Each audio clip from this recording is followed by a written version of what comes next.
cannot injure him at all. His unshakable faith in existence allows him to be aware of fearful feelings without being the victim. He is liberated, able to be receptive for mystical peak experiences and interpersonal interaction. Basic, dynamic powers are released which drive forward. The onrushing creative unfolding process cannot be held back. The fool holds a cup with a base of crystal in his right hand and a burning torch in his left. These are alchemical symbols. See card 14 art. They show the meeting of opposite forces which creates the energy for the transformation, the quantum leap to take place. The grapes, symbols of fertility, are ripe for harvest. The white spots on the golden back. The fool. The sun symbolizes the creative and transformatory powers released by the melting, basic sexual energy. Indications you are ready for a new beginning, perhaps even a quantum leap. Give in, dare to leap, even if fear attempts to hold you back. Trust the voice from within your heart. Affirmation. I now follow my heart. I am open and ready to go wherever it may lead me. Suggestion. Draw the cards for the above questions if their answers not clear for your questions. What is the tiger of fear for you? How do you imagine the courageous leap into the new? What does it look like? Where does your heart call you to go? The horns Dionysus wears reflect expanded perception. The rainbow surrounding his head meets the fool. Keywords: openness, trust, ready to take a risk, courage to stand your ground, freedom, independence, creativity, great potential, possibility to take a quantum leap, listening to the heart's voice. The fool is represented by the god of spring, Dionysus. The green color reminds us of the powerful creative force of spring. The crocodile, the ancient Egyptian god of creativity, is also the bearer of the greatest creative powers. The umbilical cord, connection to cosmic oneness, wraps the fool in four spirals. The possibility of rebirth is given on all four planes of human existence: spiritual, intellectual, emotional, and physical. The prerequisite is your readiness to change in all areas, your responsibility to self-development. The four spirals are described as follows.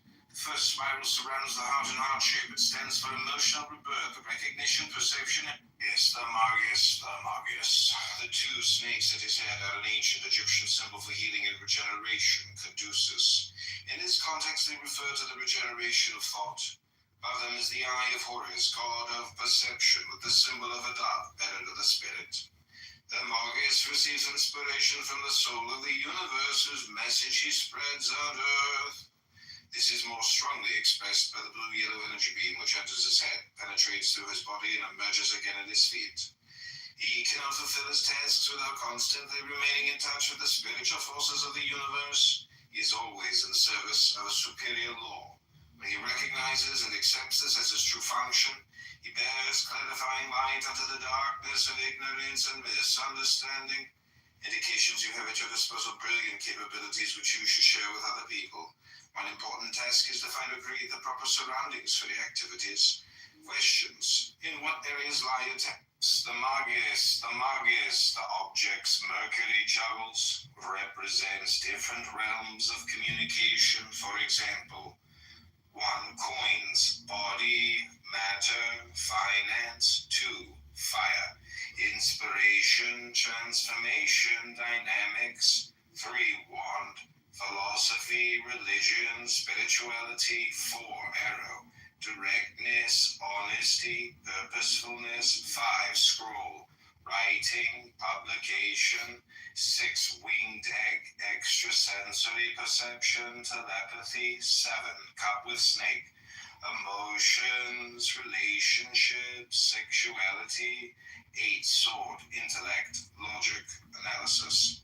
The two snakes at his head are an ancient Egyptian symbol for healing and regeneration, caduceus. In this context, they refer to the regeneration of thought. Above them is the eye of Horus.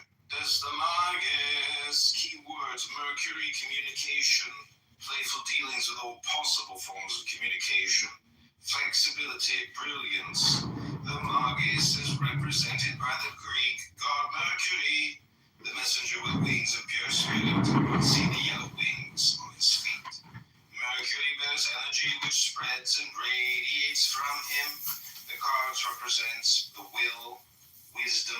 and the word through which the world was created. Mercury balances with great skill on the tip of a surfboard-shaped stand and juggles with the different tools of communication. He is a genius, using all the possibilities available to him. In his duality, Mercury stands for truth and falsehood. He brings all said ideas and judgments into question, which often makes him appear in a questionable light himself. As a creative creature, he knows no conscience. He uses all tools, all the Empress, the Empress, the Empress, the Empress. Keywords: Venus, beauty, love, motherliness, femininity, wisdom, connection between spirit and matter, inner and outer wealth. The Empress embodies and commands the feminine in all its forms. Her form and surroundings are marked by beauty and wholeness.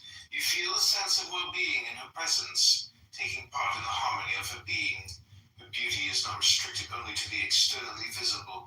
Her femininity is fully evolved on all levels of her being, given her a special radiance. She is mother and lover, ruler and seer at the same time.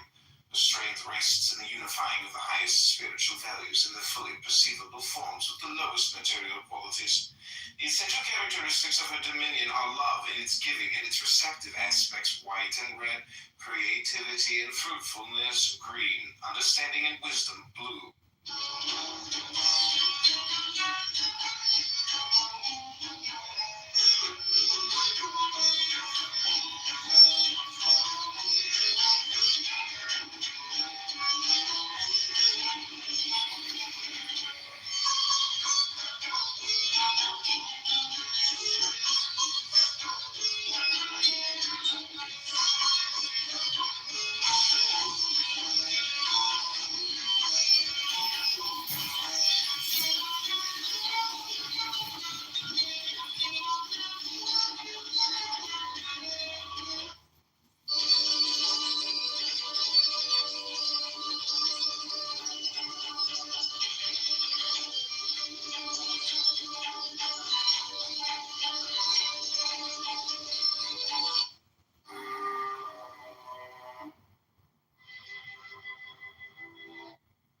All existences, I am the source, the continuation, and the end.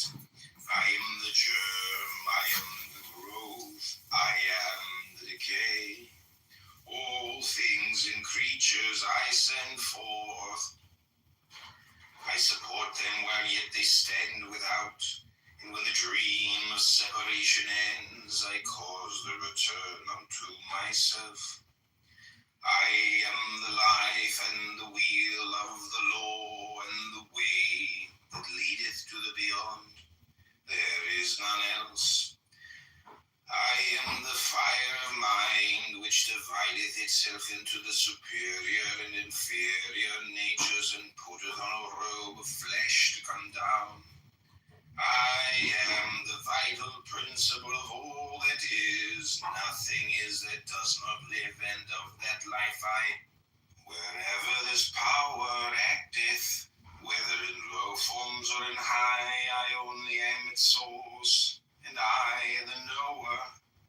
Not thine, but mine is the power of attention, of observation, of discovery, of the discerning of sequence in the operation of nature. In all this and in the power of discrimination, my superior nature worketh through thee. Happy art thou if thou canst grasp this truth, for then understanding that not thy weak self, but my all-knowing mind, looketh out upon the world through thine eyes, shalt thou have faith to let me see. Then shalt thou overcome the evil of thy senses, by devoting them wholly to my use. Not thou, but I, shall then discern the weight and shape and texture of the things. On the fool's right shoulder is a golden 8-pointed star. Close to it is a silver lunar crescent. These are the sun and moon, the gold and silver of the alchemists. They refer also to the Surya, the hot, electric, solar current of prana described in books on yoga, and to Rai, the cool, magnetic, lunar current of the same prana. two modes of the one life breath. Their activity is both universal and personal. In humanity, they are active in the nerve currents of the physical body. The black wand over the fool's right shoulder is a measuring tool. It supports a wallet having a flap sewn with 10 stitches. The lock of this flap is in the form of an eye. On the wallet below the flap is a picture of an eagle. The wand is a symbol of will, of which attention, the wand itself, is the essence, and to which memory the wallet is closely linked.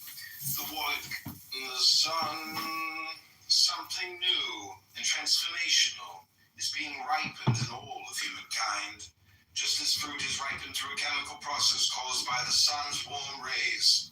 The birth of a new humanity requires the completion of a process described in the old alchemical texts. The phoenix burns only to rise from the ashes anew. Magnificent bird, and fly into the open sky. The light of consciousness will permeate all aspects of our being. Indications. The fulfillment of your wishes is possible here and now. Relax and give yourself up to the dance. The right partners will find each other. Question: what task or project is on the agenda for you now? The lamps are the interior stars or chakras. The oil is the nerve force, a modification of Fohat or Kundalini. It is made to energize the lamps by means of exercises in which counting is essential because they include rhythmic breathing and rhythmic intonation of divine names. In Hebrew, Shemen Lemawar, SHMNLMAVR, oil for lighting is the number 667. And this is the number of Sod, Har, Pehuluth, SVD, HPO, VLVTH, secret of all spiritual activities, the name of the path of wisdom, corresponding to Teth, pronounced Taith, transcribed as T, the number 9, meaning serpent. Hence, the cross of Tav is a symbol of the tree of divine perfection. And in the ancient form of Teth, the circle is surrounding the cross is a symbol of the power of the letters, because the total number of Hebrew letters is 22, and 22 is the characteristic number of any circle. Arithmetic is the basis of all practical occultism. A knowledge of the esoteric properties and uses of number is indispensable to every seeker of liberation. The coiled fiery power is the astral light, symbolized by a coiled serpent. It is also the Kundalini of the yogis, and much concerning it will be found in the writings of Madame Blavatsky, who calls it Fohat. It says outright that the letter Teth is a symbol for Fohat. See also Arthur Avalon's serpent power in Shakti and Shakta. The lamps are the interior stars, or chakras. The oil is the nerve force, a modification of Fohat, or count aright, and thou shalt have oil for thy lamps, for the oil for lighting containeth the secret of the letter Teth. This is the oil which riseth like a serpent, the oil which thy father Jacob poured upon the stone in the house of strength. Verily he knoweth the secret of that stone, knoweth also the secret of the serpent, and in him shall be fulfilled the saying when Israel was a child, then I loved him and called out my son out of Egypt. And he who knoweth this shall be a measure of mercy, and all his works shall be rooted in the strength of my law. Comment on Teth, Teth pronounced Taith, transcribed as T, the number 9, meaning serpent, the intelligence of the secret of all spiritual activities. The ancient form of the letter Teth was a crude picture of Italy in the form of a circle enclosing a cross. Miss Bauer, MSPR, number Arafal, ORP. This is the sign of the name of names which none may utter.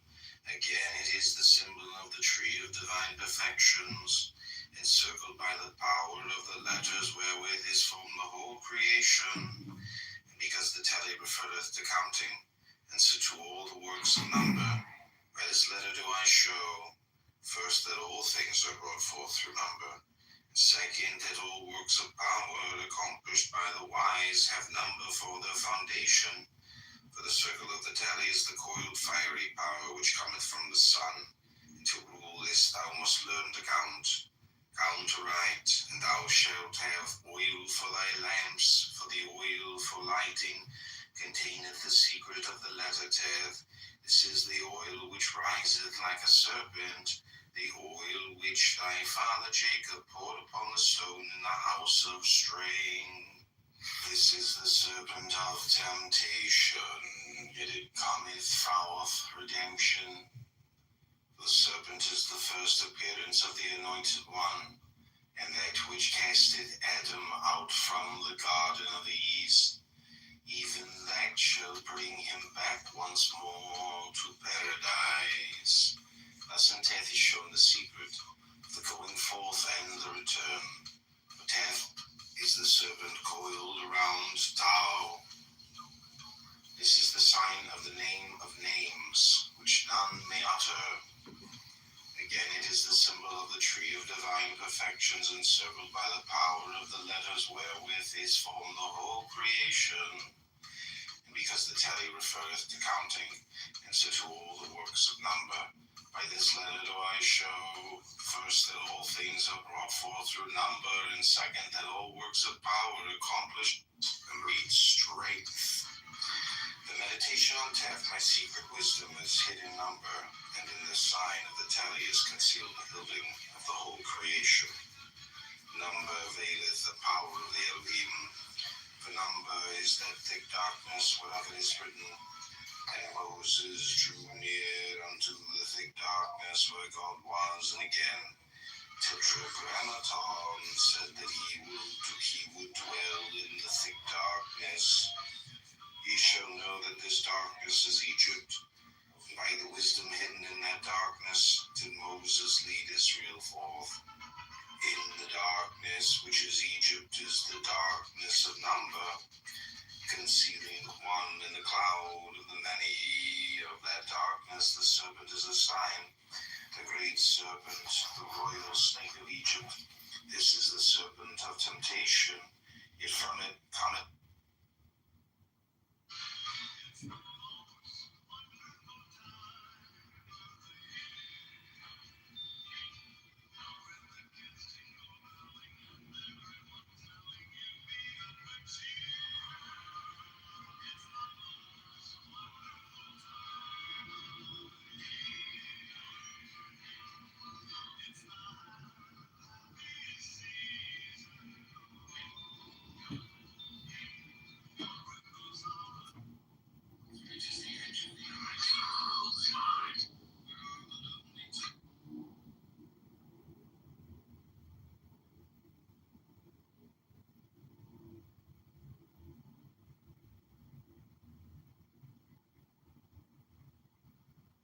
the king in the card holds the sacred lance, while the queen holds the holy grail. Their weapons are held aloft by their children, whose positions speak of the twist of DNA and of the infinity symbol. Crowley was keen that this card not be looked at in isolation, but was to be read with card 14 in the major arcana. Art.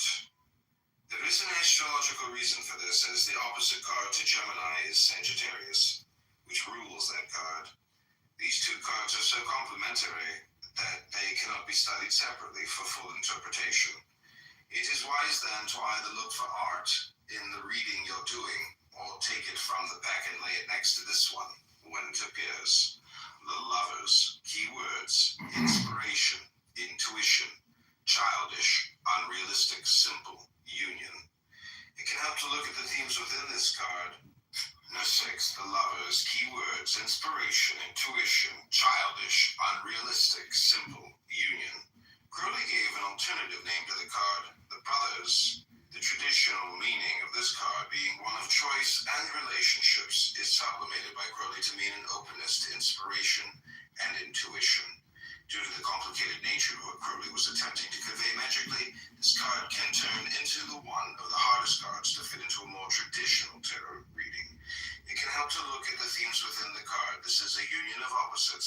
a royal marriage, and those are often the result of political expediency rather than great love. The twins arising from the union are more important, however, as these represent the god's affiliation with Gemini, ruled by Mercury. This should indicate a degree of communication and swift comprehension. In fact, it is more the intellectual ability to analyze that is being hinted at here. The querent is advised to analyze the situation. The magician's problem is to arrange them in proper order. In ceremonial magic, these implements are the staff, the cup of libations and divination, the magic sword and pentacle, talisman. On the pentacle are written or engraved words, numbers, geometrical figures, and sigils. These are determined by the nature of the magical operation to be affected by the powers they represent. In this instance, the sigil on the pentacle is the pentalpha, five-pointed star or pentagram. Of this sign, Eliphas Levi says, the pentagram expresses the mind's domination over the elements, and it is by this sign that we bind the demons of the air, the spirits of fire, specters of water, and the ghosts of earth. It is the star of the Magi, the burning star of the Gnostic schools, the sign of intellectual omnipotence and autocracy.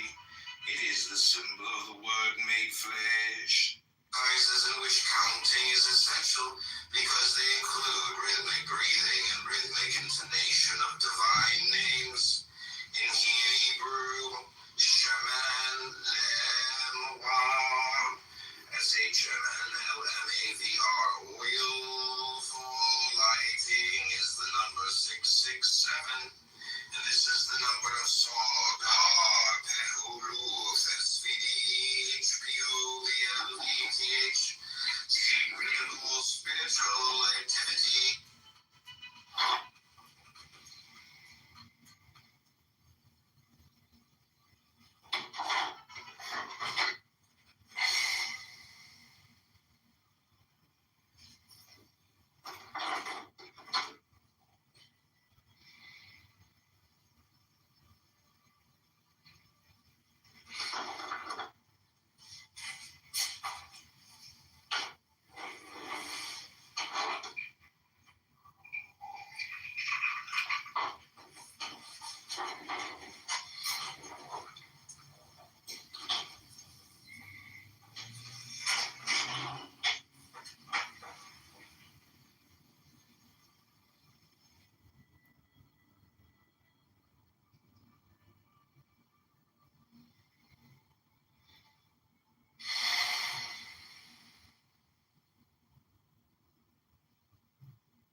Nothing could be further from the truth.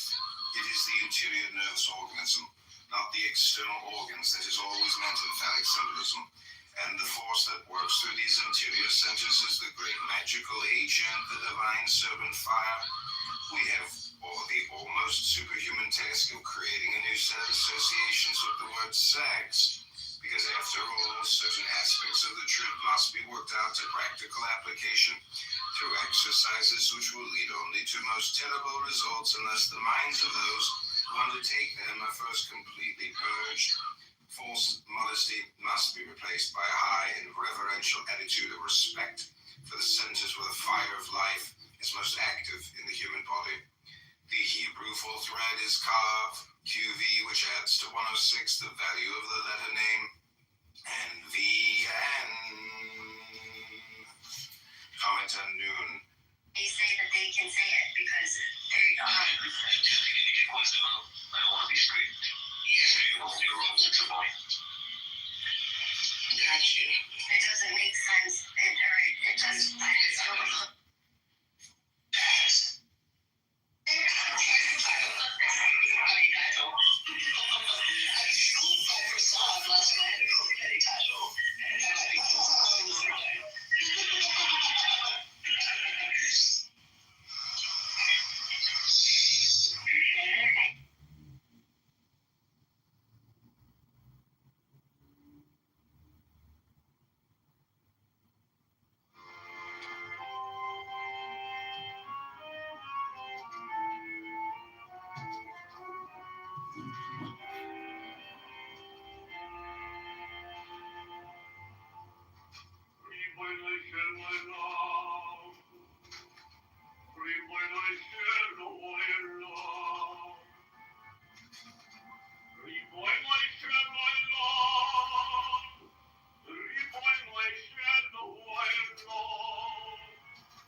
Basically communist.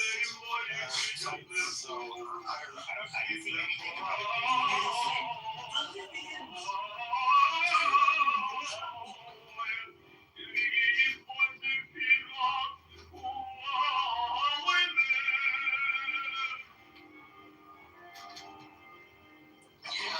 nobody's ancestors from here. Don't look like the other ones. You know? I mean, living in the Middle East has even different colors on their own. No, I mean, his children are names. And there was no, they didn't have Middle Eastern. كيف حالك إيسا مكزيد شا كيلف كيف حالك حبيبي حبيبتي a question for Jewish He was being nice. He said, Kitover. This is Edmund.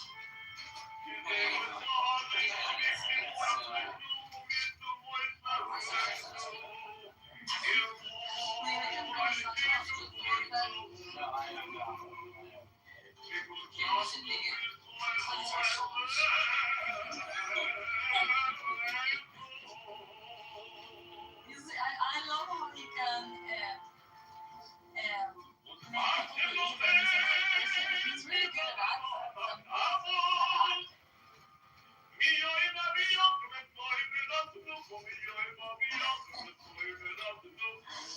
Anyway, so what were you saying about I left Turtle Island? We have to liberate it from those occupying turtles. Turtle Island liberation front. I guess Turtle Island is from the American groups. Our show is impenetrable. And these people. Turtle Island Liberation Front.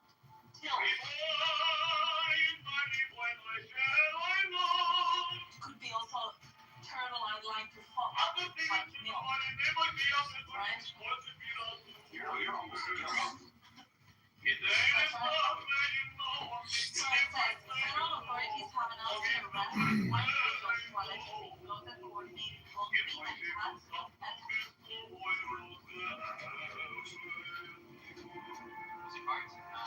to give you the space, you know, and maybe, you know, want something to be changed, but leave it alone because he really felt strongly, or how did that, how was it? Hey my friend, this is Raed, Diego, Princessia, Noura, how are you Scarface?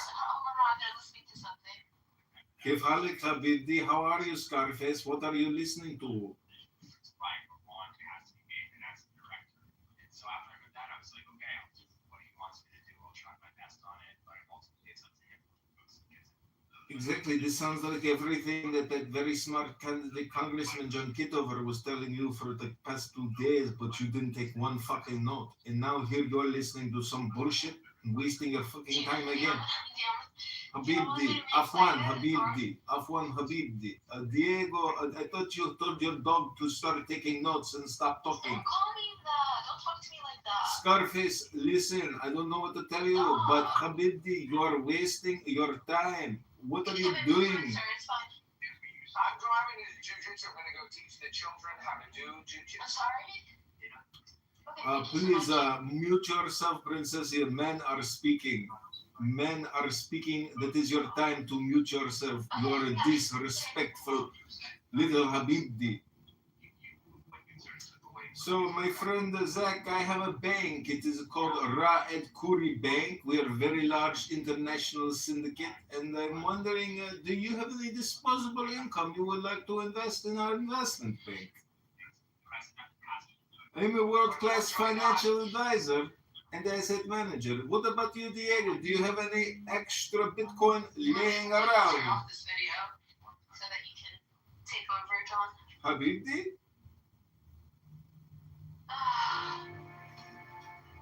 You go from calling me dog to heavy. See, dog is a Kabbalistic word for God, so don't sweat it, goddess. AKA Scarface. I thought it was just Habibi.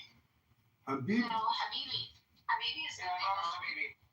No, Habibi's for a guy, for Rosie. It's so nasty. Oh, so you hate transgender people?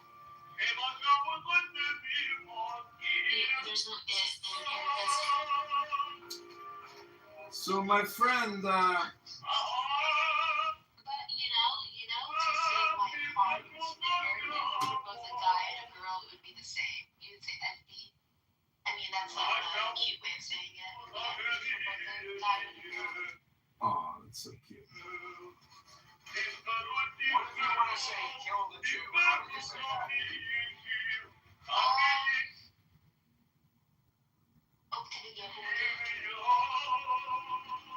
Nice. So What if anybody? you wanted to say, sorry. Oh, go ahead, my friend. Nah, nothing is stupid. So my friend, no, I'm listening to Rosenblatt, the greatest cantor who ever lived. I'm gonna make a movie, my friend. I'm gonna produce it. It's gonna be called. Deepest breath of the day. Hold for 10 seconds. Take the deepest breath of the day. Hold it for 10 seconds. 10, 9, 10, 9, 11. Hold. Let it go. Those are All right, what were you essentially the saying? lyrics. So, do you know who Yosele Rosenblatt is? Is it the greatest cantor who ever lived? Yeah, he has been heard more than any cantor who ever lived. There's a documentary about his grandson. It's really interesting. I don't know. Hey, is that a new set to fill in? That I'm wearing?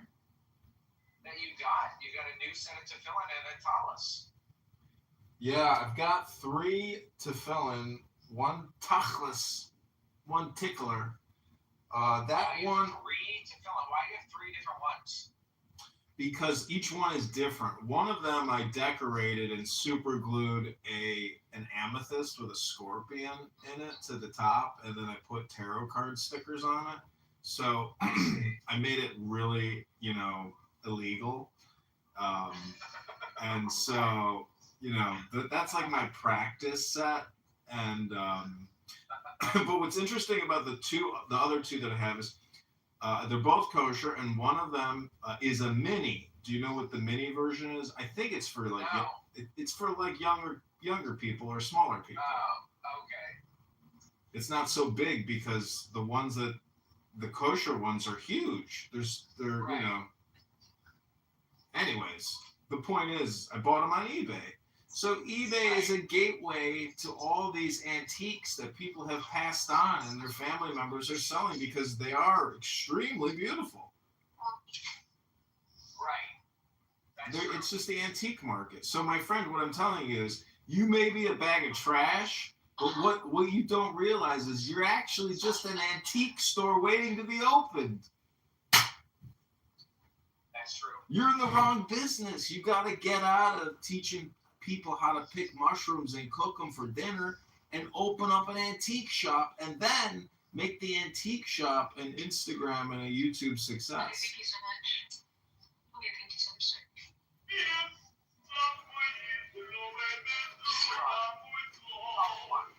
Portland, Maine's #1 antique shop, curated and decorated by Zach Della Ruta.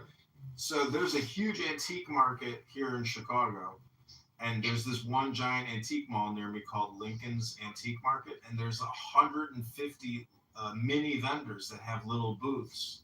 And when you go to checkout, they find out which vendor you picked it up from. I can close this, sir. And their slogan is, if you didn't get it in the will, you can get it here. Zach, check the chat. Okay. Well, I am driving on the highway, but when I get a moment.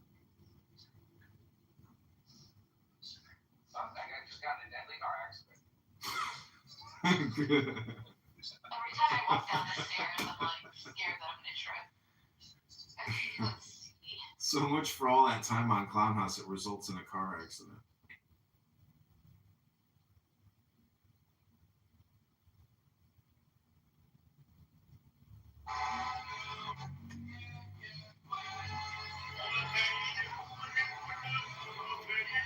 Nora, mute up, man. We're not finished speaking.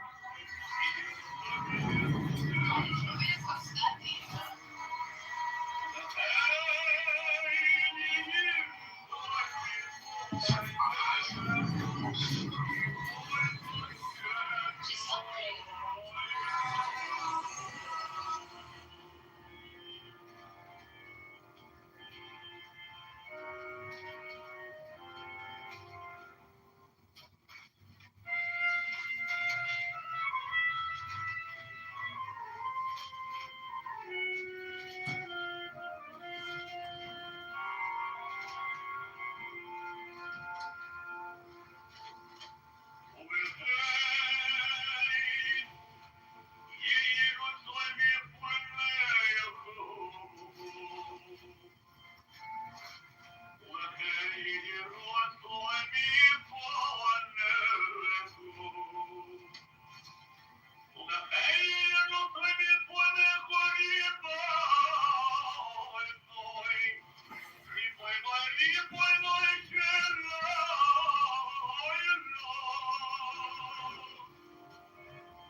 It's the most wonderful time.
jingle belling and everyone telling you be of good cheer.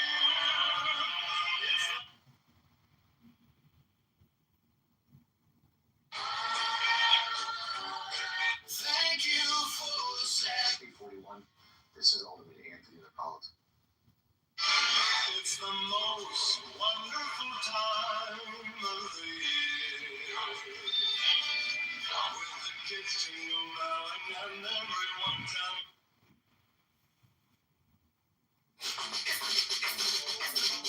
Ain't nobody gonna try me.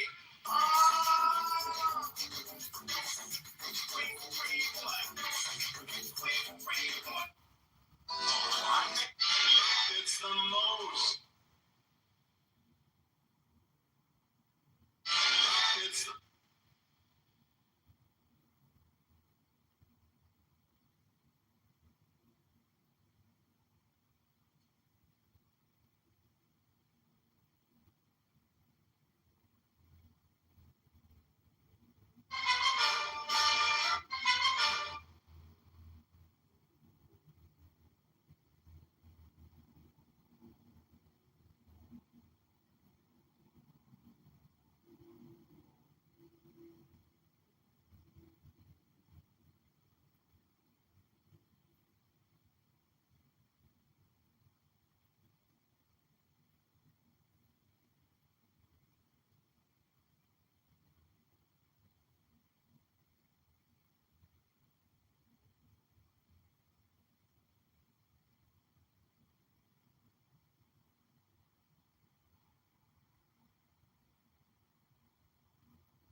Ugly tyke.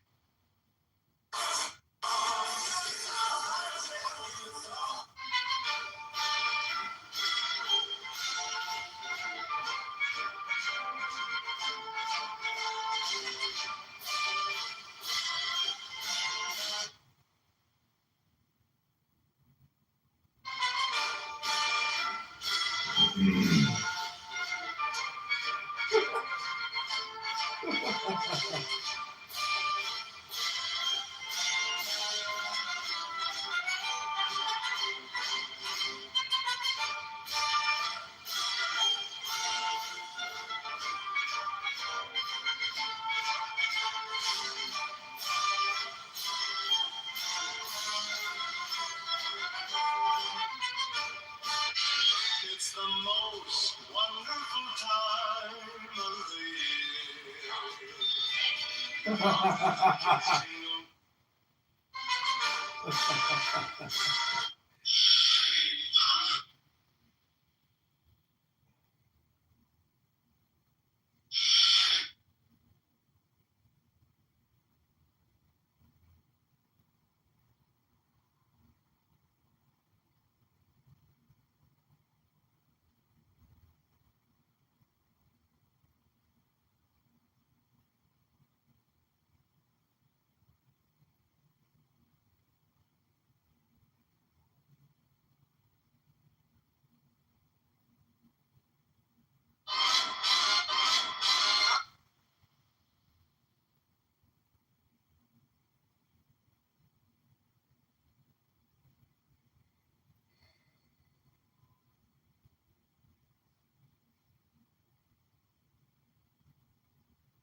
around anywhere. Mhm. He's just an assassin. And America has had many assassins that took swipes at presidents. That he's not that distinct, except that he took like a really far shot, which was impressive, and really just killed the guy. And it was a fairly successful assassination Do you attempt. think it was Lee Harvey Oswald? Yes. You do. Okay. I also think there's a good chance that one of the Secret Service, one of the cops there accidentally fired at somebody. I think someone accidentally also got shot in the crossfire. Often the guy who shot who was it? Was it trying to open fire on Reagan? One of my classmates was her dad was in the Secret Service at the time, and he basically they came in for an hour to tell us about what they do in the Secret Service. And, we're really super cool. We're in grade school, and he had said that on that day, the formation that they were supposed to be, how they were supposed to be surrounding that president was not. Not every man was in place, and so this guy just so happened to open fire when he kind of had he was lucky. He was able to pull out a firearm and do it just because they weren't doing what they were supposed to be doing.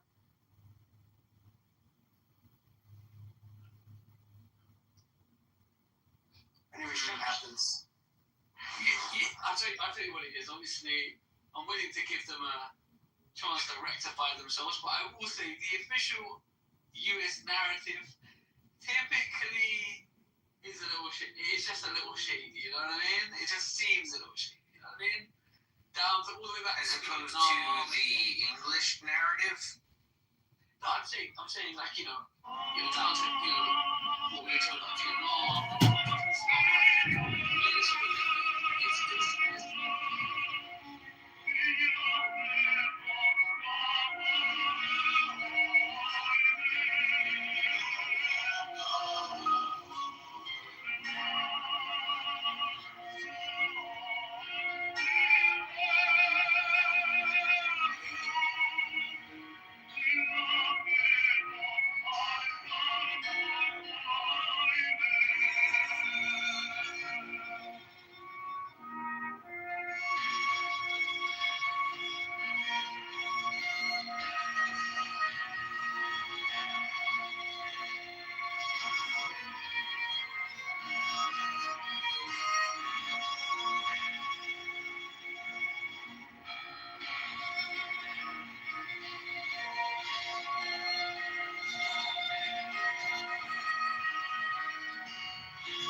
בבית.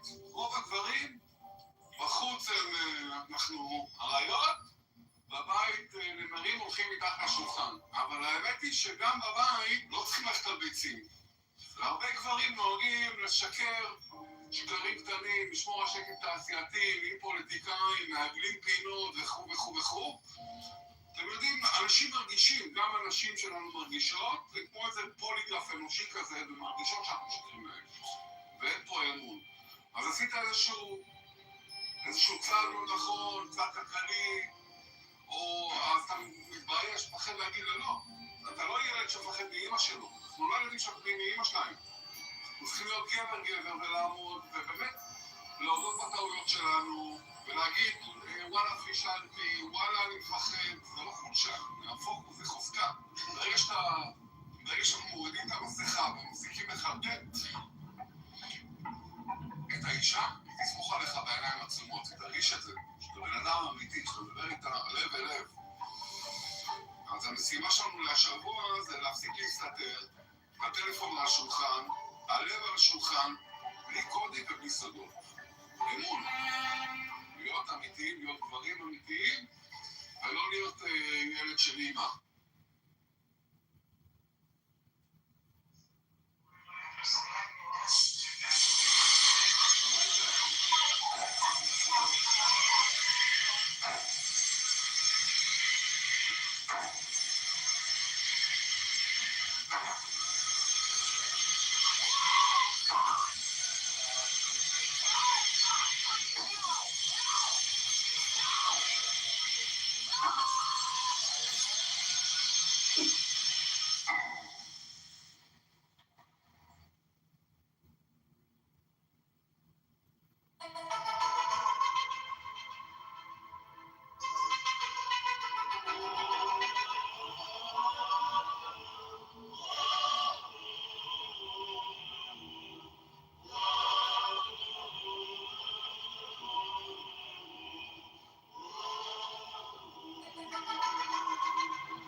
tiger, or we should say the bear. I'm not saying that at all. I guess according to previous statements, there's like no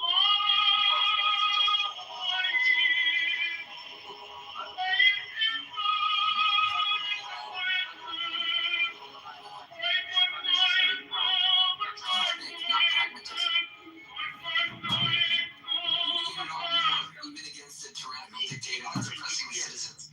They are a nuclear threat, but it's They're all kinds of threat.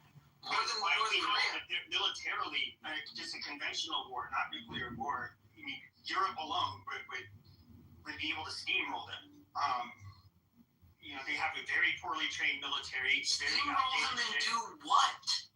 So that's the thing. Abandon the territory during the mud season they have over there? I don't think anybody wants to stay there, clearly. But in other words, great. So we're leaving it with the crazy tyrant. But it's yeah. But of course, the nuclear, it can obviously cause a lot of hurt. Hey, he's never going to do that. We all know that. Yeah. And his life was on the line. We don't know what That's good. I'm not gonna gamble that. I'm saying there's no honor among thieves. The guy's been stealing from the world and his countrymen for years. You really think he's not gonna just press a button out of spite? We're not sure about it. He would to be resisted and deterred. There isn't any question about this. But he is testing us, and we need to respond with equal force. If he's being subversive, if he's sabotaging the electrical grid, then we need to do that back to him. If he's got spy boats off the coast of Britain like he did 2 weeks ago, then we need to push back against that. Wherever he's pushing, we need to push back harder. But then, you want to destabilize the state enough for the people to rise up against and then call for blood. Not at all.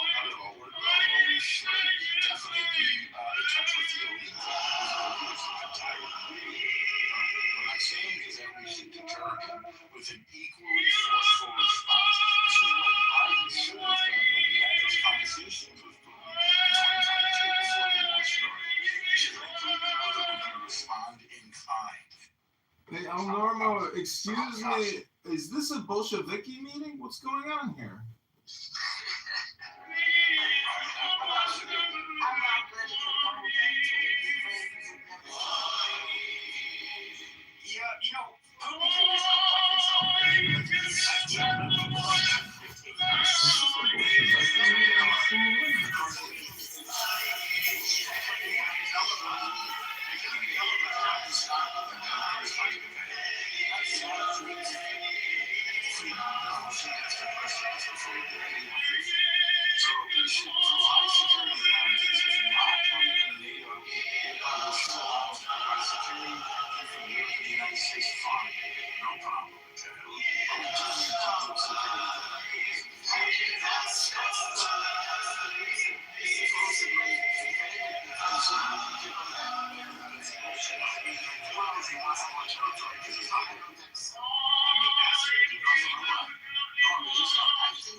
He already has Belarus as a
country, they're going to all just jump on board with it, like in order to have some form of popularity, enough popularity in order to justify a war like this.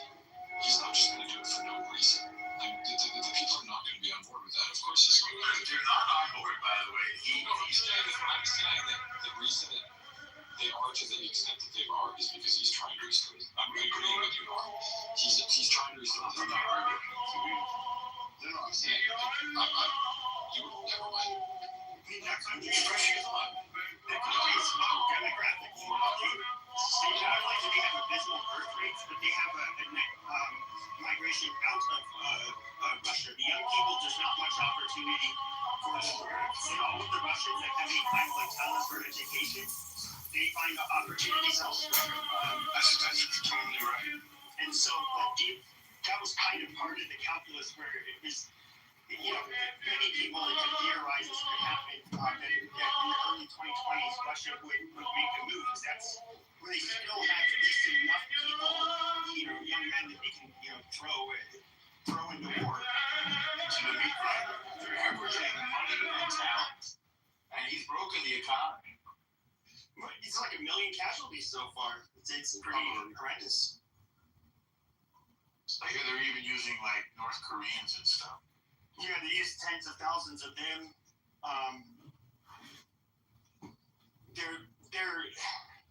It's my understanding they were bleeding out the ethnic minorities first, or a lot of them. They're going into the, further out into Asia, in a lot of the small places, and rounding up the young men. I thought this from the beginning. Let them keep the Donbass and the Crimea and draw the line there and then kick their ass if they progress 1 inch beyond it. Yes. They're terrible. The parents work. It has to be the policy. We brought their empire down with peaceful strength and opposition and a strong defense.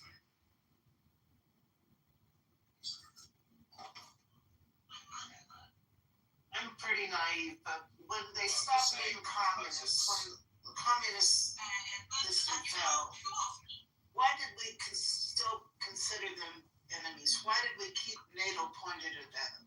We didn't at first, Michaela. We didn't at first. We didn't at first. We had NATO. We didn't dissolve NATO. NATO was not only directed at Russia, as we saw in Iraq. We literally tried to welcome them into the family of nations. There was a period of almost a decade, I think, in which they were part of the financial system. We had freed them. They got looted. By their own oligarchs looted them. We had free press over there. You forget. And we had Americans going. Okay, well, we're going to cut NATO. Why didn't we take the nukes down? They didn't get rid of their nukes. Why didn't we do a treaty to disarm? I think because they weren't willing to do it. India has nukes. China has nukes. Everybody has nukes. No. Russia. Why didn't we stop aiming our nukes at them?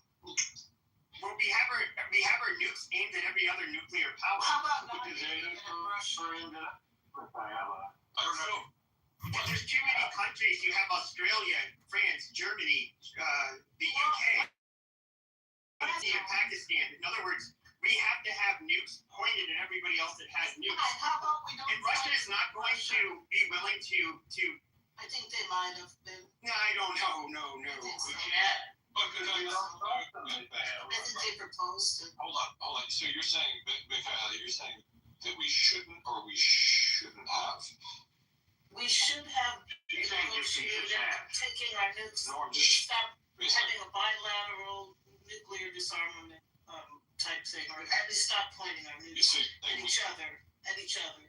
Do we point our nukes at Britain? We point our nukes at Venezuela? They're allies. We point our nukes at... I believe we have maps that, if I recall correctly, I think we do point our nukes at everywhere. Do we? Sure. Okay. Okay, Retarget. Michaela, so with that being said, what should we do now? Now, I think that we should agree to not have them ever join NATO. What's that? Ukraine. Why should we agree? Because that was sort of the promise, a verbal promise at first, not to have NATO move farther.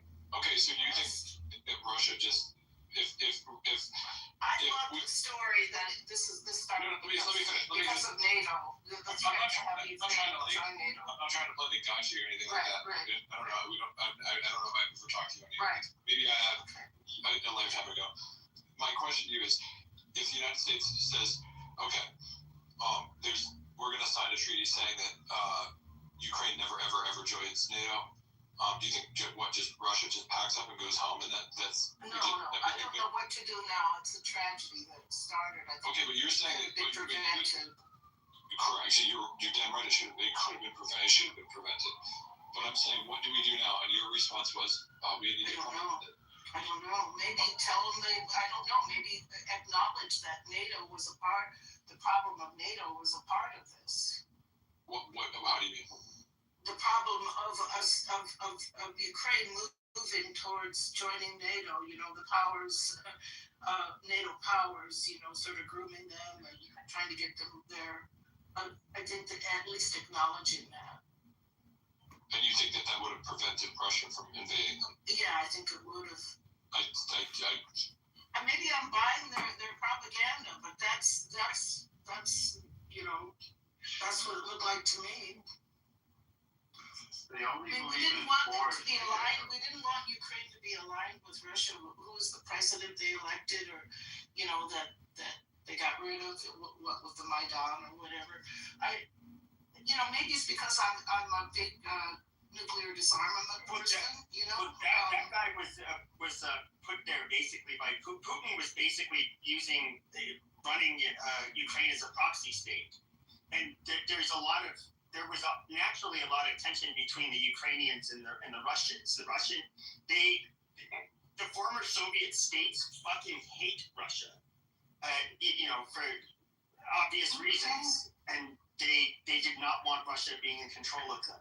So they wanted to join NATO, and I guess Russia wanted Ukraine to remain not to align with the EU or with NATO, and this is the result. They wanted to. We were considering having Russia into NATO, Michaela. Do you realize Yeah, that? that would. I think Russia.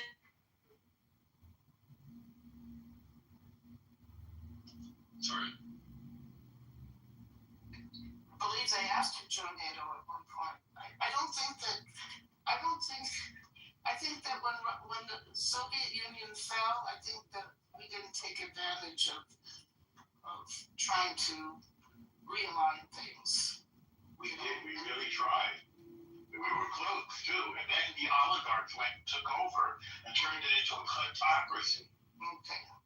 And they took over with the help from the West, I'm sure, No, No, it was actually, and if you look at it, Putin actually did, one of the things he did do that was good at first, is he pulled in on the reins of the oligarchs. And he did not play games with them, and he would publicly put them on trial.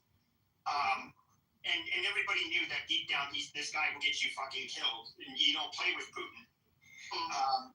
So, well, it's good. but Putin also, his personal view is that what the U.S. did to push for the fall of the Soviet Union was a great travesty. It's the greatest tragedy in history, according to him. Yes, and That's so what he said. he's really not our ally. Well, I think it's subtle, I think it's subtle. I just. I mean, it's subtle. I don't understand. I think you guys probably know the details more than I. But when he says that's the greatest tragedy, I think maybe you could pull his words apart a bit there, maybe not interpret it. Well, what is it that you guys are missing? You do realize that this is a major conflict that's been going on for 20 years now. This guy is streaming this on YouTube. Music guy. I'd get rid of him. He may be, but he's an okay guy, and it doesn't matter. Nobody really watches it anyway. It's his thing. He's a good guy. Yeah. You guys probably know the history better than I do, except that I've perked up on certain points that I think that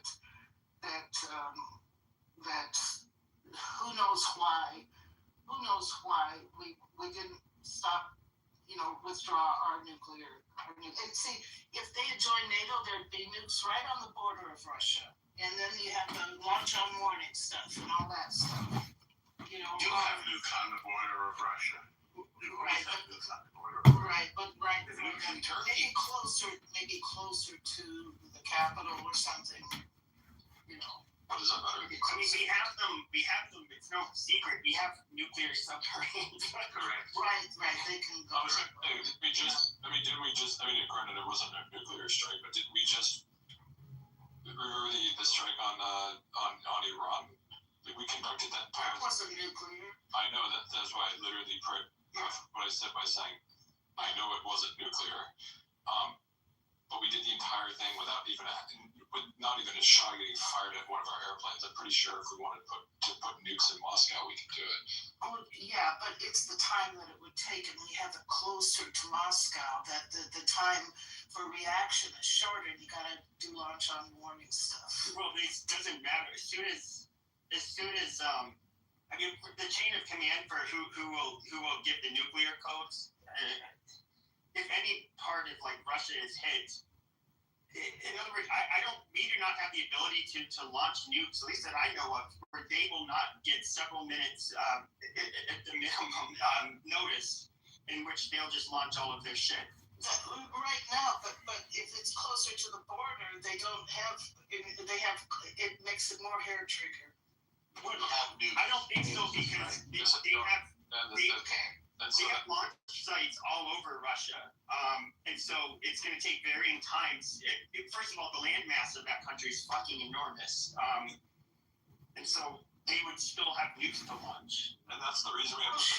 That's the reason we have an interest in taking over Ukraine, or not taking over Ukraine, but having part of NATO. I don't know. I mean, I was involved in the nuclear freeze campaign years ago, and I looked at a lot of this. Yeah, were you?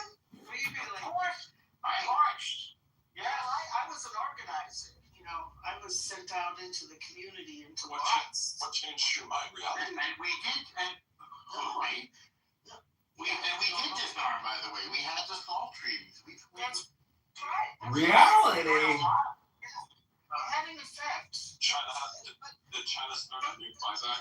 But I always thought when the campaign was over in California, I asked the head. I was constituent organizer. I asked the head guy. I said, "What are we going to do next?" And he says, "Oh, and the Cold War." And I laughed at him. And then the Cold War, and then Russia falls a few years later. And I think, okay, the Cold War's over. Come on. No, it wasn't. No, it wasn't. Why did it keep going? When Russia fell, why did the Cold War keep going? Hello? Anybody hear me?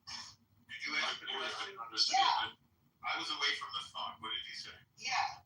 I said, why did the Cold War keep going? That was sort of the dream of the nuclear freeze campaign is, okay. Why did it keep going? Because Russia did not want to disarm. That's the only reason. Well, I don't think that's completely true. Okay, but what's the basis of you not thinking that? Okay, this is where in the middle of all of this, I got married and had kids, so I didn't keep up with all the details. That's why I'm asking you. But because I was involved at that point, at the beginning, I was aware of certain nuclear strategies and all that stuff.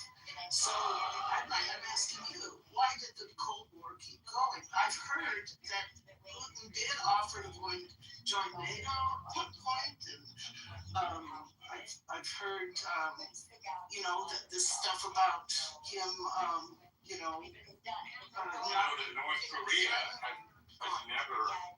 North Korea has never agreed to be part of the Community of Nations. China and Russia are not willing. They're not like us. They're not run by rule of law. They don't believe in democracy.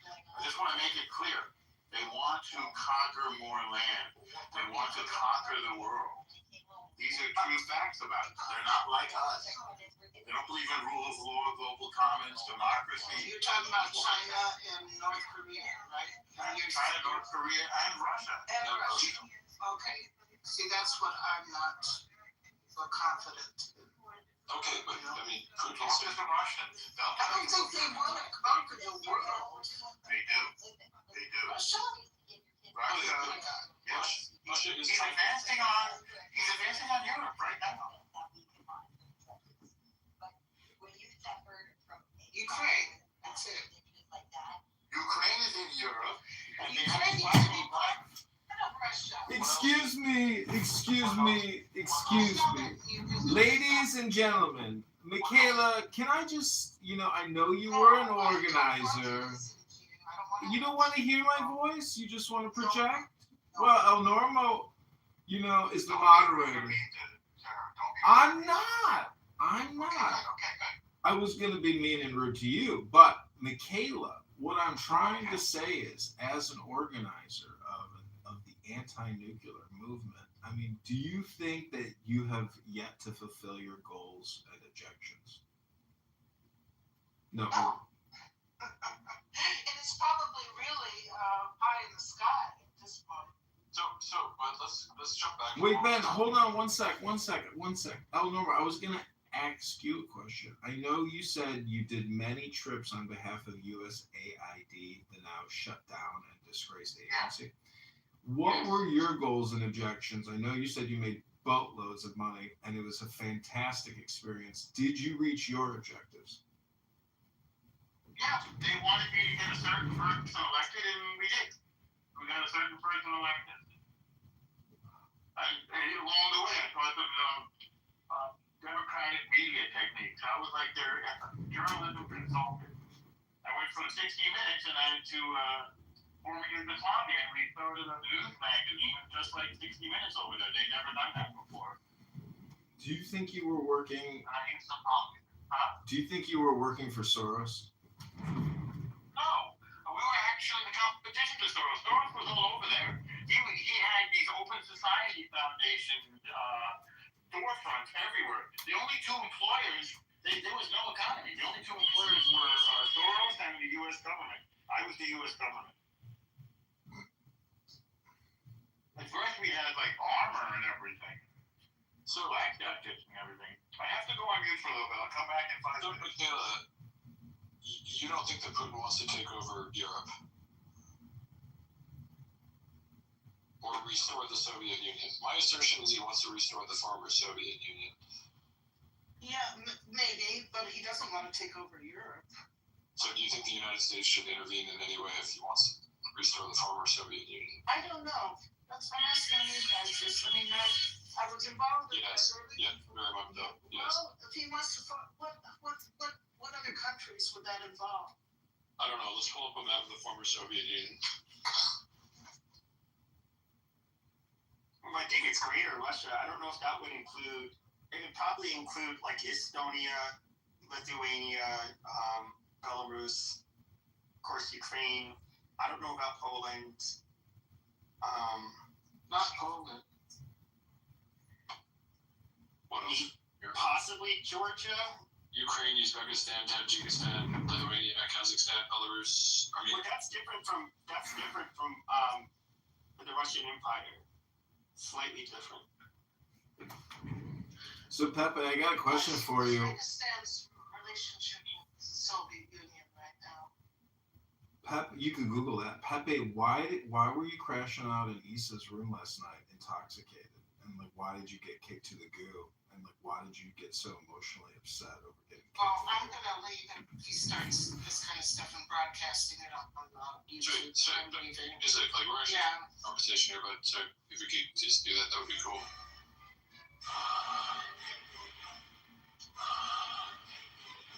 Nope, I guess somebody left.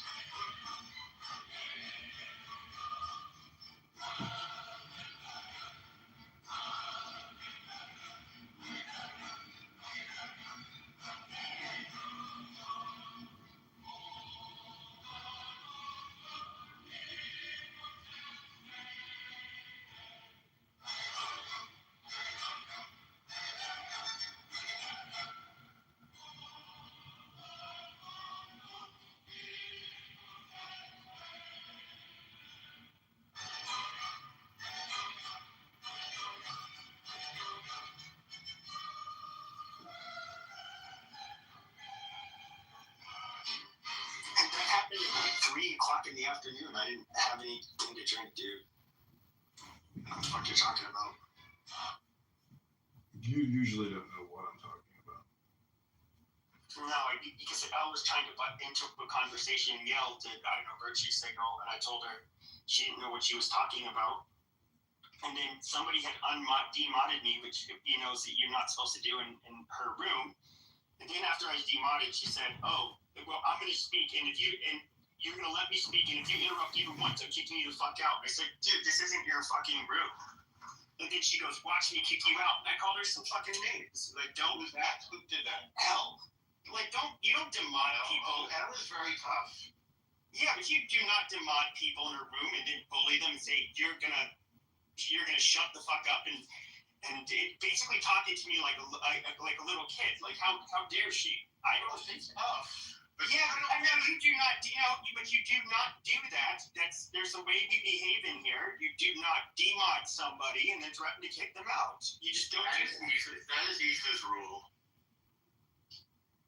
But again, if you bump into a woman like that, it's better not to antagonize them, in my view. No, I was overhearing.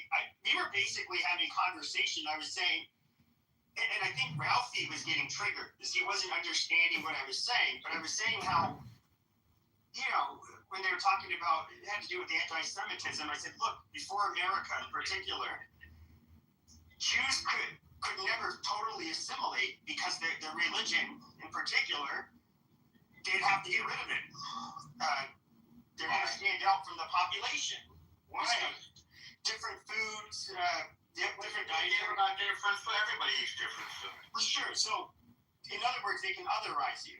They'll look at you as foreign. Now, you can civically be, assimilated. However, kind of like how, Pepe, there's different religious minorities that also kind of stand out. Pepe, I hate to The break whole the. point of America is tolerance of difference. Yes, that's why I said pre-America. Oh, pre-American, I'm sorry. Yes, that's what I was, and that's what I was saying. I get you. And I was saying you had these. What is he talking? No, Pepe. You had no. largely ethnically homogenous places where, Pepe. yes, if you take Saturday off instead of Sunday, you eat at different places than the rest of the people because of your dietary concerns. Some of your people will dress differently. They're going to think of you as somewhat foreign. People No. Go ahead, gentlemen. Fix this guy's brain. No, that's absolutely true. Why were they always otherized? I mean, they were looked at as different from the maybe the Hasidic people with their garb, but if I took off Saturday instead of Sunday, or I ate kosher, no one gave me a hard time. In the 35 years of employment, no one looked at me side-eye. They didn't have a secret code. They were like, "Ooh, there goes the Jew." No, we're talking about pre-America in Europe. One of the oldest synagogues was well integrated. George Washington was integrated with the Jews. It was Why are we talking? No, you're talking pre-United States. Pepe, hold on, gentlemen. How the Pilgrims wanted to make Hebrew the language of the colony. Tell me that's Yeah, Pepe. not endorsement. Pepe, this is just. Well, no, Hold on. Yeah. Shut the fuck up.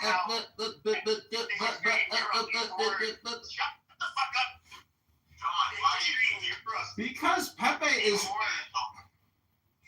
are talking about before United States. Right, but that wasn't because of us. That was because of the people who said you could only live in ghettos. I was not claiming it was because of Jews. I'm saying I don't know why I even have to say this. Jews not looked at as fucking foreigners throughout most of Europe's history. Like, yes, they otherized Jews for differences. Yes, That's true. exactly. That's true.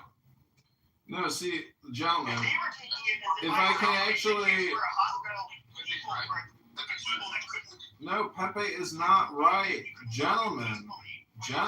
If I can interject and actually. I will go on mute, but I'm asking the moderators, point of moderation, to put me in the queue, please. Okay, go, John. Yeah, In Europe, were never considered European. Germans, like Russians, you look at the birth certificate of Jews in Russia, does it say Russian? No, it says Evrei. They were never considered as one of the European people when they were living in Europe. Pepe's right about this. And when Wrong. the main things look at Soviet Union, Wrong. what did they try to do to the Jews in the Soviet Union? They targeted the religious Jews to strip them from their religion. They wanted Jews to not be religious. That was their Wrong. They wanted Jews to assimilate. Jews, they never looked at Jews as one of them. And it's just... Gentlemen, again, point of moderation, if I can speak, please. The point of the matter is, Jewry, whether intellectual, hyper-religious, hyper-political, etc., regardless, when you violate the law and you murder somebody, or you and your rights are trampled upon, that's all that matters. Pepe is essentially saying nothing, because all of human history is either a violation of that sacred law of violence or not. And so thus, what Pepe is saying is really nothing. And I rest my case. Don't make it personal, John. Don't make it personal. Well, I would say this. Europeans killed each other of different ethnic groups and religions for having less differences than they had with Jews. But Jews are always a minority. It's not like the fight between Prussians and Germans, where both of them had sizable populations and countries they called home. Jews were always the vulnerable, different people. I don't even know what a Prussian is. What's the difference between a Prussian and a... It's the same thing. I don't fucking know. They had different identities. I don't know what they were. Well, Pepe, you probably can't even tell the difference between a German and an Austro-Hungarian. Like, what makes an Austro-Hungarian a German? That I can. Hungarians speak a language isolated. I know, but it was an empire. It was a separate empire, the Austro-Hungarian Empire. What made that different from the German Empire? Hungarians are different from they're kind of unique. But what makes them Austro? What is Austro? That's the Habsburg, John. That's the Habsburg Empire. Those rulers, those monarchs, created that empire. Austria-Hungary. Well, I'm being facetious because, obviously in America, in our bubble, we have no concept of royalty, let alone most of these royals got wiped out, but they're not really gone. They're still there. Yeah, largely. I mean, they're represented by the British monarchy, by the way. The thing, when you look at the history of, so Jews were able to, for, a couple thousand years, maintain their religion, and, largely their ethnicity. Whereas if you look at most of Europe, they're ethnically a lot different than they were 2,000 years ago. You had all of these different ethnicities that ended up basically mixing with each other and forming, let's say, the modern day French. It's, in other words, because they didn't have that difference, they could assimilate through basically just wholly adopting each other's cultures and mixing. Whereas, obviously Jews can't do that, or they'll cease to exist. Pepe, let me ask you something. How do you prioritize your communication? Like what you think about, what you talk about, what you transmit, what kind of conversations you engage in? Like, how do you... Who am I talking to and what we're talking about? That's AI, John. Well, my point is, you pick and choose what you listen to, what you look at, what you say. And so I'm just saying, in the grand scheme of things, I'm not trying to be rude here, but like, how long and how much the rest of your life do you think you're going to still talk about the same topics? Because to me, the debates are pretty much over. The conversations are pretty much complete. Debates about what? About what you like to talk about. That's all I'm saying. What am I talking about? I barely make rooms anymore. What are you talking about? That's something I'm interested in, like cultural differences. Yeah, and it's not. I don't mean through like judgment of cultures. I mean, I'm actually like curious about, very curious about people that are different. Got it. To understand the Well, my point is, there's this thing called the library or a book club, which is essentially what you just described. However, it comes from books as opposed to having casual conversations with a bunch of strokers on a fucking free chat app. You know, so my point is the academic version called the library of this fucking stupid waste of time app is the real treasure Why are you on palace. here recording all day? I'm surrounded by a library. You're always in rooms by yourself on here. I don't know what you're talking about. I know you like to make this claim that you think that meditation or concentration, aka being alone, is like a negative thing, but I assure you, Pepe, that's actually where you need to go. But you're listening to chatter all day with other people talking. Like, I don't get it. Are you sure about You're that? saying that stupid people or talk to stupid people, then all you do is listen to stupid people and stream them to nobody. So why do you do that? I'm gonna end. Yeah, go ahead. Take full responsibility for making everybody leave.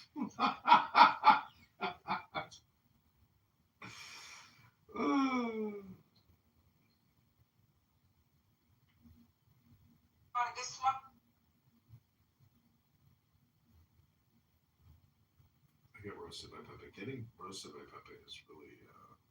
I don't know which one it was, 1, 2, or 3, but it was in the car when he was gonna kill the guy.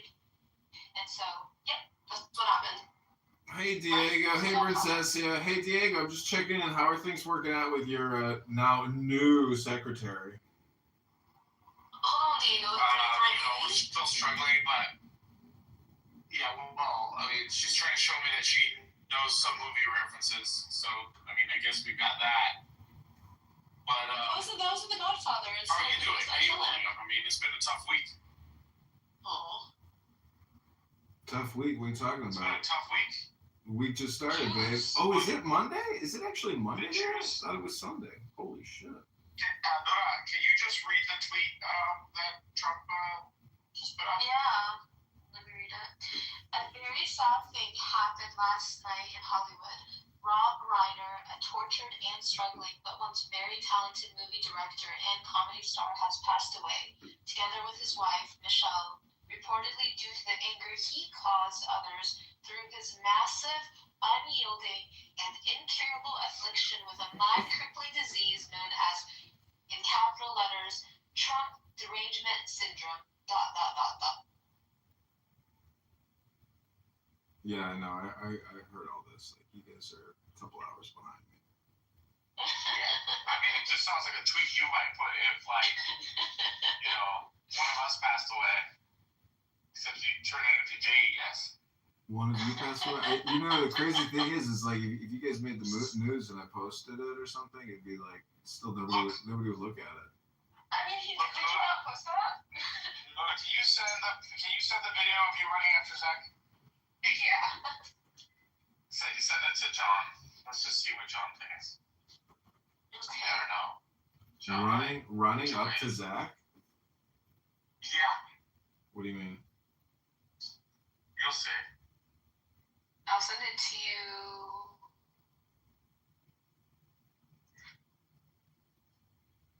Come on. I just sent it to you, John. How? Hello? John Kitover. Your Instagram. On Instagram? Stick around, House King. There's a lot of rooms that I'm missing out on recording right now. But you know the person that you I have love a the pass. most. I have bucks. I got paid. Alright? But you know you enjoy Diego's company more than I probably. No, I enjoy Diego's company more. But you enjoy this company second.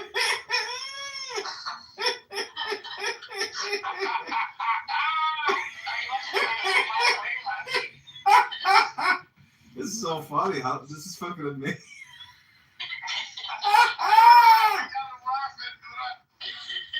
Holy shit. You did it. It's all you, Diego. Oh my god. Oh my Dude, he's gotta laugh his ass off when he sees that shit.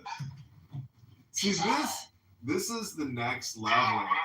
This is the next level of comedy. It's like doing this type of shit. Like we were like 6 months ago we started doing Suno songs about each other, but this is like the next level of making fun of people. It's good. Like TikTok and Instagram and all these fucking AI videos, like they are the future of hypnosis and comedy. How can we make one about Issa? Well, we got to get a photo of her from her Instagram and then plug her face in. And we'll have her running through like a house or something. Have you seen the one? I want to do one of her and Thomas. But Thomas has moved on. He has. Oh, you sent me a second one? Or the other one that you made, the one that's in space? Yeah. You can show that one to John too. I think, here you go, John. I just sent it to you. Oh, almost had it right. John, you didn't open it. Oh, you did.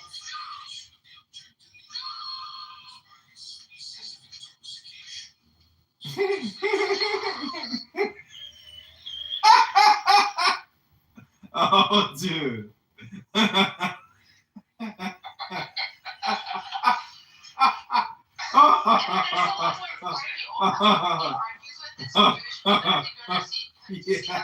Yeah, let me see that one too. She loves these. I think this is the first time he's ever You know what's funny is like this could upset Zach. But if he doesn't think it's funny, then he's kind of a prick if he doesn't think it's funny. No, Zach's cool. He'll think it's funny. I hope he thinks it's funny. Do you think AI song that hurt my feelings? But see, you two better fucking do the same shit and roast yourself. You better do it. What do you mean? Jamie roasts me all the time. What do you think I'm here for? For him to roast me? No, I want to see this. I want to see the same type of videos, but with your faces on it. John, can you create can you upload your likeness to Sora so that we can make ones with you? I have a Sora account, yeah. Yeah, so you need to I think you have to allow yourself to be cast. You have to create your persona and allow yourself to be cast.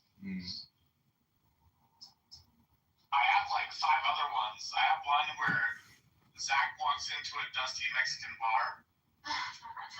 Yeah, I have a bunch of them. They're very funny. I like Zach a lot.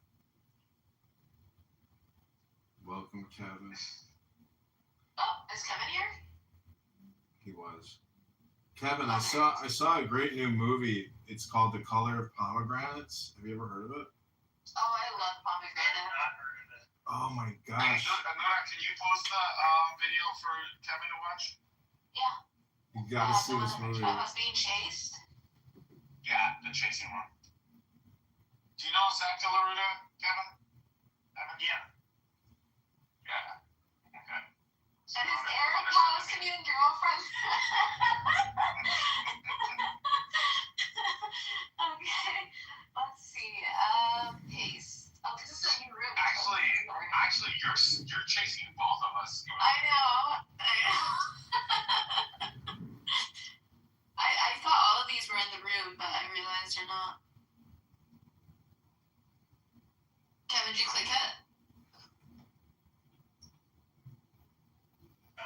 No. It's in the chat. It's in the chat, okay.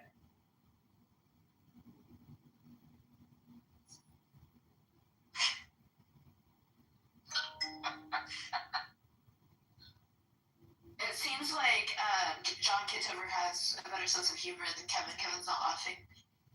I'm laughing. You're not laughing. It's so funny. He said, "I'm laughing." I'm chuckling. I'm chuckling at it. It's the audio. I didn't hear the audio. Oh, you didn't hear it. You have to hear it. Oh, You want me to play it for you? Hang on, just give me a sec. Okay, Kevin is sad.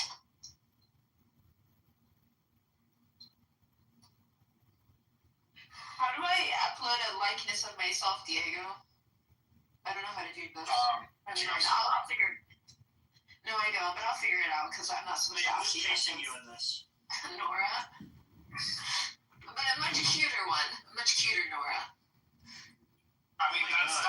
I thought you were Nora. I'm not gonna lie. you thought Diego was me? Was it us?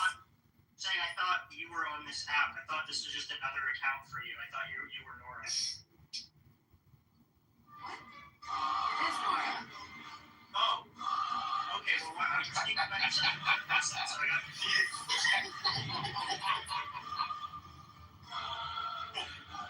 Jimmy is very angry.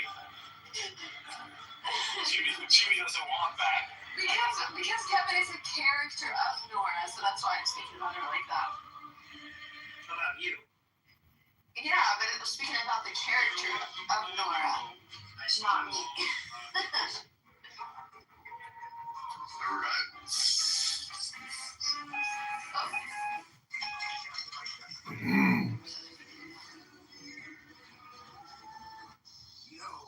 She turned on a photo booth to take photos of herself. Can you imagine? I'm trying to make a video, an apology video, but I'm trying to see if I can get it where my scar doesn't show. But like an apology video for Diego. Diego, I think Randy might not be as smart as I thought he was. Because he got doxxed, apparently. No. We were talking about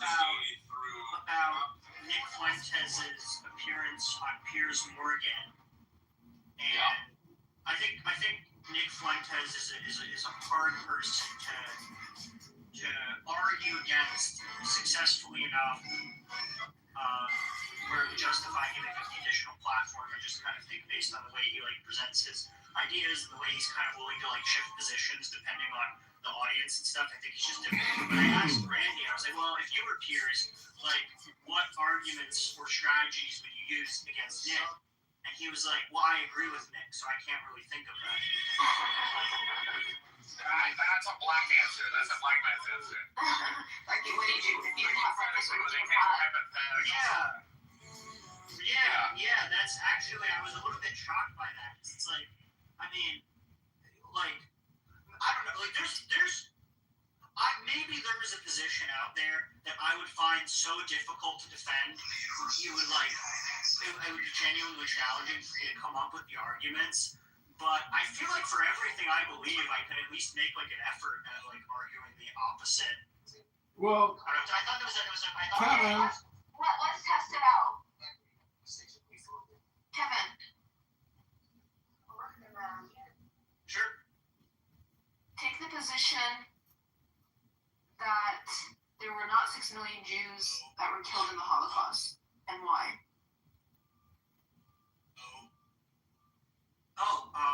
Well, I mean, I know a lot of the arguments that they make. One of the things they bring up. No, you were saying it from their position. You have to say it as you have to say it as if you believe it. Okay. Like in a paper when you. So I would. I'm assuming the character in this debate. So at the time, nobody thought it was 6 million. One report from the American Red Cross estimated it at around 270,000. Oh, really? Additionally, estimating deaths for something like this is incredibly difficult, especially given how many of the records the Germans destroyed themselves. So how would we even know these? Kevin, you can stop. How are people so confident that it's 6 million? We hear this number all the time. It's such an exact, specific number. You know, I mean. You convinced me. Good job. Right. I think if you're not that it's not a challenging intellectual exercise, but I think one should be able to argue the other position, or at least I was a little bit surprised by that answer from him. I was literally wait, so you can't you're intellectually unable to imagine how if you were Piers Morgan, what you might say in order to make Nick look bad. Are you laughing at what he's saying, or are you laughing at something else, Diego? I can't tell. I'm laughing at the fact that Randy is kind of retarded. I don't think that he actually got doxxed by John or Keegan, but I do think he's a little slow. I looked at that last name. It is a Palestinian Christian last name, despite it being a Lebanese last name. Wow. Yeah, it is a Palestinian Christian. Wow. Kevin, are you still there or are you on the phone? Diego, do you know that? Okay, Kevin, are you back? Yeah, I'm back, yeah. You all know that meme of that Chad? The Giga Chad? I guess. I don't know why. I don't know if I've seen too many of Nick Fuentes' face, like, imposed on it and making it look like he looks like him. But now when I see Nick Fuentes on video on live, like when he was talking to Sneeko, he looked like that Chad. He's like getting really, really handsome. He's definitely glowed up quite a bit. I mean, but that also, like, you know, when he started streaming, he was like basically a child. I mean, he was like a freshman in college or something like that. He was, you know, maybe 18 years old. Now he's yeah, he's looking. Now he's like my age. He's almost exactly my age. He's like 25, 26 too. Yeah, the dude's gotten a lot more handsome. I mean, the beard helps him. I think he also gained a little bit of weight, which you know, I think he maybe is like even a tad chubby now. But like before he was like super skinny. So I think him putting on a little bit of weight was like an improvement, like having like a little bit more fat in his face. Yeah, for sure. Yeah, but I don't know why. Just like whenever I see him like on my, like I saw him with Sneeko, I was like, okay, he looks like that Chad meme now. Like actually, not even the fake one where they superimpose his face on it. Did you see him on Piers Morgan? We watched it together, like in Diego's room. What an embarrassing performance from Piers Morgan. I mean, absolutely retarded. Like, he maybe couldn't have done a worse job. Did you see Dr. Phil and him talking about it like meetings later? Did you see that, Diego? I heard about it. Dr. Phil and Piers Morgan analyzed Nick Fuentes, his debate. And Dr. Phil was saying at least now he can admit that there was maybe even more than 6 million that were killed in the Holocaust. You know, I think the issue with arguing with Nick about something like this is he doesn't actually like care about the like, you know. So if you, let's say you brought on a subject matter expert on like Holocaust history to debate him, Nick would just say, you know, I really don't even actually care. I just don't like the way the Jews use the Holocaust to like, you know, hurt white people. So no, that's not. Yeah, to some degree, yeah. But his position is like, why can't I question it? That he hasn't even looked at it one way or the other. He doesn't have a position one way or the other. That's what he said. He does that. I gotta get going though. Like him. He does. I mean, Kevin convinced me that it was not 6 million. He did a really good job. Well, all I can say is, Princessia, based on the way that you use this app, you will probably be stuck. Have you ever seen the movie Batman with Bane? Where, you know, Batman and Bane both like climb out of the hole and free themselves from their pit of despair. Do you know that part from the movie? I don't have despair when I'm around Diego. What are you talking about? It's called a metaphor. Do you know what a metaphor is? Impressive. You know what a metaphor is. Anyways, it's just an observation. Metaphor versus simile. But Diego, what did you say? I feel like you roasted me, but I couldn't hear you. What's a simile? When you use like or as. Diego, you said something. I want to hear the disc. Go ahead. Because every time you disagree, it helps. Like 6 million, as in more or less, as in like 80 hours a week.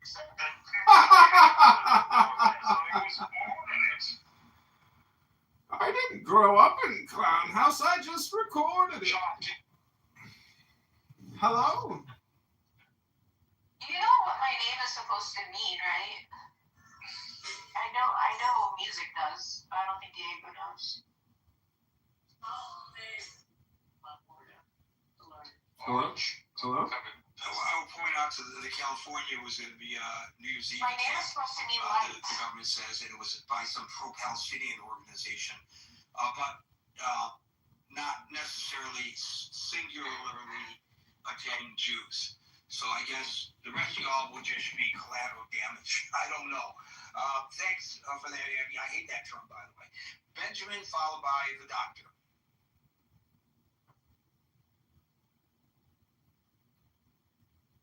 Hey. Yeah, I guess I'll be the first contrary view because I don't know PvP, but I think it's one thing for people who are on the inside to say how internally consistent their world is and how externally the world is. It doesn't make any sense. But if you want to understand this problem, I think it has to be a little bit honest. There's really two main features that contribute to this dynamic.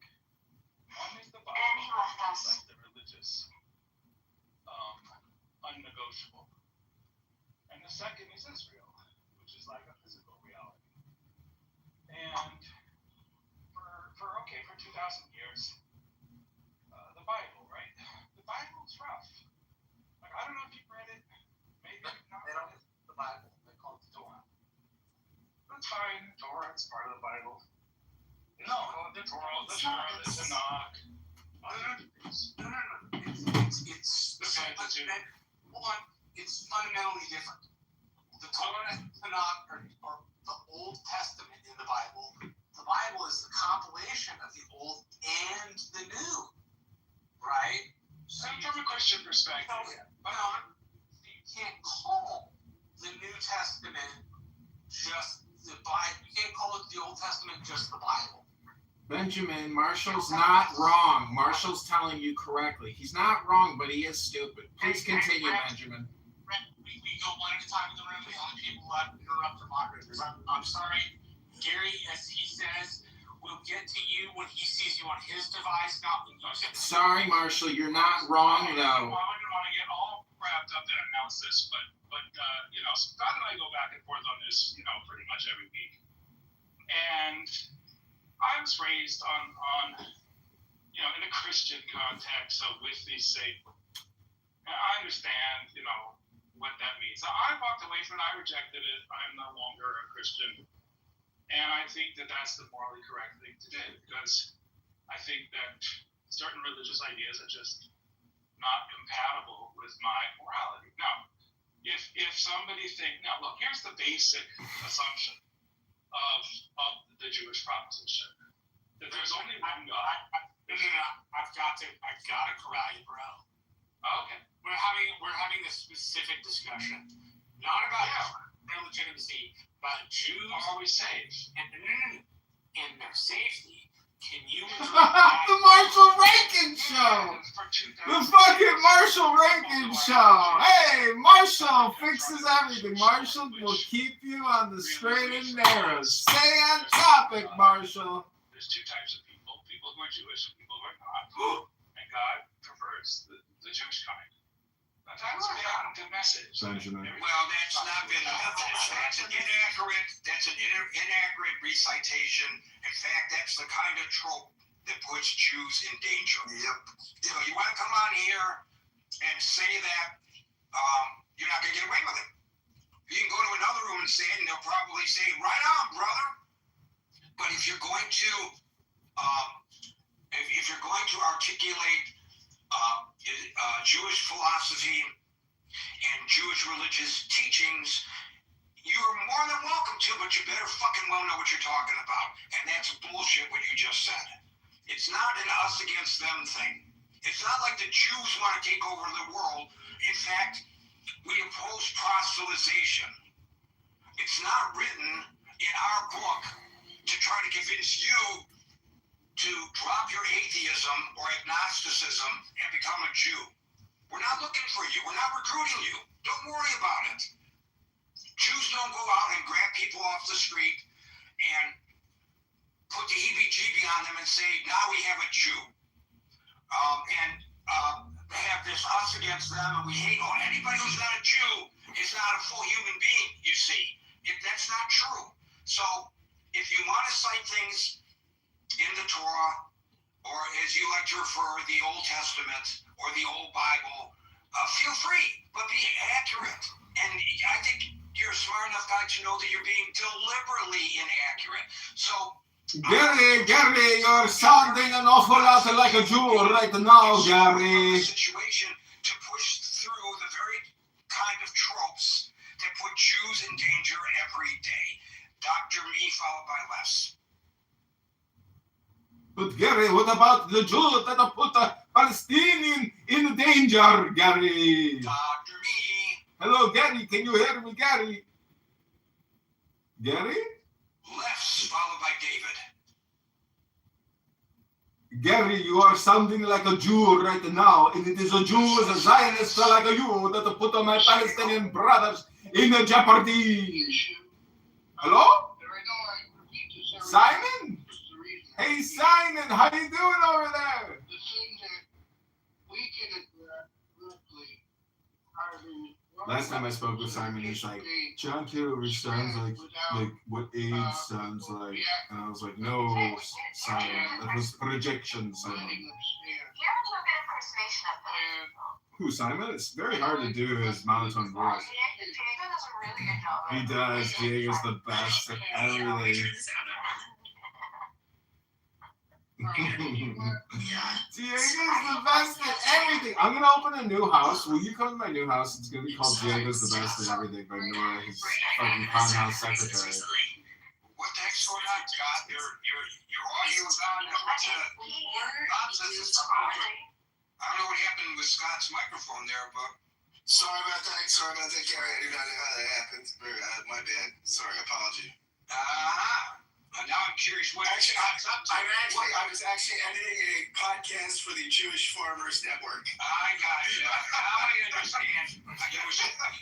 You were scrolling through the audio. Now I understand what I was hearing. Okay, Les followed by David. Go ahead and start all over, Les. Gary, were you able to hear what I said, or do I need to repeat it? Go ahead and basically recap, because I don't want your words to be lost. So, the thing that I think really needs to be addressed that would help the situation Marshall. are the blood libels that are spread every day against Jews. And these ideas have consequences, and they're murderous. And we're seeing this all the time. This is why you should issue the apology, Nora, instead of wasting your time sitting here all day. Okay, Get the video. listen, I tried, but my face is way too, it's just, I tried to do a video of an apology. I didn't feel that these people had power, and, they could be sloughed off. But for the most bizarre reason, unless you look into it a little more deeply, after October 7th, it really intensified. And it's basically your gas, your oil money at work. You had Qatar that took all this money and decided to smear Israel and smear Jews. And that was part of it anyway. But in general, these bloodlines. Decided to come talk to us. You don't want to talk to us because. And they can't, be allowed to stand. Thank you. You used the correct term that I did not use in labeling what the previous caller said, and it was indeed a blood libel. Thank you for correcting that, Les. David G., followed by Tiffany. Hey, Gary. Very sobering weekend, to say the least. In addition to the many lives that were lost in the city, to the anti-Semitism shooting, and the many injured. We lost Rob Ryder, who was also the faith and a great, valiant activist in addition to the many great things he did on TV and movies and just. Because you're on my Instagram, stupid. Yeah, it's a shame that he died of Trump derangement syndrome. That's just really sad. Well, I just didn't want to go there. But you're right. Yeah, that was a horrible slap. But no, I mean, I used to live in a neighborhood where we had several synagogues and in Beverly Hills, and you know, the police. We had the San Bernardino killings, and those police were out in force, cruising the neighborhoods. You know, far removed from the incident, but not really that far removed. So, you know, as a non-Jew, but as a person that was raised. Sorry, no, I didn't mean to call you stupid. I just really want you to issue an apology video so you can move on with your life, because your video. Okay, this is my apology video. I'm so sorry for everything that I said. No, I mean, you gotta issue it on your YouTube, on your Instagram, on your No, TikTok. I'm recording myself right now. Oh, okay. All right. Well, great. I'm so glad all my work is done here then. I do look like a ventriloquist, and I'm not appropriately dressed. You're a clown? Just that much of a threat. You know, Australia is interesting, Gary, because on the one hand, it was settled by similar folks that helped settle this country coming from England. Predominantly a Judeo-Christian faith background, settler class of people that came there, irrespective of their indigenous issues that we had. But yeah, I'm disappointed, Gary, that the Prime Minister did not be more vocal about the anti-Semitism and the response to what had happened. Recall in 2002, Balinese bombing. My ancestors were disregarded, dishonored, and 88 of those were Aussie nationals. And the reason I emphasize that is because most Australians could name or know somebody that died, or knew somebody that died in that incident. That's how small a country Australia is, 25 million people. And then, of course, in 2005, there was another bombing where 4 were killed. So the government, the country, to continue to message properly, I think we're ultimately worried about upsetting or continue to upset their 250 million plus Muslim population in Indonesia to the east of them. So they're obviously trying to message and be, as, somber as they could, but at the same time not inflamed.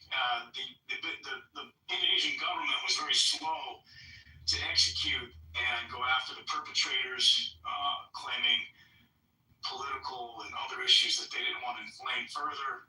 So there's a lot of issues, Gary, with regard to battling this scourge of anti-Semitism, particularly against the religion that is blamed the most for this type of activity and action. So I'm not saying that there aren't anti-Jews everywhere, regardless of political persuasion, but it tends to be messaged as either, racist right-wingers or leftist, pro-leftist champions of the movement against the Israeli government for the Palestinians.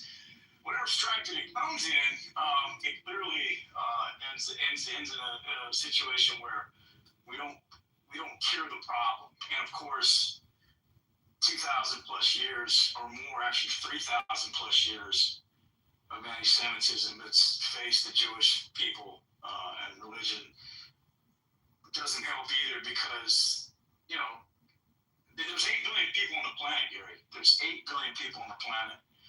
And I believe under 20 million, 15 to 20 million Jews, if I'm accurate or inaccurate on that number. But it just bespeaks the... 15 million. 15 Thank million. Thank you, Abby. 15 million.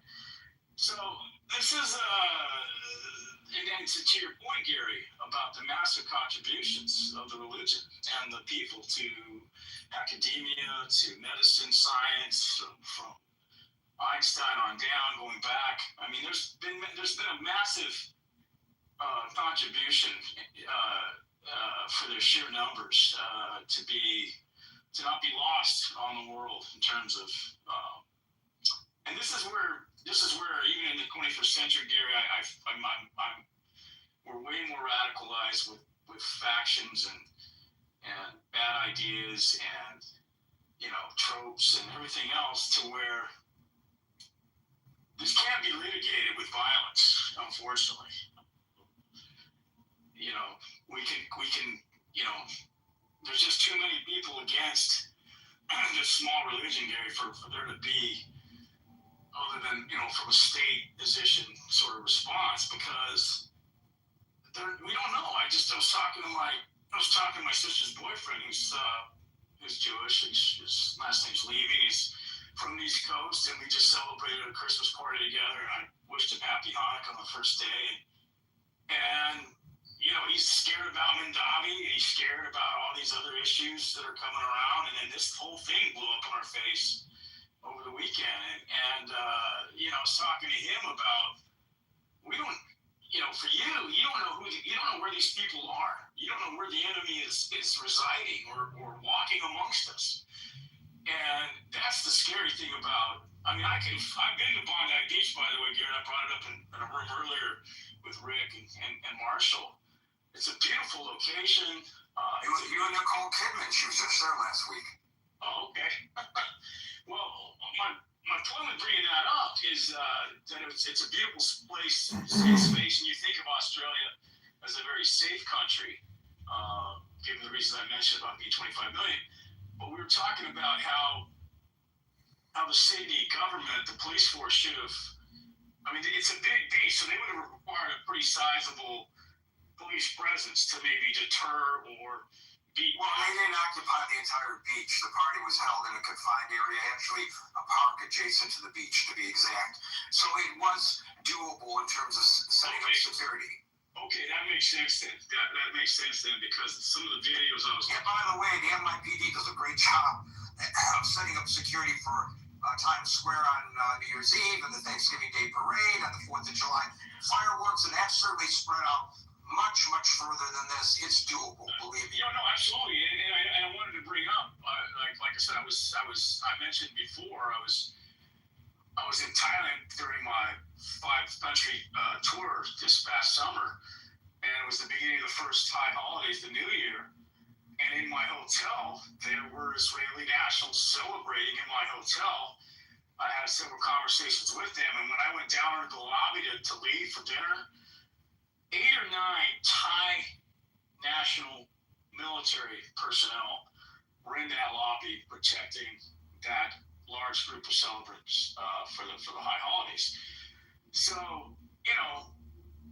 this was a far larger gathering with a bunch, which I don't know how you would rate holidays in terms of importance. I guess it doesn't really matter, but the fact that you would have that many Jewish adherents trying to celebrate Hanukkah on a beach like that says to me that, yeah, there was a drop or lapse in security for that. So, but anyway, I'll land there, Gary. I know there's folks who want to speak, and my heart burns out. And obviously, whatever more money we need to spend. The one thing about America, Gary, one thing I've enjoyed about being in this country, being in Los Angeles, is,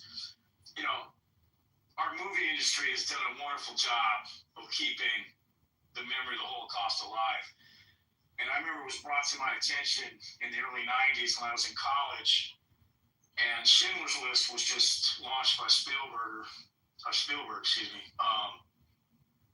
and it was argued in class on several of my discussions about international politics in Israel was George Bush Sr. was attempting to roll back, I guess he was trying to roll back some of the funding we do for Israel, and it was being argued that Schindler's List was potentially a direct response to some of these policies that George Sr. was trying to implement. I'm not saying he wasn't a friend of Israel, but the fact that it was being debated that we can't keep our eye off the ball with regard to Israel and assisting them geopolitically. But I don't know, that's for another discussion. But But I remember the movie was one of the most impactful ones I ever saw on the Holocaust, and I'm grateful for Hollywood for able to produce that kind of production, because let's face it, Gary, we're very lazy when it comes to academics and studying and learning. And even myself, who has many Jewish friends, I had to do a deep dive to understand just what the protocols of Elders of Zion was and how that originated, and how that found fertile soil in Russia and in Europe, and then was used and leveraged by the Nazi machinery to promulgate these ideas that they used to, starting out as, basic lies about the history of Judaism in the world and how those took root. And even to this day, these ideas are still promulgated out there and believed by Nazi groups and whatnot. And so, it's only going to be, I think it's only going to be one, Gary, through a better educational approach to this. And I'll end there. Can I respond to two things, David? Absolutely. David, with respect to lack of security, we will have, when we have an event in the United States, we will always reach out to our local law enforcement, let them know there's going to be an event. We do hire private security, and in the United States, we'll have private security that's armed. However, we do rely heavily on local law enforcement. I believe that read the accounts on how much in Sydney they were being assisted by local law enforcement. There's a real lack of real motivation in that country to have taken the Jewish community's needs seriously, and they were not getting the reimbursement. And luckily, we do in a lot of U.S. cities when we have events, in some of our cities that are more problematic. The first thing. The second thing is I'm actually friendly with Stephen's sister, and no, that wasn't the motivation on doing Schindler's List whatsoever. You grew up in a very identified family, and if you're in LA, his mother owned the Milk and Honey restaurant, which was a dairy kosher restaurant. And he did Jewish traditions and raised his children with a strong identity, and there were other motivating factors to making Schindler, but it wasn't because of George Bush. Okay, thanks for clarifying that. I was aware that his mother lived in the city for a long time and had that business, but thank you for clarifying that. Appreciate that. Thank you, David and Andy. We'll go to Tiffany, and by the way, we are now at 6:05 Eastern time, so we will no longer be inviting folks onto the stage, but we are into extra time, which means that everybody on stage and in queue will have the opportunity to speak. We go to Tiffany, followed by Z. Gary, I think I was skipped, but that's okay. I'll wait right there. It's in the order which I see it. People on the stage, buddy. That's the best I can say. I can't follow when people slide down to another location. I know that sounds unfair, but I cannot do that. It's beyond my abilities. So that's why we do it this way. Tiffany, followed by Z. Okay, thank you, Gary. Thank you so much. This is a wonderful conversation, and I'm grateful to have this space to share. It was 1999 when I was a live-in nanny in Newton, Massachusetts, with a girl who was going through her bat mitzvah as I was converting to Catholicism, and she and I spent that year together parallel with religion and learning our religions, and it was an amazing experience for me, getting to immerse in the religion and learn and grow. And then I was been a high school teacher for a long time, and every year we are reading Night by Elie Wiesel, and we are Boy in the Blue Striped Pajamas, and watching Freedom Writer, and teaching about the kids that this could happen now. And yet still, here we are in this society where it is not appreciated how powerful words are. Words have power. And so much, wherever they are, there is a lack of respect for language that gets thrown around like it's in respect to the Holocaust in particular, right? Name calling from people that aren't Jewish, but that are wherever. They don't even have a piece in it, but they'll take the Holocaust language and use it so casually. And it boils my blood. And it has to stop.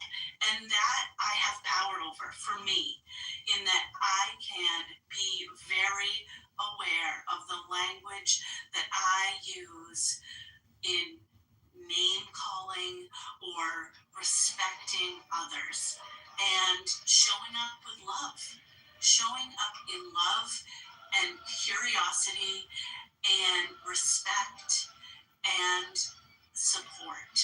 And I have 2 children, 13 and 18, and I can have them also show up in their world in respect and awareness of how powerful language is. We have that power. It doesn't cost anything.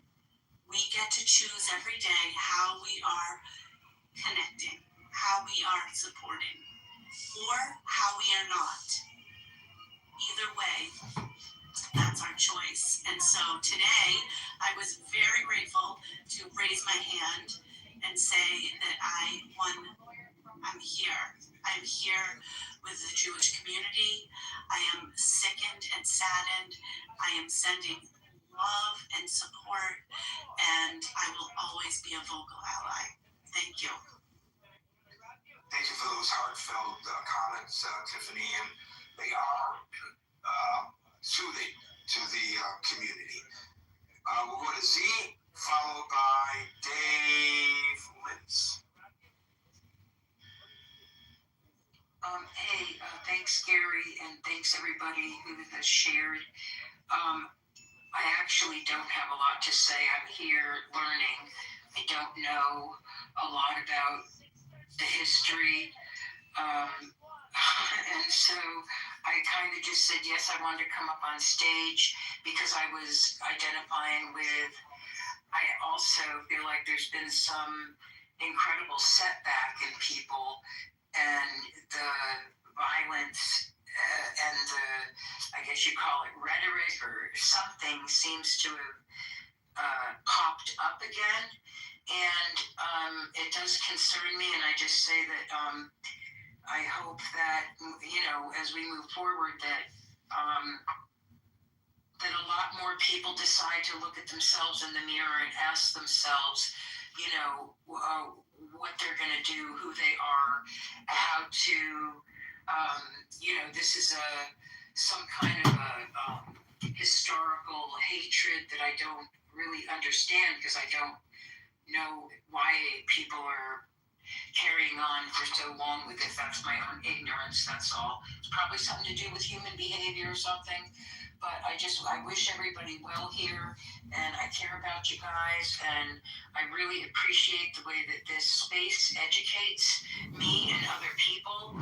And also, Gary, I appreciate you asking people questions, qualifying questions, because I don't understand a lot of things either. But I just want to say Happy Hanukkah, and take good care. And that's it. Thanks. Thanks. Also very appreciated comments from you. A lot of people don't get it. Then when I asked the question, it is to qualify what they were saying. And instead of fighting, they should embrace that as an opportunity to expand on their point.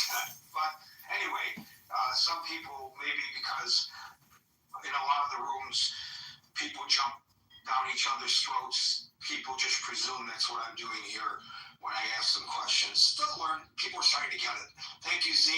Dave, followed by Reed. So over the last 11 months, I have been in room where AB was. Okay, so I've been quoting many what AB have spoken. So AB, if I've spoken wrong, please correct me. So I was on 21st May 2025 when the two Washington DC diplomats killed. I was with the Jewish. There were like 20 over Jewish, and they were all silent when they hear the news. I know exactly firsthand how Jewish react when this happened, right? And they went around and asked each other, "Have you done anything good? Have you done enough good lately?" The first thing they do was to self-examine if they have done enough good, so that in future there's a chance there's a less likely another Jews got killed by this kind of hate against the Jews. So I know exactly how Jews feel, and I know exactly when a rabbi in the synagogue got attacked and he protecting the Jews in the rabbi and what he would say before he get killed. So I know exactly how they feel. So I also want to quote the most important words that AB said. AB, please correct me if I've spoken wrong. AB say they come for people on Saturday and then they will come for people on Sunday, right? So if AB, I misquote you, please let me know. Because, yes, AB, you want to say something? Exactly what I said. Yes. So, and I urge everybody remember this, okay? There are 50 million Jews. And with the Jews, I would say, you only 50 million. You cannot survive without the help of the 2.5 billion Christians out there. You can't fight alone. It's not enough. And I've been saying this to them, or shouting to them. So what Israel is doing right now is, recently they have invited 1,000 pastors from US to bring them to Israel, to help them to understand the root of the Bible is in Israel, right? And their plan is to increase 1,000 pastors to eventually 1 million pastors from US, right? So there is silver lining of all this thing happening right now because of the Christian American, they understand if they bless the Israel, it will end up according Genesis 12:13, 12:3. It will bless the United States of America. And so you have a Florida mayor, right? Recently, December 8th, has already banned in Florida the Council of Islam American Relation. Okay? And in Texas, along with the Muslim Brotherhood. Yes. And another one is Texas, right? And they are all trying to ban these two organizations. In favor of the Muslim Brotherhood ban, they did facilitate some of the nascent terrorist groups that doing things like Hamas as well as Al-Qaeda. Yes. What it means is Trump's teams understood what the Genesis 12:3, okay? So they understand what AB just spoken. They come for people on Saturday and they come for people on Sunday. And so the Trump team understood this precisely. And Trump team is accelerating this preemptive preparation before they now coming to people on Saturday, before they coming to Sunday. Preemptive, okay? David, and, yes. Protestant Christianity is a dominionist. Yeah, so this is why we see increasing attack on Christmas market, okay? So AB spoke about Marcia. Yes, they think that Israel is special.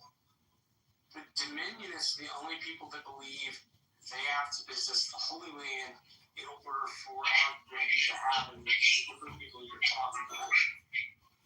Can I just also clarify that the Muslim Brotherhood is a movement, an organization, a philosophy that is not meaning Muslims that have brotherhood. It's a specific organization. It needs to be clearly stated that this is not a statement about the entire religion, the Muslim religion. It has to do with an organization that is has roots actually going back to the time of the Nazis. Some very similar philosophy. There are many Arab nations that are at odds or enemies with the Muslim Brotherhood, and those nations are also allies of the United States. It had ties to the Holy Land Foundation and yes to the Hezbollah, Hamas, and the Houthis, but also to Iran.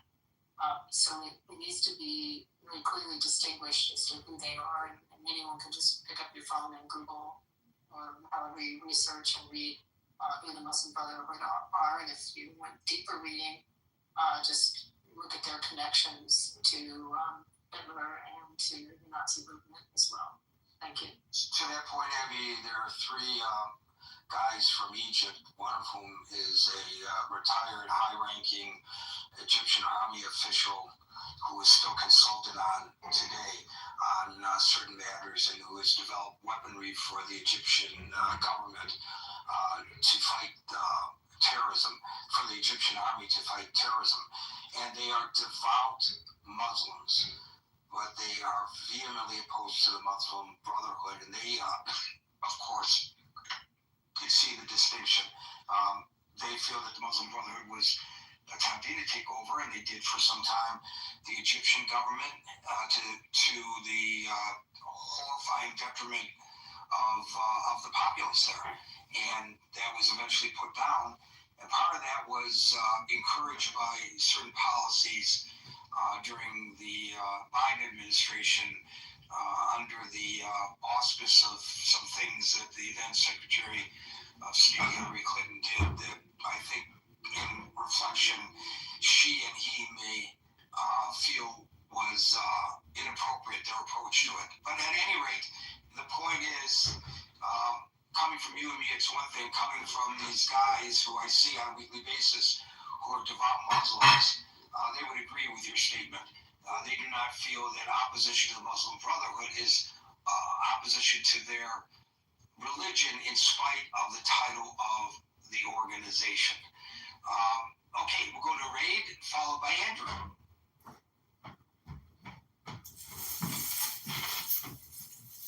Hello, Gary. I just want to say that the police cannot protect you, that you have to arm yourself and be vigilant and always be situationally aware. We are in dark times in this Christmas season.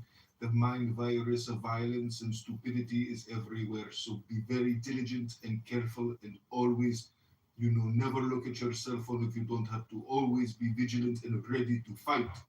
Fight, fight, fight. Fight these evil bastards. I agree wholeheartedly, and I think Abby alluded to this earlier, that at least in the United States, the Jewish community, which has by and large been very reticent to this. I mean, most Jews aren't people who bear arms. They're not people who are, can see themselves as tough guys like the Israelis do to defend themselves and their community. More and more Jews are starting to lean in that direction. I don't think enough, but I think it's starting. And unfortunately, the more events such as the one we just saw in Australia that occur, the more Jews will understand that they have to learn martial arts, if nothing else. Even if they don't pick up a gun, which is fine, and difficult in some communities. And of course, congregation to congregation, you're going to get different responses from rabbis about whether they ought to even bring a gun into the sanctuary, and you find that in the Christian faith as well. There is a tendency to toughen up. Maybe too little, too late, but hopefully not too late and not too little. Abby, did you want to say something? Just one other thing, along with actual weapons and learning to defend ourselves. The leaders in the world of intelligence technology with respect to things that I mentioned earlier, like facial recognition, but also deep dives into information, and so much of the U.S. government now comes out of Israel, comes out of technology in Israel, and for many years, our community didn't really take advantage of the fact that out of Israel was coming technology that we needed. But now we've partnered with several of these companies, and we're able to have much more robust intelligence than we had prior. So I just wanted to share that so much of it was invented there and comes from some very successful, growing, some were just startups that have come up with great techniques for surveillance that, again, our government takes advantage of, and it's one of the assets and one of the benefits of the allyship is what intelligence and intelligence gathering the U.S. receives from Israel. And now also the Jewish community in the United States, also in England. We actually, one last thing I'll say, is the way we are set up for our security. Generally, we got and used and parroted what they were doing under the Community Trust, which is a program they had in England as well. Thanks. Well, Abby, as we say here in New York City, if you see something, say something. And that's, at the very least, to take the previous caller's point, what Jewish folks have to do. If you see something or hear something that sounds bad, don't be afraid to, I'm dating myself here, drop a dime and call the cops or the FBI or somebody and let them know. Andrew, followed by Ethan. Hello, Gary. Obviously, I was sick and mortified, saddened, and just incredulous that this has happened at Bondi.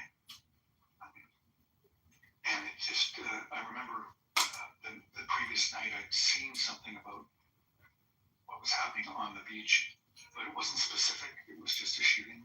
And then when I woke up in the morning, I got more details, and it just was devastating. That being said, I don't want to go into all the historical aspects of this. This is so multifaceted. It's historical. It's also recent history. But what we have here, I think, also is you've got a concerted effort from far right, in particular, to, and I know this is happening in my country, in Canada, through I think the organization is called The Base, or neo-Nazi type movement, and they are going into some of these athletic clubs, weight clubs, and they are trying to, recruit these young men into this ideology. And according to some of the readings that I've done, it's being quite successful. And I don't know what to do about it. We've got I think an intersection of these tropes, and it happens all the time whenever people feel that they're disadvantaged or the economy's bad or they're not being afforded the right opportunities or what have you. They look for a scapegoat, and this is an easy one. It's always low-hanging fruit. And it's like I said, historically, we've seen it before with the Black Death, poisoning wells, and it goes on and on. The first time I ever encountered this, I was at a local in Georgetown, and I was sitting at the bar, and some gentleman came down and he just talked to me, and it wasn't 30 seconds in. He started with the Rothschilds, so I knew what was coming, and I just told him, "Okay, shut up. I want to talk to you." So that's the first time I've encountered that in person. But of course, now in this day and age, it's all over the place. If you have those sorts of algorithms, you're going to find it. And fortunately, I try not to click on that kind of stuff. So I don't get that in my feeds for the most part. But it's just a horrific event. And my heart goes out to all people that have been affected by this, which I consider myself affected by this, obviously. So I have friends here on the app that are part of the faith. And those are the people I thought about first, as soon as I read that in the morning. So, anyway, I'll land there. appreciate those words. Ethan, followed by Steve. Yeah, my picture that I have there, I'm actually a little older than I look in that picture. I wanted to just bring in like a sense I have of the history. I think that we've lived through kind of the golden age of American Jews, and maybe Jews in other countries too. And when I was young, it was, I used to get beaten up for killing Christ. It was still, the Catholics had not all gotten the message from the Vatican. And one of the things I The Pope today, by the way, said enough with this anti-Semitism. So I want to just your tip of the hat to the Pope today for saying. Yeah. All I'm saying is that it was different and it changed. And I sometimes think that we were living in a bubble. You know, post World War II, it took a lot of years for people to sort of get the message about the Holocaust. It took a while. When I was young, when we moved to a new neighborhood, you couldn't get into neighborhoods because if you were Jewish, there were still rules. I forget what they called it, like covenants or. It is what they call them. They call it, yeah. So it took a while. It took a while for the whole, like that was about 20 years after the Holocaust. It took a while for that to kind of move through society, and I kind of look back and I just sort of, one of my feelings is just that I worry a bit that we lived in a bubble of like a golden age, and that what we're seeing is more like a return. So the answer is the Jews have never been safe. And we got this idea that they were, that was this bubble. You know, and I much of my life I've had to keep, you know, I don't look Jewish, as they say. I've kept my Jewish identity secret in a lot of my life and where I work. Like, for example, I've worked in academic settings and I don't say I'm Jewish. I hide my identity. I don't put I don't have something on my door. I've never felt, I mean, maybe because when I grew up, I never felt safe. Well, I remember going and thinking things were getting a lot better for Jews. But maybe, so my perspective is just like maybe the history is that we're just getting used to that it's not really safe and it, you know, that was a really special time when it seemed to be. I'll stop there. Thank you, Ethan. Well, you're kind of echoing something that Abby said about it's kind of went to sleep, but it's always ready to awaken.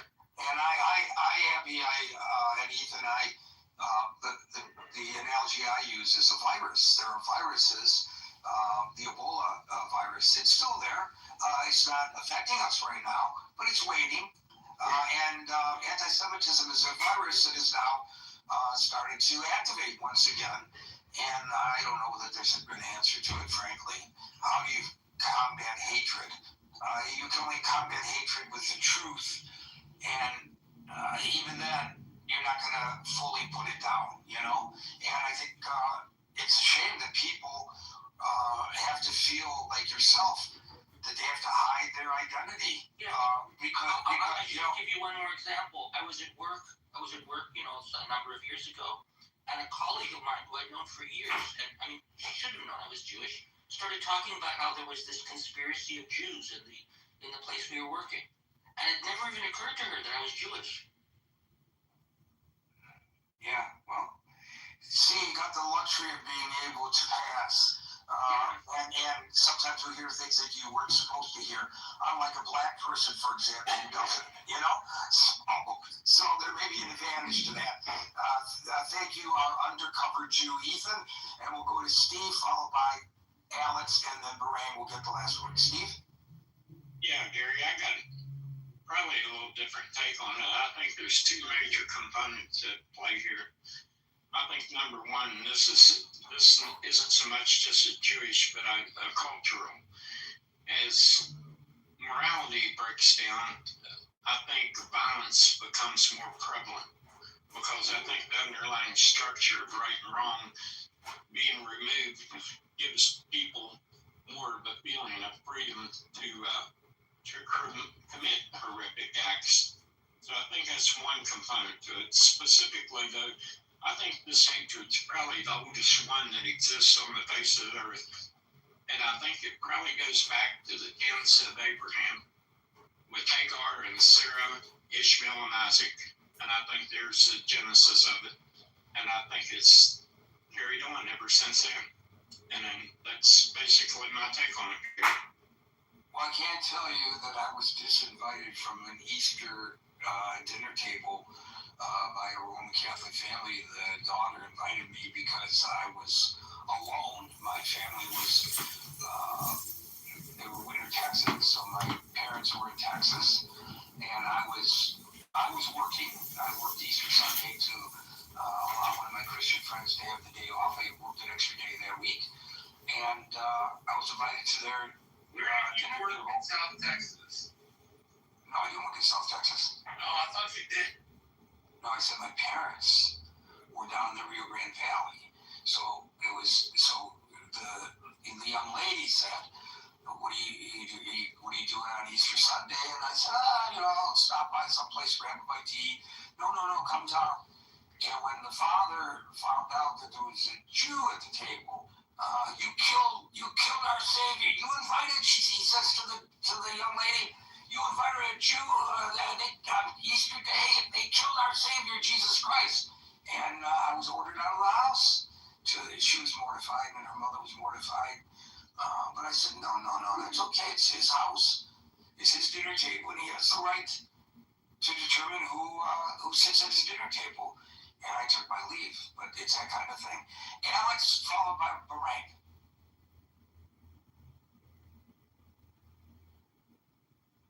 Alex going once.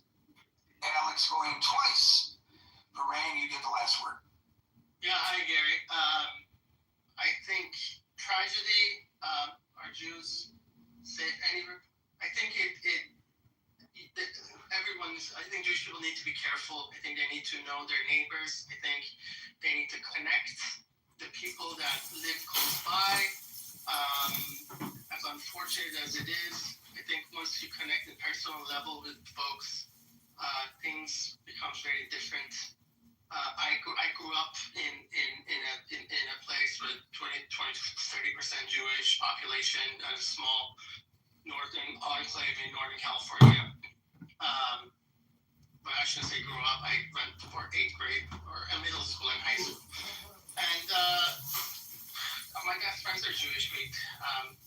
My best friend married my wife and I, and he's Jewish. He was the person who married us. So I think it depends on where they live and people that surround them.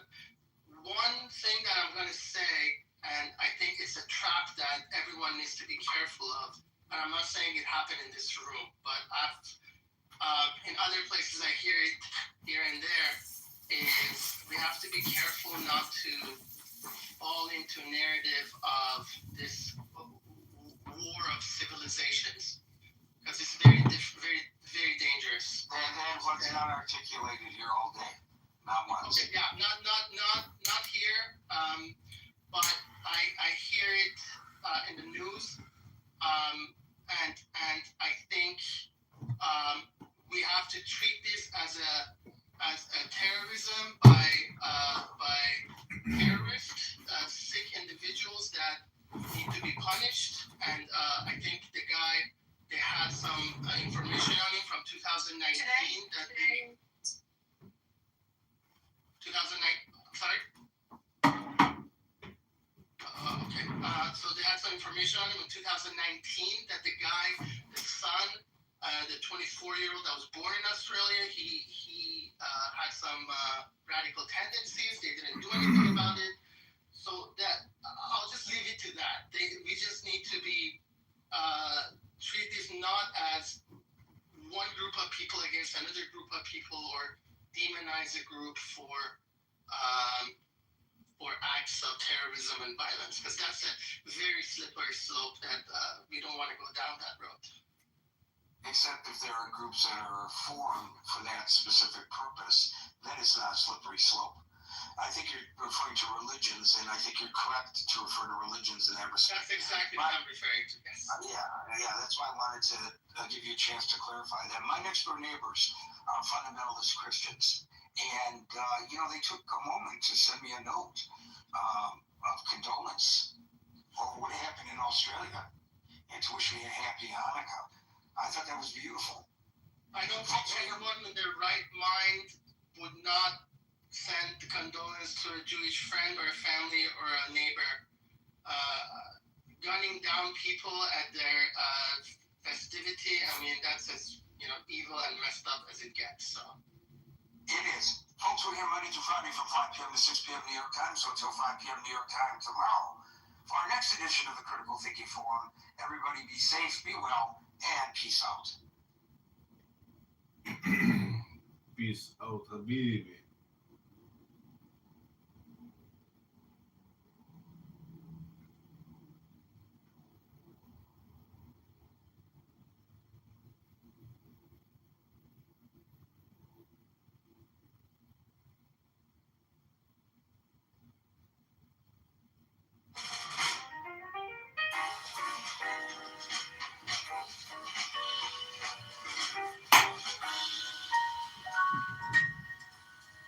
There are 7 keys to the great gate, being 8 in 1 and 1 in 8. First, let the body of thee be still, bound by the cerements of will. The corpse rigid, thus thou mayst abhor the frigid babes that tease the thought. Next, let the breath rhythm be low, regular and slow, so that thy being be in tune with the great seas, Pacific swoon. Let thy life be pure and calm, swayed softly as a windless palm. Fourth, let the will to live be bound to the one love of the profound. Fifth, let the thought divinely free from sense observe its entity. Watch every thought that springs and hands, hour after hour thy vigilance, intense and keen, turned inward peers. No atom of analysis, 6 on one thought securely pinned, still every whisper of the wind. So like a flame straight and unstirred, burn up thy being in one word.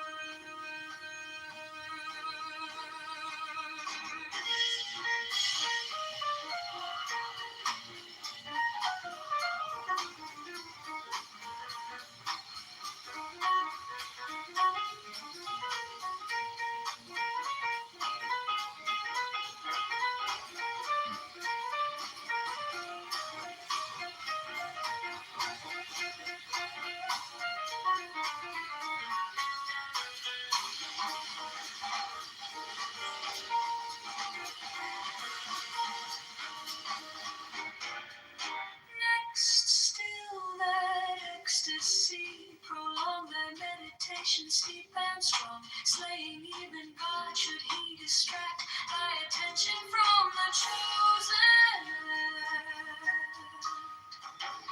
Lest all these things in one orb power, time that the midnight blossom flower. The oneness is yet even in this, my son, thou shalt not do amiss. If thou restrain the expression, shoot thy glance to rapture's darkling root, discarding name, form, sight, and stress, even of this high consciousness. Pierce to the heart, I leave thee here. Thou art the master I revere.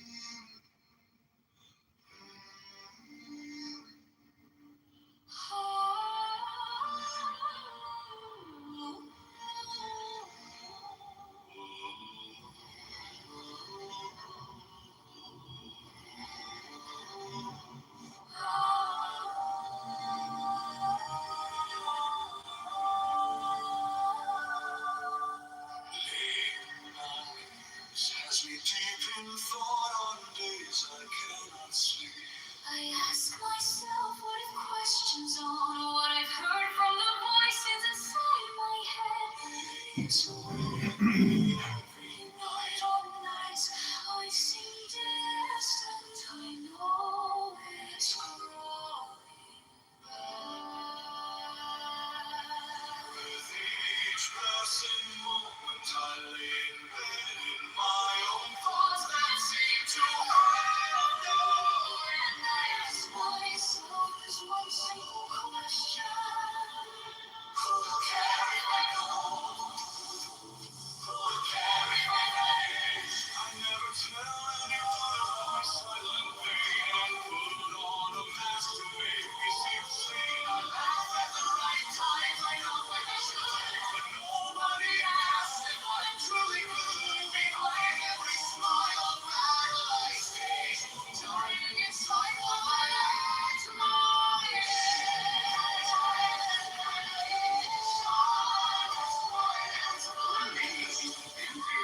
It might be in somebody's interest to take him out before that can happen. Because now that he's dead, we know there's look no further here because the financial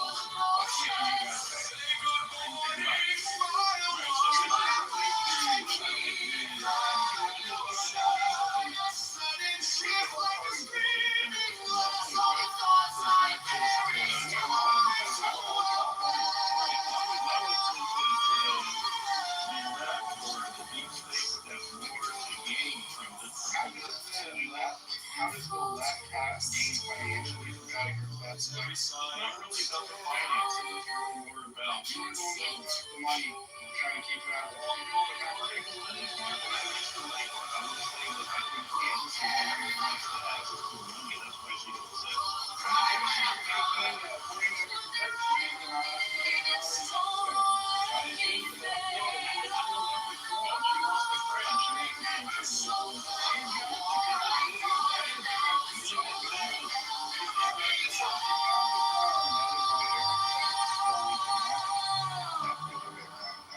You should listen to her last. Okay.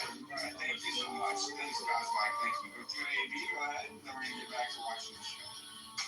Yeah, I was going to say, I don't want to be far-fetched, but you know who else had a pretty strong motive to shoot Charlie Kirk? Let's say somebody who was upset by his constant rhetoric against trans ideology, including leading right up to the very second.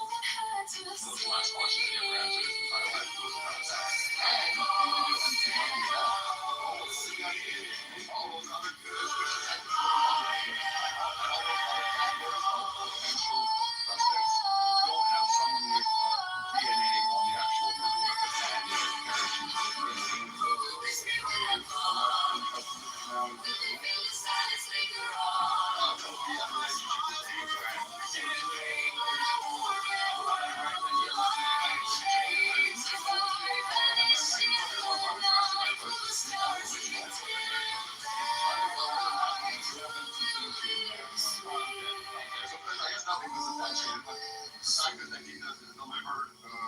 A speech about anti-trans on Charlie Kirk. That was the last question he answered up to the millisecond that he was shot.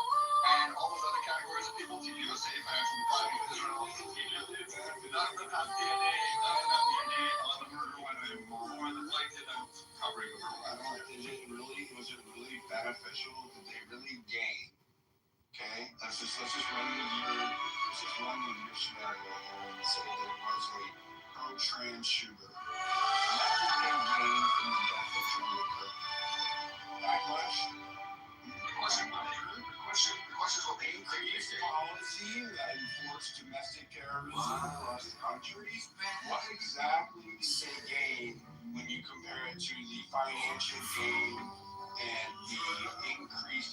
fragility that Turning Point had in the wake of Charlie Kirk.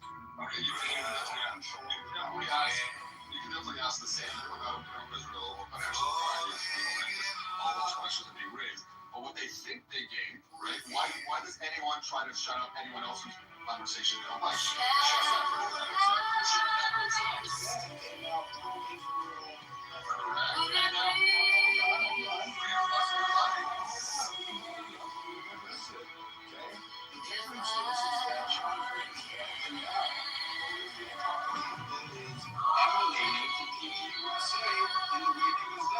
Not trans ideology, not trans propaganda.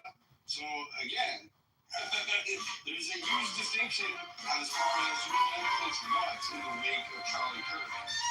From you think from an ideological perspective, that's what I like to say is how people's brains get twisted. You think from an ideological perspective, it made more sense for somebody who tweeted on the day before he was dying that Islam is the sword that the left uses to attack America. That person and the groups that are agree with that have more motive to kill him than the trans people. Are you asserting that the trans furry lover is Islam? No, I'm asserting. I'm bringing up. I'm going to answer your question. I'm bringing up about a dozen other groups that have infinitely more motivation to kill a guy than a guy who was a lifelong. I'm just saying, lifelong advocate. When it comes to motive, right? There's clear, distinguishable, like very evidence, and it's in the results, right? As who had a lot to gain from his death. I would argue, right, that the GOP itself, right, the Republican Party, the GOP, the current administration, since they're Republicans, the state of Israel, right, the individuals at the highest level at Turning Point, they all had a lot to gain from Charlie Kirk's death. Why? From control of his organization, right? From the money that outpoured in the wake, from the propaganda and the messaging of a martyr's death, right? That we saw. Are clear, evident benefits. I'm not saying that they're the result of some conspiracy. Okay, I'm just saying, look at the results. There are clear benefits for the organizations that I named, right? So it's not just Israel that got benefited. It's not just Republicans. It's not just Turning Point. It's not just Erica Kirk, right? There are a lot of people who gained monetarily, clout, status, and obscurity if they wanted it, right? From his demise. So, I mean, it just is what it is. The person who has gained the most clout by far, by orders of magnitude, by ratings, is Candace Owens. That's Candace Owens. Every other group you mentioned has some Republicans, have somebody that. Take the deepest breath of the day. Hold for 10 seconds, hold for 10, 9, 11, 10, 9, 9. Hold for 10 seconds. Let it go, let it go, let it go, let it go, let it go, let it go, let it go, let it go, let it go, let it go, let it take the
for child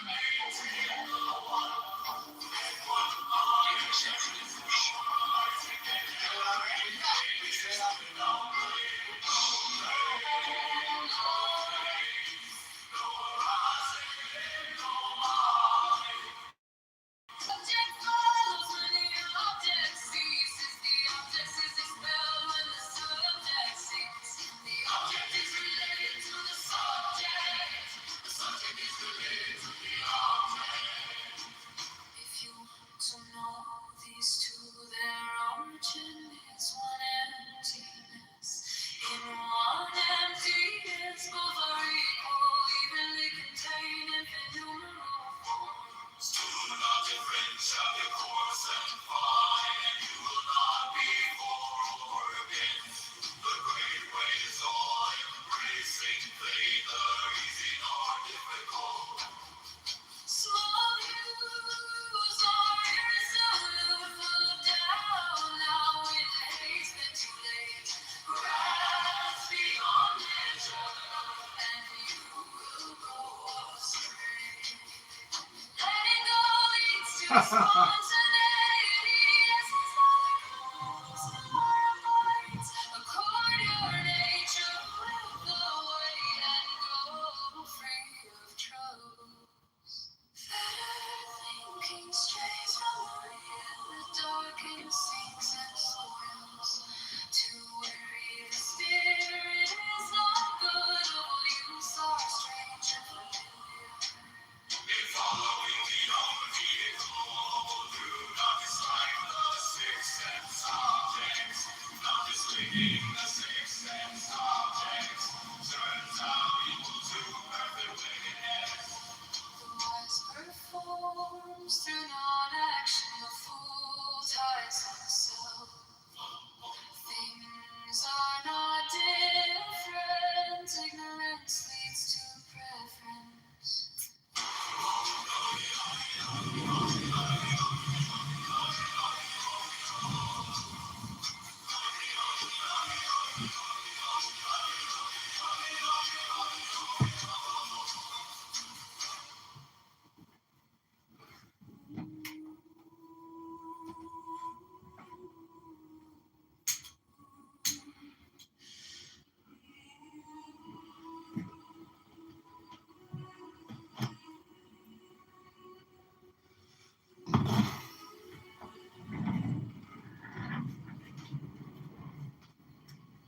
Best way not the figure, it only excludes picking and choosing. Once you stop loving and hating, it will enlighten itself. God for a hairbreadth, and heaven and earth are set apart. If you want it to appear, do not be for or against. To set longing against loathing makes the mind sick, not knowing the deep meaning.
to pursue them. The slightest trace of right and wrong, and mind is lost in confusion. One being is the source of the two, however, do not even maintain the one. With one mind there is no rising, then everything is without blame. No blame, no things, no rising, no.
If you want it to appear, do not be for or against. To set longing against longing makes the mind sick, not knowing that it is useless to quiet thoughts. Only it is like great vacuity with nothing lacking, nothing in excess.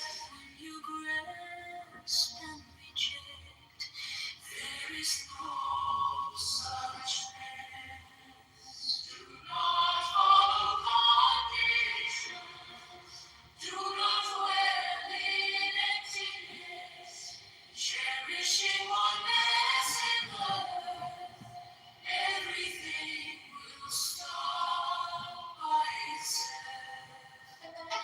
Rest to stop motion, and rest will move you again. If you are merely in ether, how will you know oneness? Now understanding oneness. You will miss in two ways, expelling beyond. You will without it, following emptiness. You are always behind. The more words and thoughts, the more you will go astray. Stop speaking, stop thinking, and there is nothing you cannot understand. Return to the roof and obtain the purport.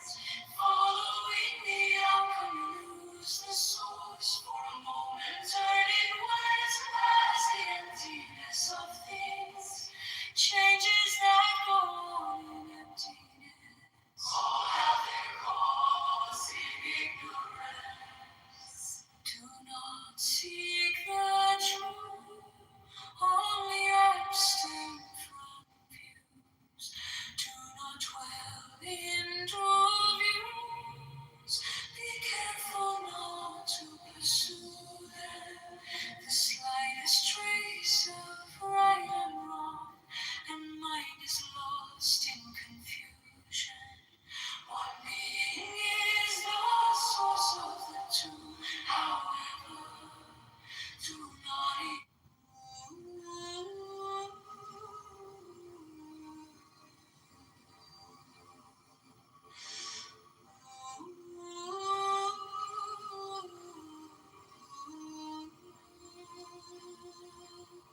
the best way not defeat you. It only excludes picking and choosing. Once you stop loving and hating, it will enlighten itself.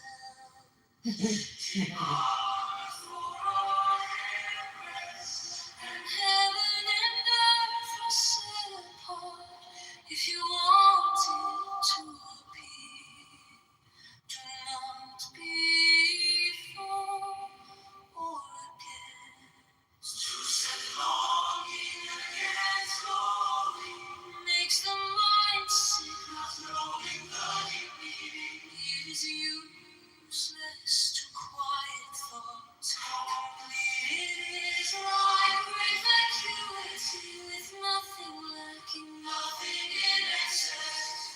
You grasp and reject. There is no suchness. Do not follow conditions. Do not dwell in emptiness. Cherishing oneness in love. Everything will stop by itself. Rest to stop motion, and rest will move you again. If you are really in ether, how will you know oneness? No understanding oneness. You will listen to ways expelling beyond. You will without it. Following emptiness, you are always behind. The more words and thoughts, the more you will go astray. Stop speaking, stop thinking, and there is nothing you cannot understand. Return to the roof and obtain the purpose. Following the outcome, lose the source for a moment. Turning words past the emptiness of things. Changes that go on in emptiness.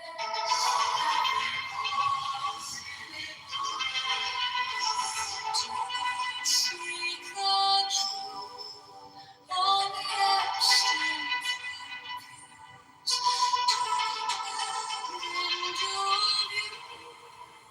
Be careful not to pursue the slightest trace of light and mind is lost in confusion.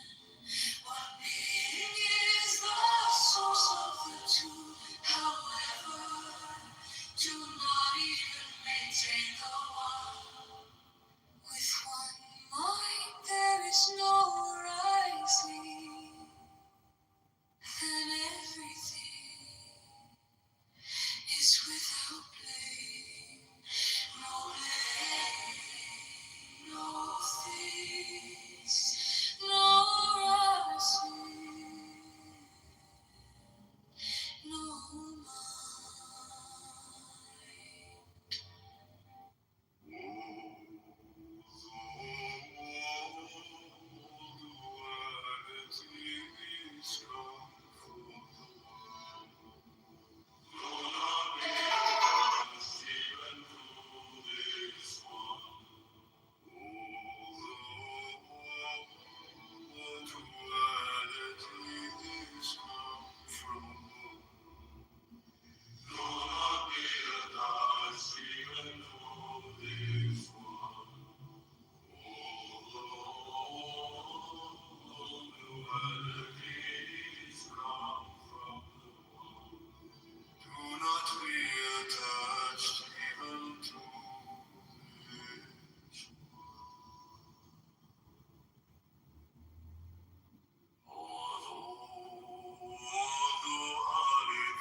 fucking God. Oh my fucking God.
been referred to as the first Zen poem.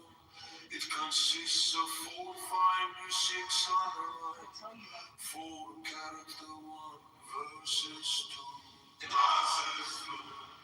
Total consist of 4 characters. This indeed was composed in she-4-4. She was the principal poetic form in use in the early period. It is first used in the book of Oldest Fire. Like the early ship, this invasion name consists of lines that are 4 characters in length. But contrary to most shish, no end rhyme is employed in the poem.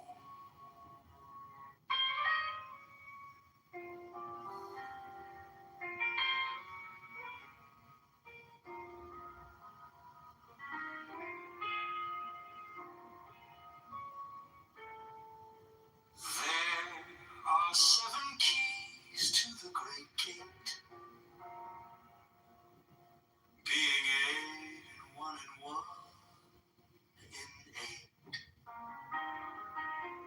First let the body of thee be still, bound by the cerements of will. Corpse rigid, thus thou mayst afford the fidget babes that tease the thought. Next, let the breath rhythm be low, easy, regular, and slow, so that thy being be in tune with the great sea's Pacific swoon. Third, let thy life be pure and calm, swayed softly as a windless palm. Fourth, let the will to life be bound to the one love of the profound. Fifth, let the thought divinely free from sense observe its entity. Watch every thought that springs, hour after hour, thy vigilance. Intense and keen inwardness. No atom of analysis. Sixth on one thought, securely pinned, still every whisper of the wind.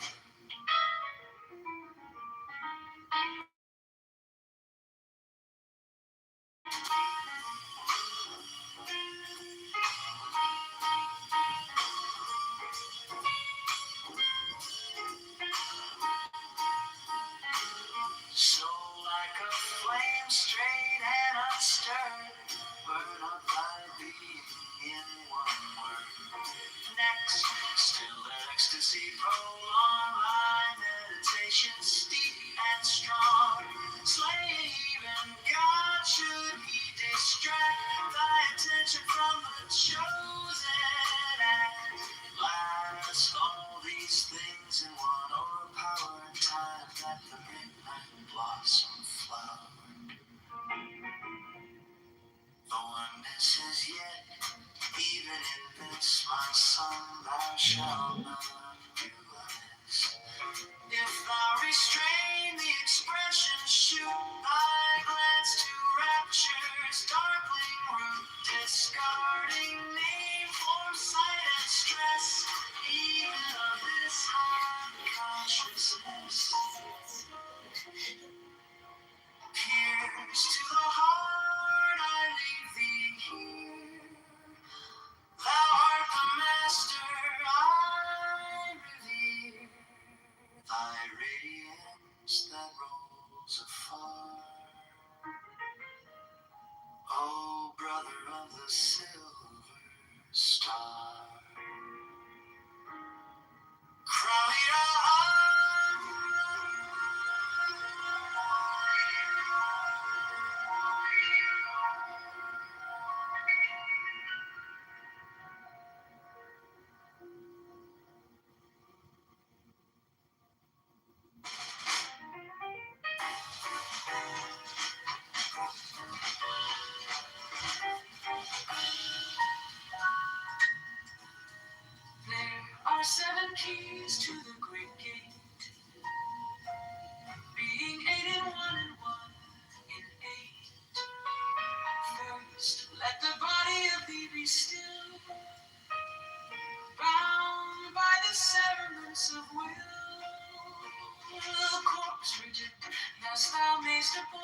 melodies that fall. Next, let the breath rhythm be low, easy, regular, and slow, so that thy being be in tune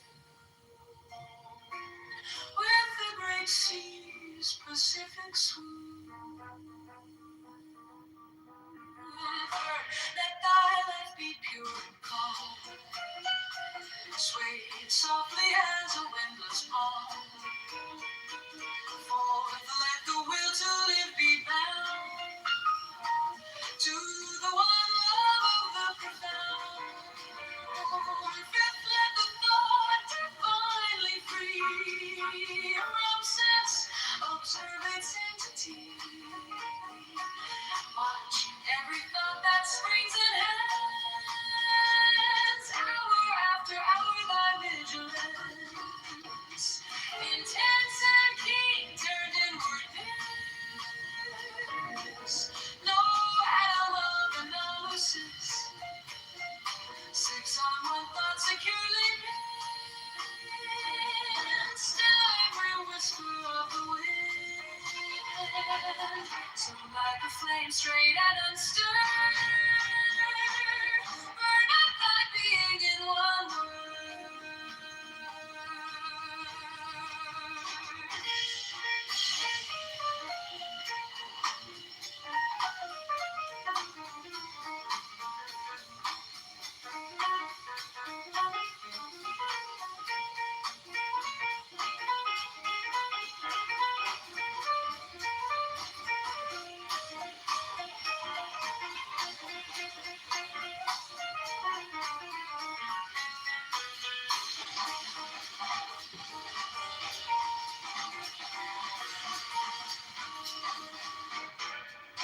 Next, still that ecstasy, prolong thy meditation steep and strong, slaying even God should he distract thy attention from the chosen act.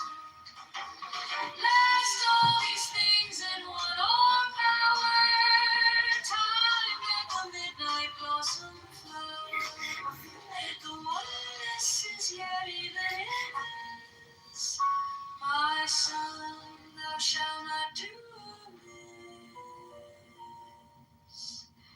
If thou restrain the expression, shoot thy glance to rapture's darkling root, discarding name, form, sight, and stress, even of this high consciousness.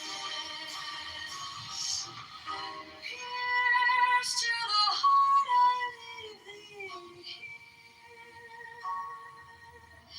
Thou art the master I revere. Thy radiance that rose afar. Oh, brother of the silver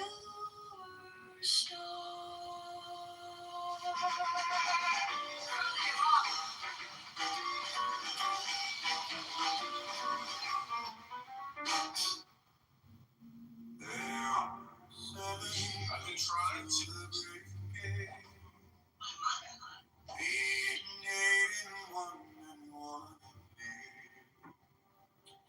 First let the body of thee be still, bound by the cerements of will. The anti-primal triad,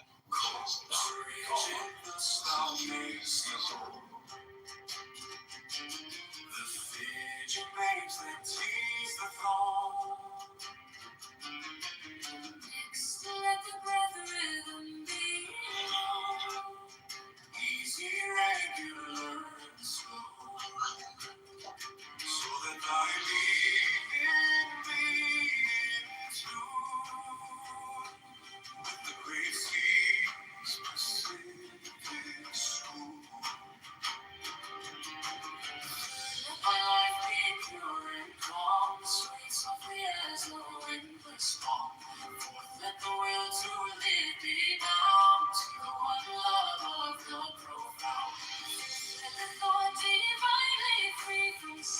observe its entity. Watch every thought that springs and has. Hour after hour, thy vigilance. Intense and determined wordless. No, I'm more than elusive. Sits on one thought securely hid.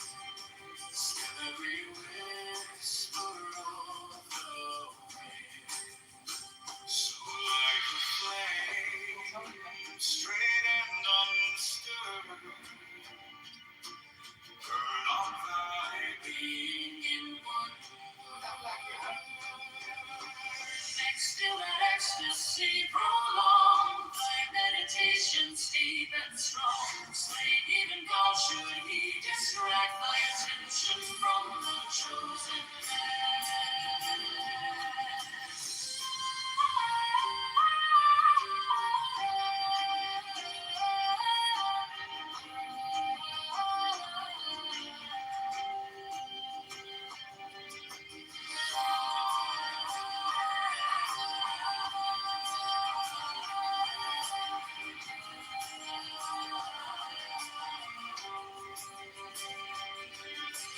Cast all these things in one or power. Find that the midnight blossom flower. Oneness is yet even in this. My son, thou shalt not do amiss. Thou restrain the expression true. Thy glance to raptures darkling, discarding name for sight and stress. Even of this high consciousness. Pierce to the heart, I leave thee here. Thou art the master I revere. Thy radiance that rose afar, O brother of the silver star.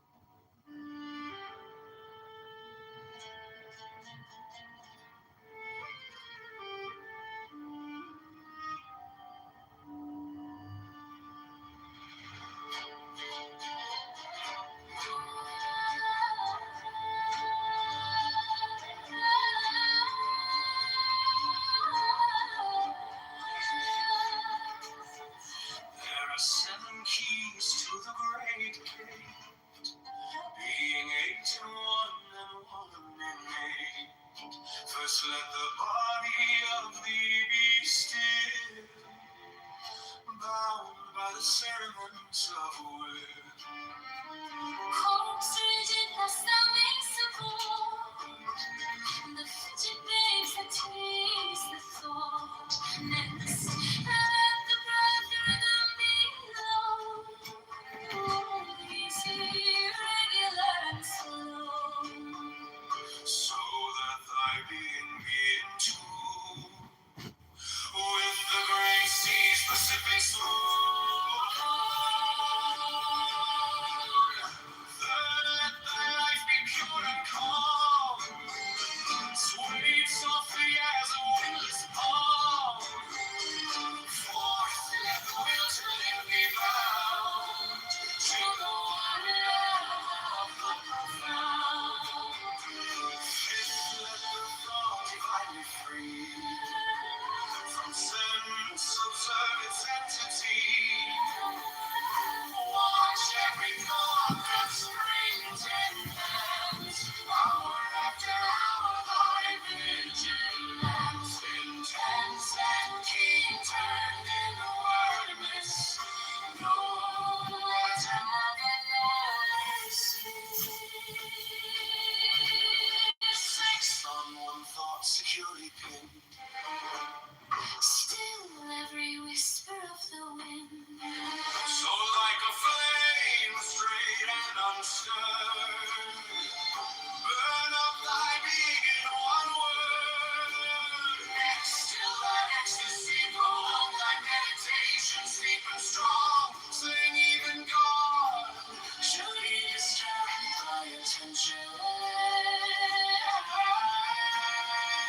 Pierce to the heart, I leave thee here.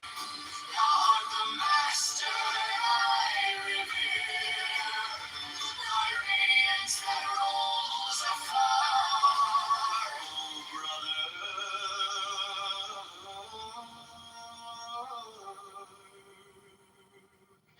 of the silver star.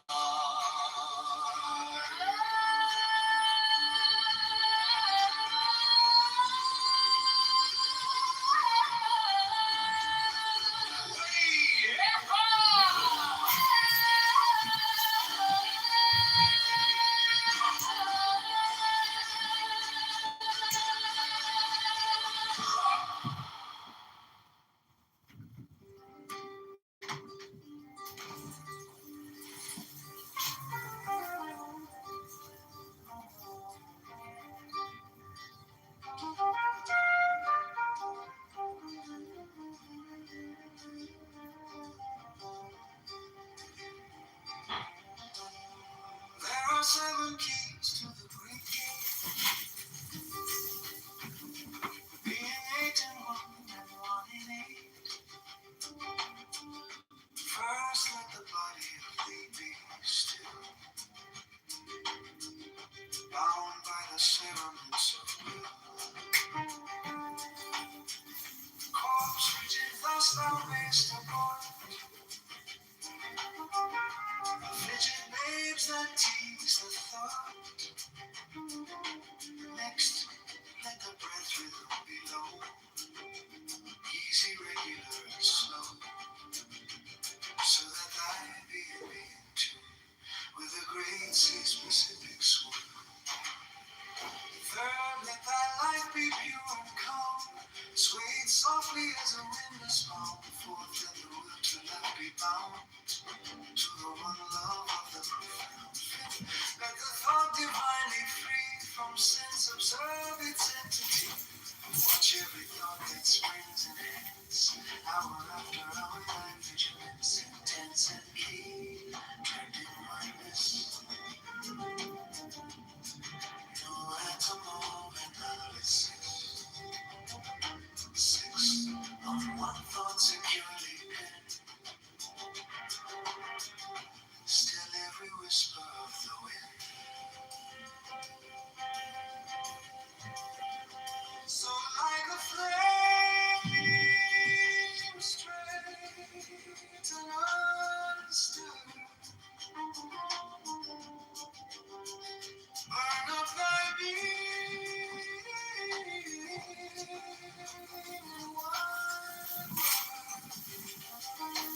Next, still that ecstasy prolonged, thy meditations deep and strong, slaying even God should he distract thy attention from the chosen act. Last, all these things in one power. Time that the midnight blossom flower. The oneness is yet even in this. My son, thou shalt not do amiss. If thou restrain the expression, shoot thy glance to rapture's darkling root, discarding name, form, sight, and stress, even of this high consciousness. Pierce to the heart, I leave thee. Thou art the master, I revere thy radiance that rolls upon. O brother of the silver star. Crowded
There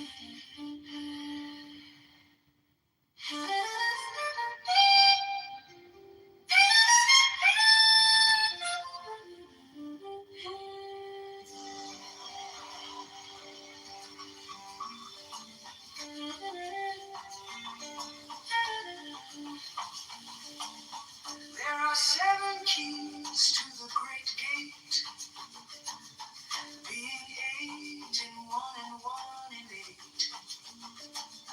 First, let the body of thee be still, bound by the cerements of will. Corpse rigid, thus thou mayst abort the fidget babes that tease the thought. Next, let the breath rhythm be low, easy, regular and slow, so that thy being be in tune with the great sea's Pacific swoon. Third, let thy life be pure and calm, swayed softly as the windless palm. Fourth, let the will to live be bound to the one love of the profound.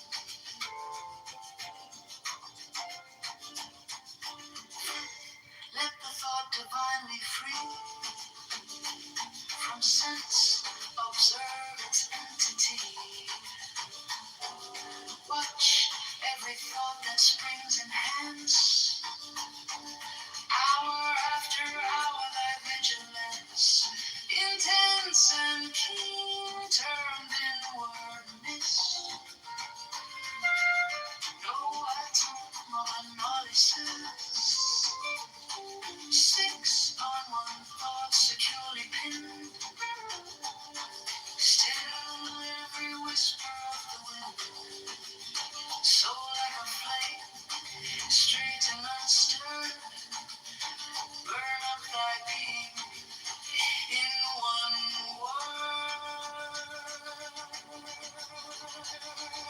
Next, still that ecstasy prolonged, thy meditation steep and strong, slaying even God, should he distract my attention from the chosen act. Last, all these things in one o'erpowered, time that the midnight blossom flowered, the oneness is yet even in this. My son, thou shalt not do amiss. If thou restrain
Tease the thought. Next, let the breath rhythm be low. Easy, regular, and slow. So that thy being be in tune with the great sea's Pacific swoon. That let thy life be pure and calm, swing softly as the wind is calm. Forth let the will to live be bound to the one love of the profound. Fifth, let the thought divine be free from sense, observe its entity. Watch every thought that springs, enhance, hour after hour, thy vigilance, intense and keen, turned inwardness. No atom of endlessly. Someone thought securely pinged, still every whisper of the wind. So like a flame straight and unstirred, burn up thy being in one word. Still ecstasy prolonged, thy meditations deep and strong. Swaying with God, should he distract thy attention from the chosen end? Lost all these things in one all power. Time as the midnight blossom flower. The oneness is yet even in this. My son, thou shalt not do amiss. If thou restrain the expression, shoot thy glance to rapture's darkling root, discarding name, form, sight, and stress, even of this high consciousness.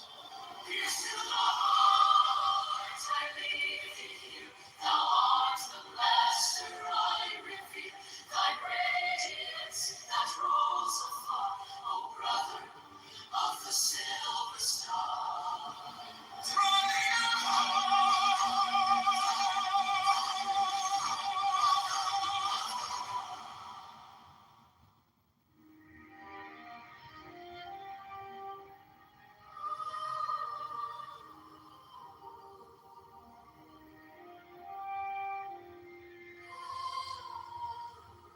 There are 7 keys to the great gate,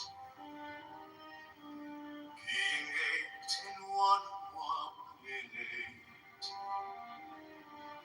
First, let the body of thee be still, bound by the sentiments of the will. Corpse rigid, thus thou mayst abide. Fidget babes that tease the thought.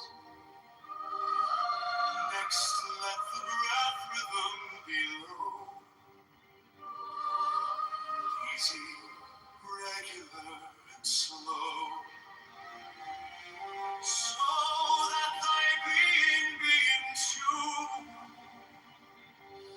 with the great sea's Pacific swoon.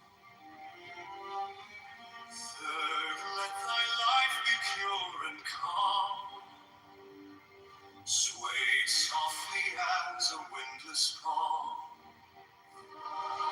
Fourth, let the will to live be bound to the one love of the world. Fifth, let the thought divine be free from sense observe its entity. Watch every thought that springs enhance, hour after hour thy vigilance. Intense and keen, turned inwardness. No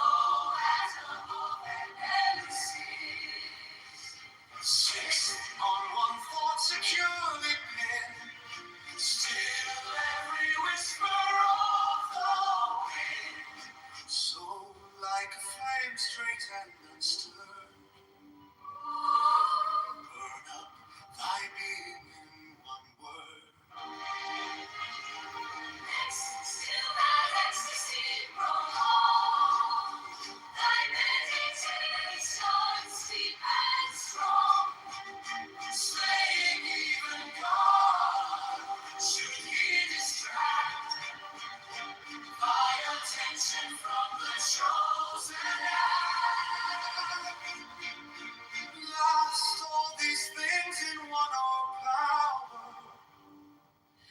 Time that the midnight blossom flowered. Oneness is yet even in this. My son, thou shalt not do amiss. If thou restrain the expressions,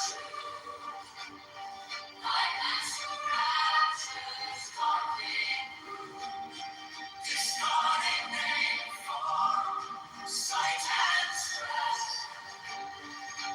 even of this high consciousness.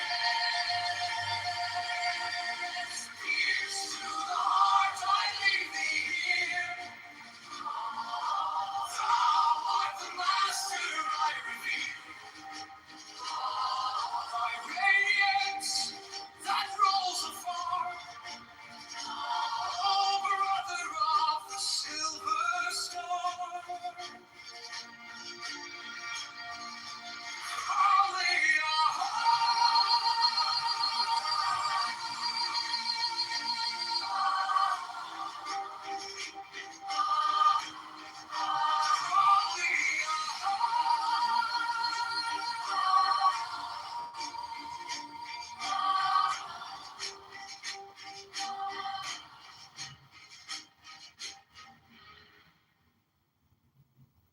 There are 7 keys to the great gate, being 8 in one and 1 in 8.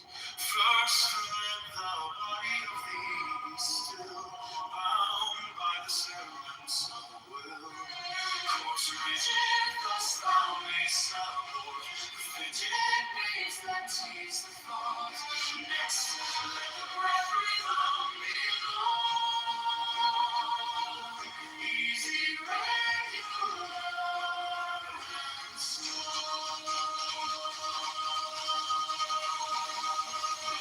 so that thy being in tune with the racing specific tune, third let thy life ignorant come, sway softly as a windless calm.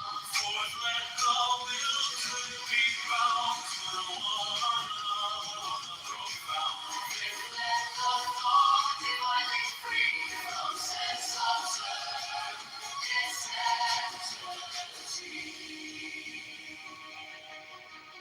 Watch every thought that springs enhance. Hour after hour, thy vigilance. Intense and keen, turned inward mist. No atom of analysis. 6 on one thought, securely pent still. Every whisper of the wind, so like a flame straight and unstirred. Burn up thy being, one word.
sense of will. Course rigid thus thou makest aboard the frigid babes that tease the thought. Next let the breath rhythm be low, easy, regular, and slow. Let my being be in tune with the great sea's Pacific soul. Third, let thy life be pure and calm, swayed softly as a windless palm. Fourth, let the will to live be bound to the one love of the profound. Fifth, let the thought divinely free from sense observed its entity. Watch every thought that springs in hence. Hour after hour, vigilance. Intense and keen turned inward, miss. No atom of another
deepest, darkest places of you,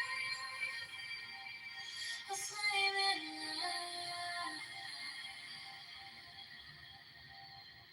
That is where you become.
As a light bearer, you are not afraid of the dark, but it is only when you walk through your own darkness within your mind, bearing your torch, that you can become one with the light. You can illuminate the whole world and never become the light.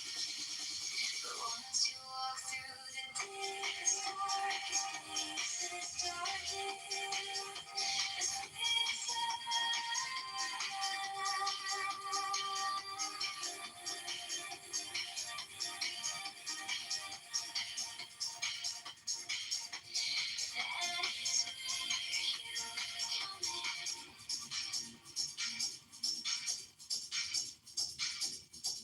that is where you become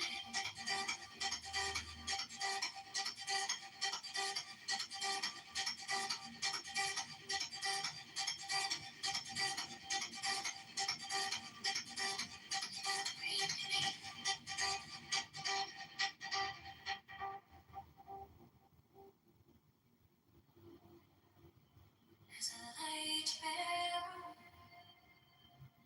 You are not afraid of the dark, but it is only when you walk through your own darkness within your mind, bearing your torch, that you can become one with the light. You can illuminate the whole world and never become the light. But once you walk through the deepest, darkest places of you, a flaming light, that is where you become it.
As a light bearer, you are not afraid of the dark, but it is only when you walk through your own darkness within your mind, bearing your torch, that you can become one with the light. You can illuminate the whole world and never become the light. But once you walk through the deepest, darkest places of you, a flaming light, that is where you become it.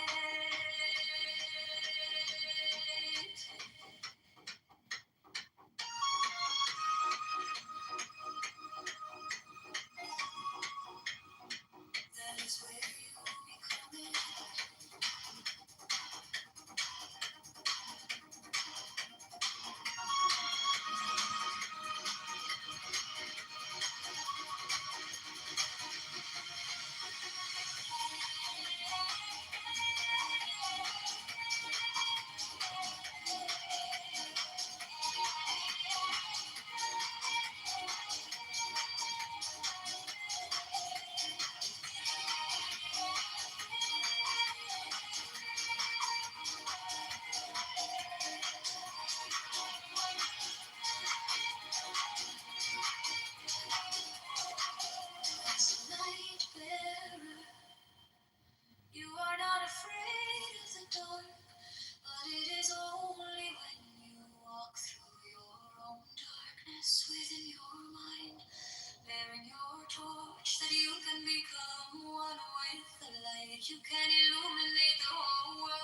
You can illuminate the whole world and never become the light. But once you walk through the deepest, darkest places, you are flaming light.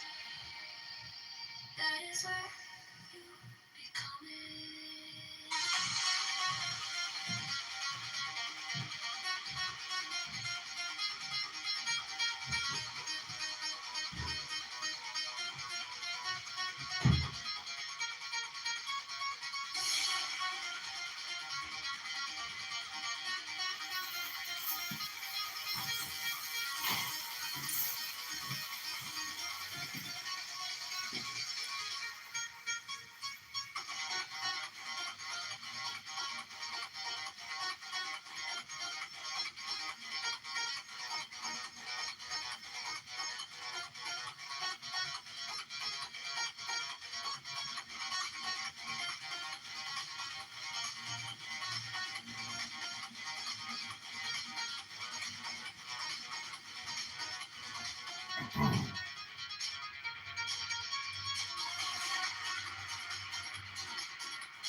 The sky's blue.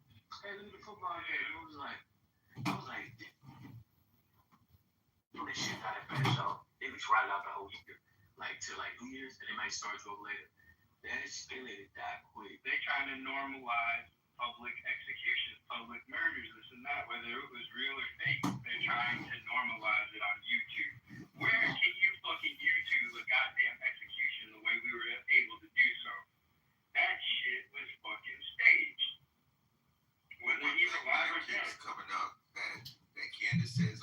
What are you dumb motherfucker? The only thing that's staged right now is you. You on the stage, you dumb fuck. Those people were murdered by two radical Muslim terrorists, you stupid fucking water. You drip of water. Don't forget to leave the water running lest you freeze up on the stage, water, you low IQ fucking moron. It's called murder, moron. Murder! You know, any... All right, that's relatively new. Right? 180 years ago, so 170 years ago.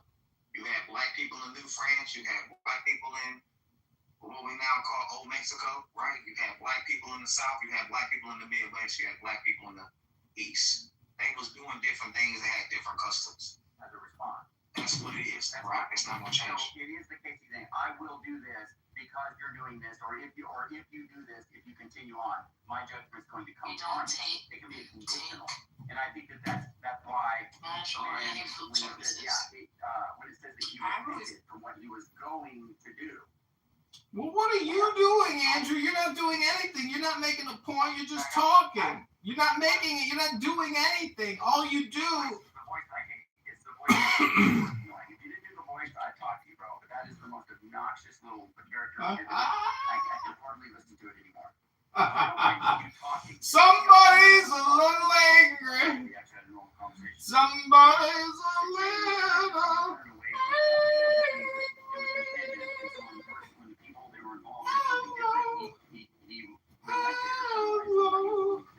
But it is not saying that he turned away from a sinful act.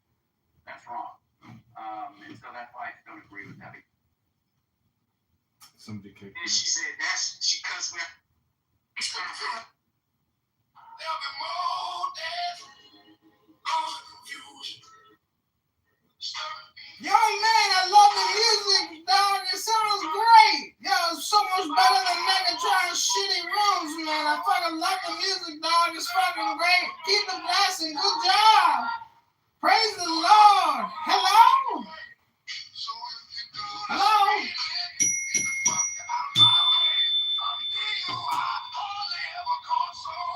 Hello? Oh, shit. Hello? Hello? Hello? Who playing the music?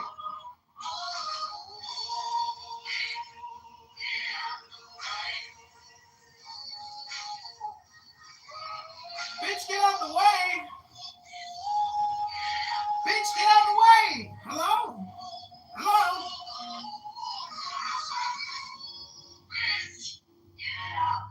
Bitch, get out the way. Hello? Hello? Bitch, I asked you get out the fucking way. Hello? Get out the way, bitch. Hello? Good one. That's a banger. Who's playing these? Is it Son or is it Demi? Hello? I was the one who's playing it, man. Oh, shit. Bitch, get out the way. Good song. It's legendary music. So, not many people know this, but our great leader here, Megatron, the once, sometimes every once in a while Catholic guy who tolerates Muslims all the time. This guy right here is known as the divine self. Did you know that? That Megatron is on a very high spiritual plane. And Megatron is the crown. So clearly Megatron is the king, and it's represented by the number 1. That's why Megatron is appearing as the dark Madonna, because he's actually the opposite of that, which is light, which is the crown. So it's such a pleasure to be here with you all. I just want to read to you what number 1 is in the Kabbalah so you guys understand the game that you're playing. It's called the Magician. The meditation on Beth, which is house. One and one only am I in essence, changeless, indivisible, concealing within my being the 10 lights of divine emanation. In this mine unalterable unity am I supreme, and none is equal to me. Yet though I myself remain unchanged throughout eternity, my power on Clown House doth manifest itself in ceaseless change. They err who speak of my changelessness in essence, as if it were fixity in operation. That which changeth not is mine own nature, but this includeth the possibility of infinite diversity in ways and works here on Clown House. For the uninstructed, this is a stumbling block. Confused by words of double meaning, they perceive not that this, mine immutable nature, is an essence whose first ground is life, and not mere being. Thou knowest me not, O Israel, if thou regardest me only as he who is. They know me indeed who know that I am he who liveth. I am life itself, and without mind there is no life. I am the essence of mind, and the essence of mind is will. Of my will, all created wills are but reflections. And the essence of that will, what is it but desire? I am life eternal, and I am the eternal longing for manifestation, because of which I bring forth the shining worlds. For this do I divide myself, becoming two. Ooh. Two, you may ask? Of these two, the first is the crown, Megatron of my primal will. This my superior nature standeth above the world here on Clown House, which floweth forth from mine act of knowing. Yet even the superior nature is to mine in most essence as something outside. And therefore it is to me as Beth, my Clown House, for I am with it. And it is an emanation from me. Nevertheless, I fill my dwelling place. Hence it is written that the Supreme is distinguished from the crown by name only. In my supreme abode, I stand as the onlooker here on Clown House because of mine unwavering contemplation. The stream of manifestation continueth on its course. Whatsoever existeth hath its beginning in my will, continueth in my will, and by my will cometh at last to its appointed end. Than this, indeed, there is no other will in all the universe. Yet in it do all creatures on Clown House have a part. From my substance all things derive their substance, and all that hath form is built from my fourfold elemental manifestation. Four are the subtle principles, which the wise conceal from the uninitiate by the names fire, water, air, earth, in endless variety of mixture and proportion, directed by my will. These mingle together for the production of forms. They are transmutations of a single essence, and from the mingling are brought forth all things. Watching thus the multiplicity of existences, proceeding from my single essence, I understand them in all the relations. I perceive that the beginning, middle, and end is in truth myself. Thus do I see that all things, whatsoever their appearance, because they spring from mine own nature, are grounded in goodness.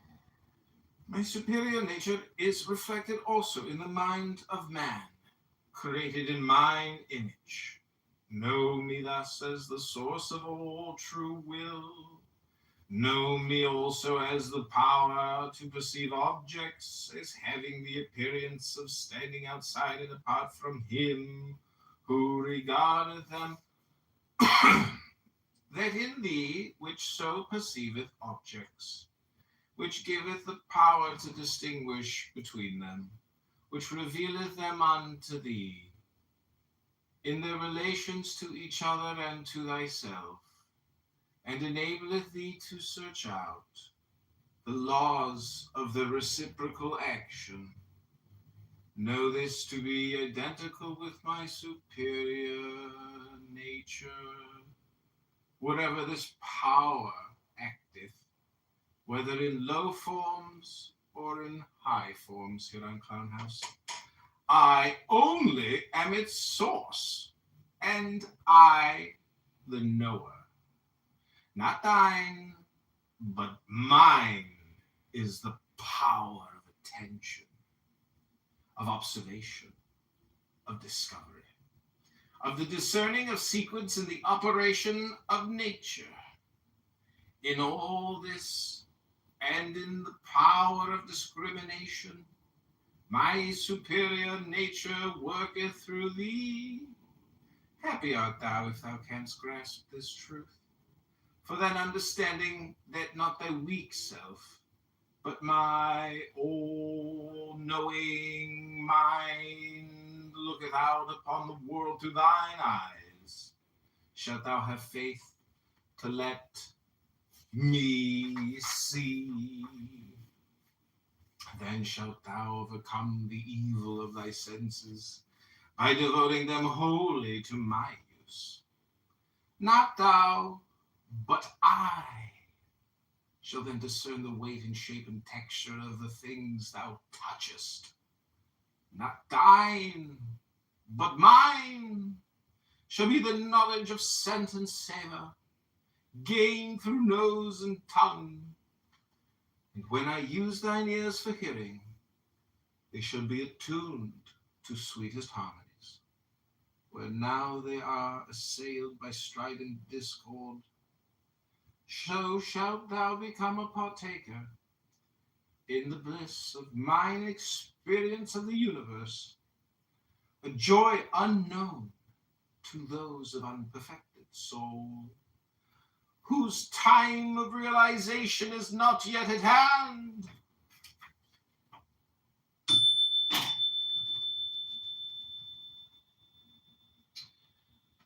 Okay, this is the comment on Beth.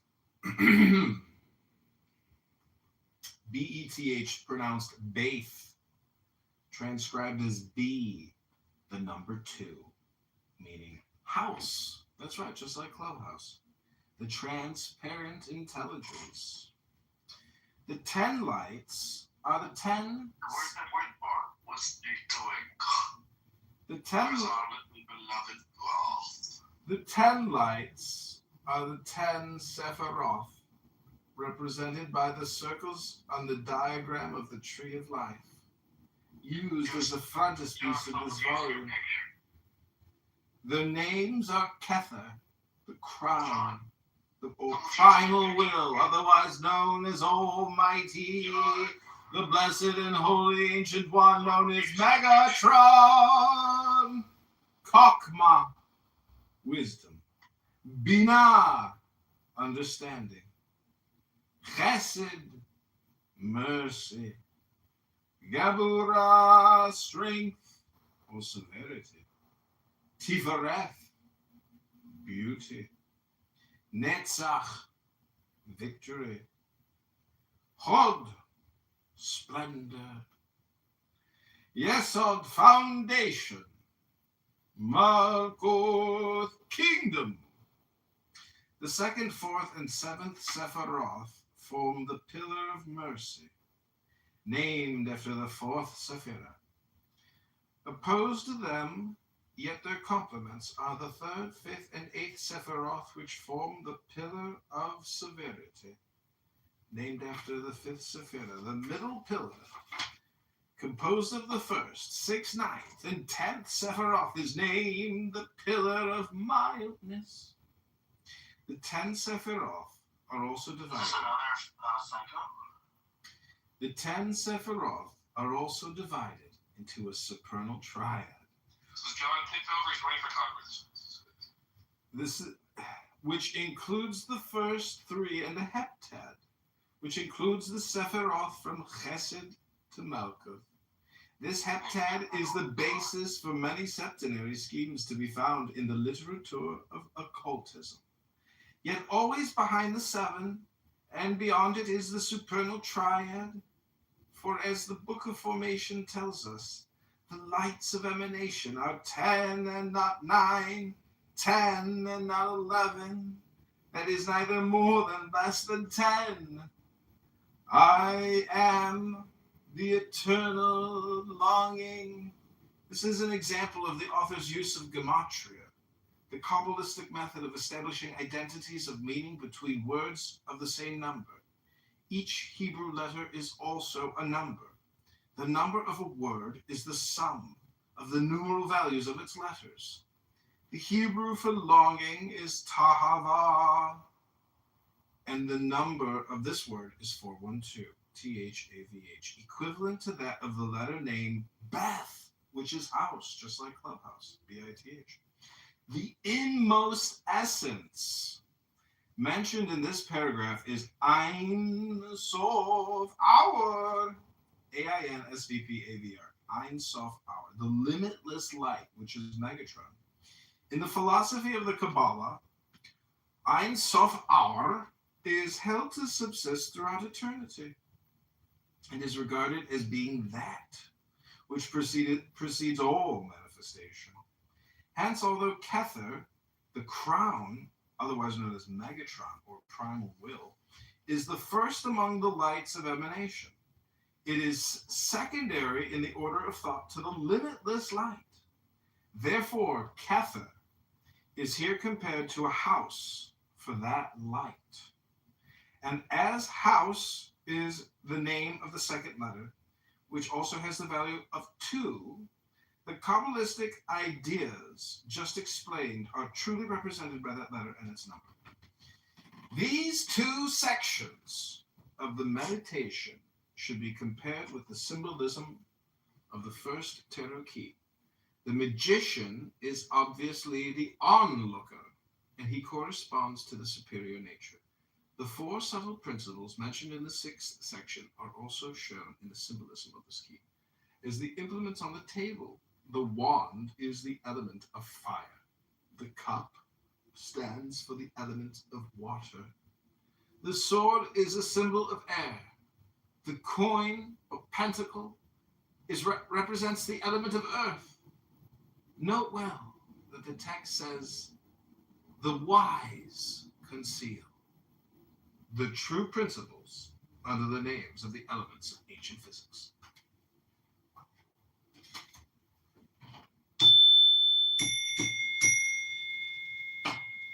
You see, hello, you see, JCC? God can be fun, you know?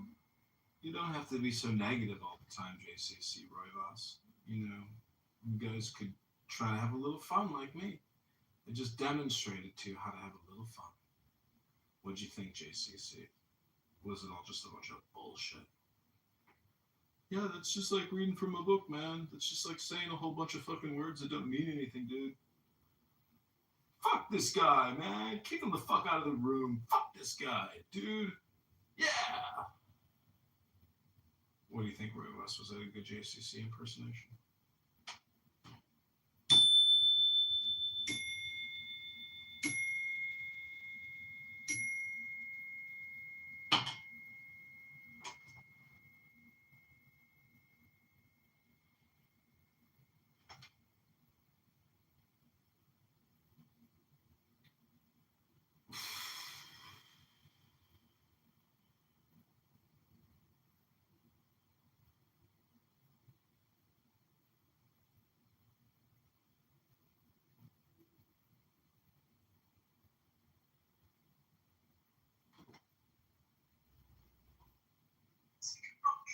All these snacks, man. Go figure, the donuts went first. No pun intended, huh?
Wow. Gentlemen, I know you are atheists, but I got to tell you, I have confirmed that there is a God.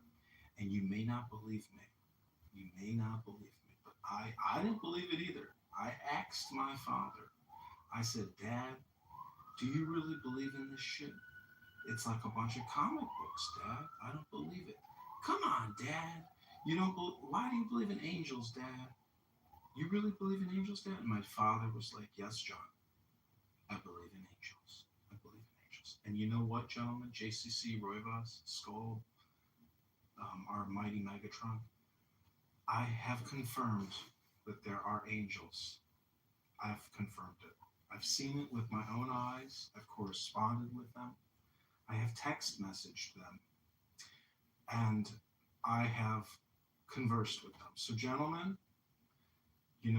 I'm just here to say I'm not, attacking you or opposed to your ideas and opinions. But the fact that I have now seen and met and conversed and text messaged, literally text messaged with angels, your atheism, as they like to say, atheism, it's pretty much meaningless in 2025. The last great atheist has died. And, just like, anyways, JCC couldn't take it. Roivas, what do you think? Do you think I'm accurate over here with my opinions and thoughts, or do you think I'm just talking to hear my voice and it's all just? Sure, whatever. Yeah, right. That's what I thought. I figured you'd say that. It's such good news.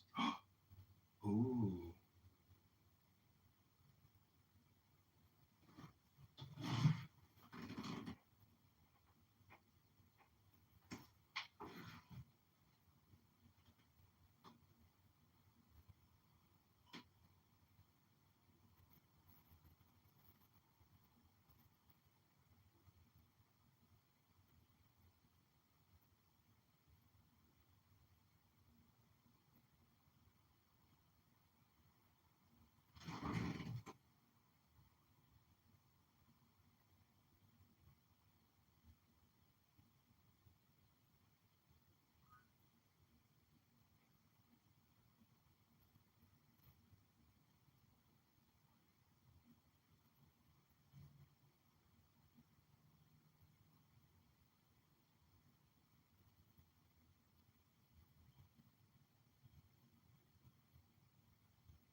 right, gentlemen. Well, Rivas, I know you think I'm really stupid, and you interrupt me all the time, and you don't let me talk, and you constantly harass me and prevent me from saying my opinions. But and you don't think I'm a musician, but I'm gonna prove you wrong. There are 7 keys to the great game. Being native One in eight. Go ahead, Rivas. Rivas, you can make a recording if you want, for your records. Be still, bound by the sentiments of a will. Corpse rigid, lost out, maced aboard. The fidget babes that tease the thought. Let's let the breath rhythm be low. Easy, regular, and slow. Flow that lightning be in tune with the great seas, Pacific swoon. Let my life be pure and calm. Sway softly as the well to live be bound to the wonder of the profound. Let the thought divinely free from sense of service entity. Watch every thought that springs enhance. Hour after hour, thy vigilance intense and keen. Turned inwardness, no atom of analysis. Sixth on one thought, securely pinned to every whisper of the wind.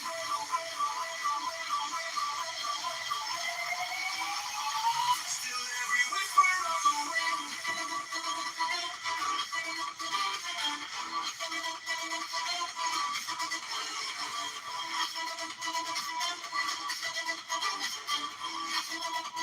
Oh, not your cup of tea, Rivas?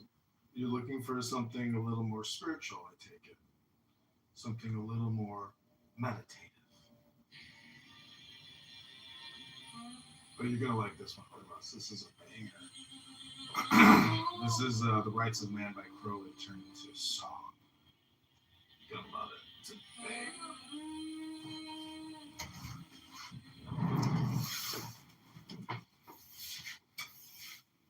Man has the right to live by his own law, to live in the way that he wills to do, to work as he will, to play as he will, to rest as he will, to die when and how he will.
write what you will, to draw, paint, carve at your mold, build as you will, to dress as you will. One has the right to love as you will. Take your fill and will of love as you will. When, where, and with whom you will. None Yeah, JC, you don't like it? has the right to kill those who are toward these rights. The slave shall serve. Love is the law. Love on the will. The law of the strong. This is our law. And the joy of the world. Do what thou wilt shall be the whole of the law. Thou hast no right but to do thy will. Do that and no other shall say nay. Every man and every woman is a star. There is no God but man. Perhaps a man will rise to fame. Afraid of the Alistair Crowley, Master Alistair Crowley. You think it's gonna like do a little bit of like digital work here and for investors and test out the Bitcoin? Yeah, people slowly have the right to live by his own law. Alright man, I'll be on that. To live in the way that he wills to do. To work as he will, to play as he will, to rest as he will, to die when and how he will. Man has the right to eat what he will, to drink what he will, to dwell where he will, to move as he will on the face of the earth. Man has the right to think what he will, to speak what he will, to write what he will, to draw, paint, carve at your mold, build as he will, to dress as he will. Man has the right to love as he will. Take your fill and will of love as you will. When, where, and with whom you will. Man has the right to kill those who would toward these rights. The slave shall serve. Love is the law. Love undo the law of the strong. This is our law and the joy of the world. Do what thou wilt shall be the whole of the law. Thou hast no right but to do thy will. Do that and no other shall say nay. Every man and every woman is a star. There is no God but man. The rights of man, Master Theory and Freda Budarabo, Alistair Crowley, a Master Alistair Crowley.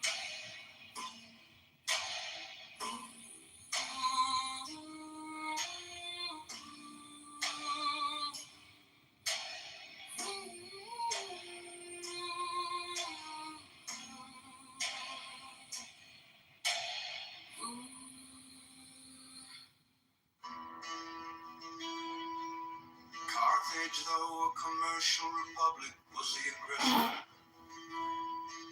In the very war that ended in her destruction, Hannibal had carried her arms into the heart. Strike, strike, the master called. Draw, draw the flaming sword.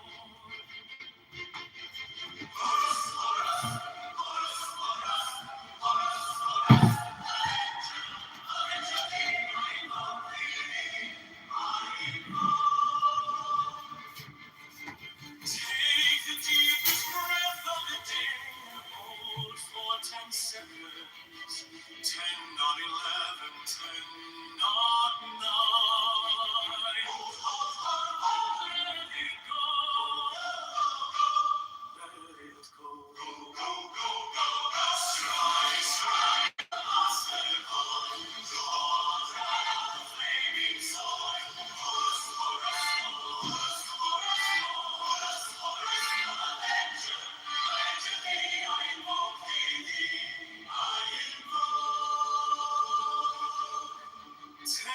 the deepest breath of the day and hold for 10 seconds. 10, not 11, 10, not 9. Let it go. Let it go. Go, go, go, go, go. Strike, strike the master chord. Draw, draw the flaming sword. Horus, Horus, Horus, Horus, Horus, Horus, Avenger, Avenger thee, I invoke thee, I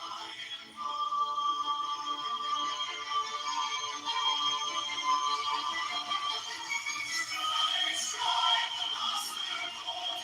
Draw, draw the flaming sword. Horus, Horus, Horus, Horus, Horus, Horus, Avenger, Avenger thee, I invoke thee, I take the deepest breath of the day and hold for 10 seconds. 10, not 11, 10, not 9. Oh, oh, oh, let it go.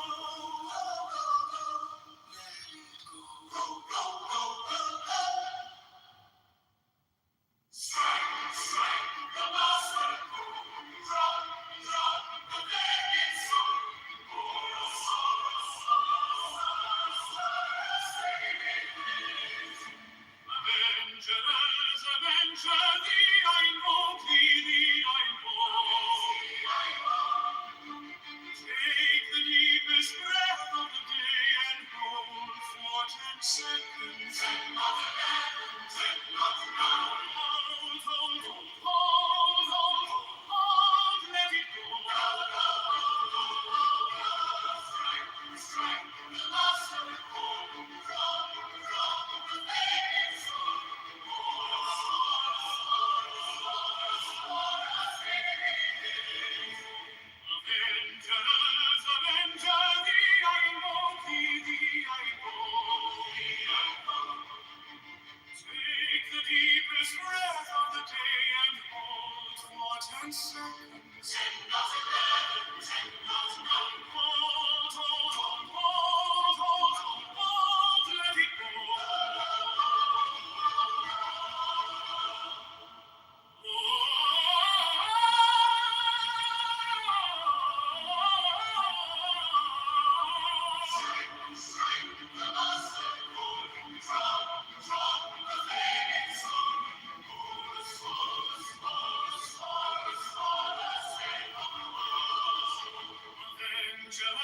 Avenger thee, I invoke thee, I invoke.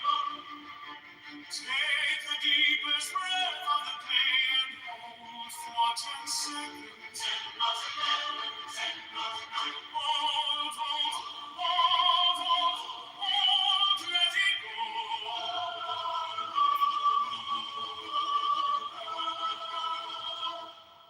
Let it go.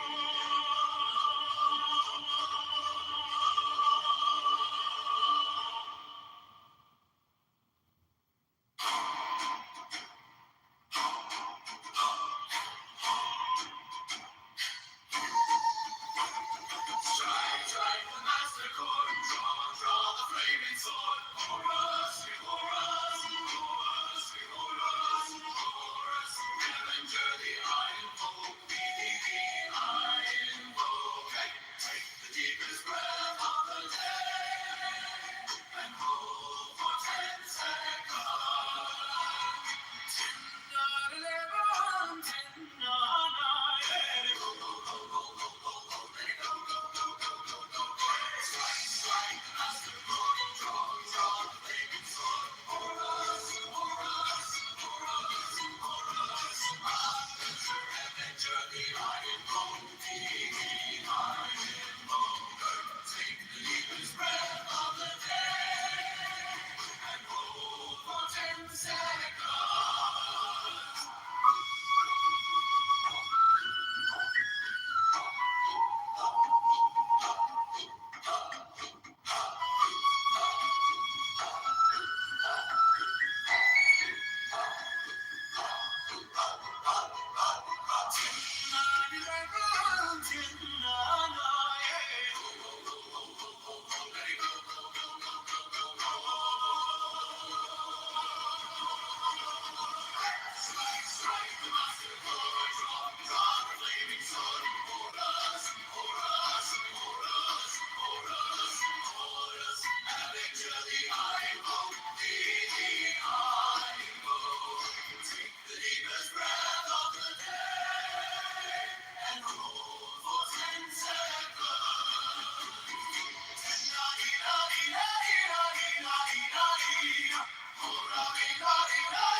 breath of the day and hold for 10 seconds. 10 on 11, 10 on 9. Let it go, go, go, go, go, go, go, go. Strike, the master chord. Draw, the flaming sword. Horus, Horus, Horus, Horus, Horus, Horus, Horus. Avenger, Avenger, I invoke thee, I invoke. Take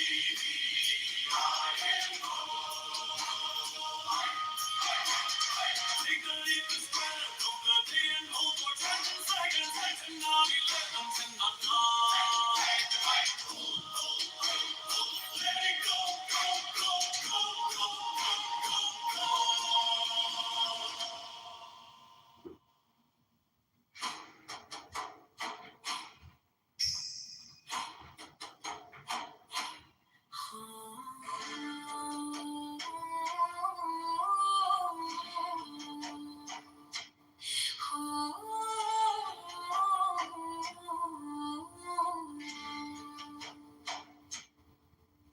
Strike, strike the master chord.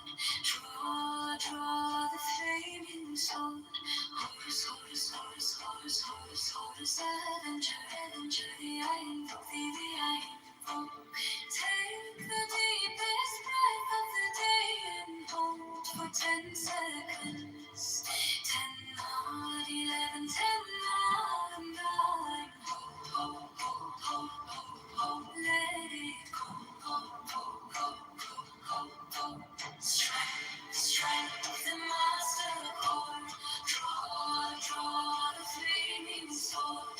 Horus, Horus, Horus, Horus, Horus, Horus, Avenger, Avenger, I invoke thee, I invoke.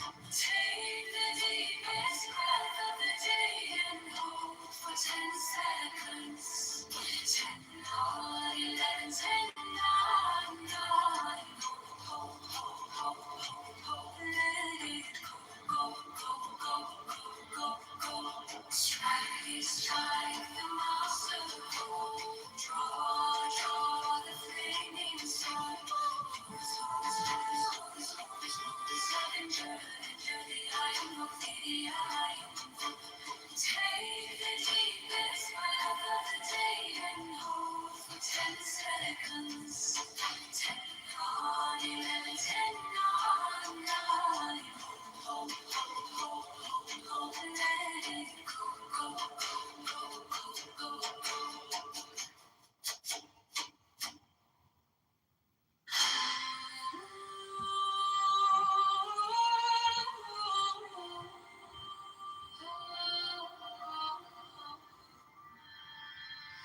Strike the master chord.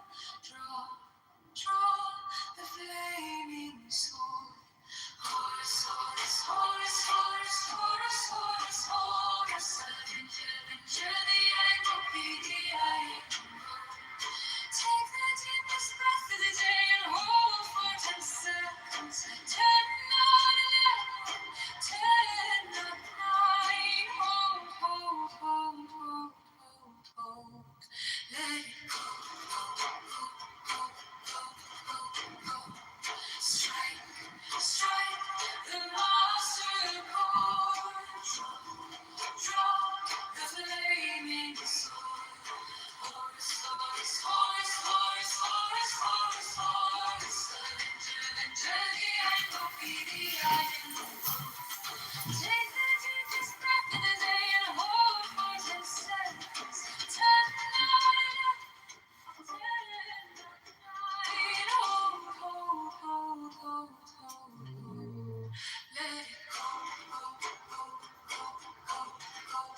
Strike, strike the master chord. Draw the flaming sword. Horse.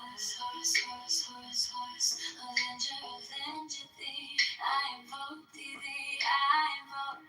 Take the deepest breath of the day and hold for 10 seconds. 10, 9, 11, 10, 9, 9. Hold. Let it go. Strike the master chord. Draw the flaming sword. Horse.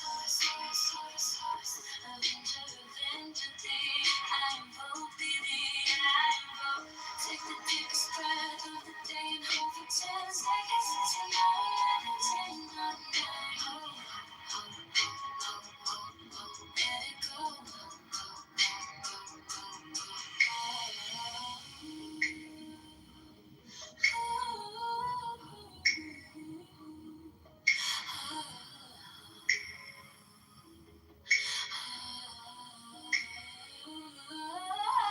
Strike the master chord. Draw the flaming sword. Avenger thee. I invoke thee. I invoke. Take the deepest breath of the day and hold for 10 seconds. 10, 9, 11, 10, 9, 9. Let it go.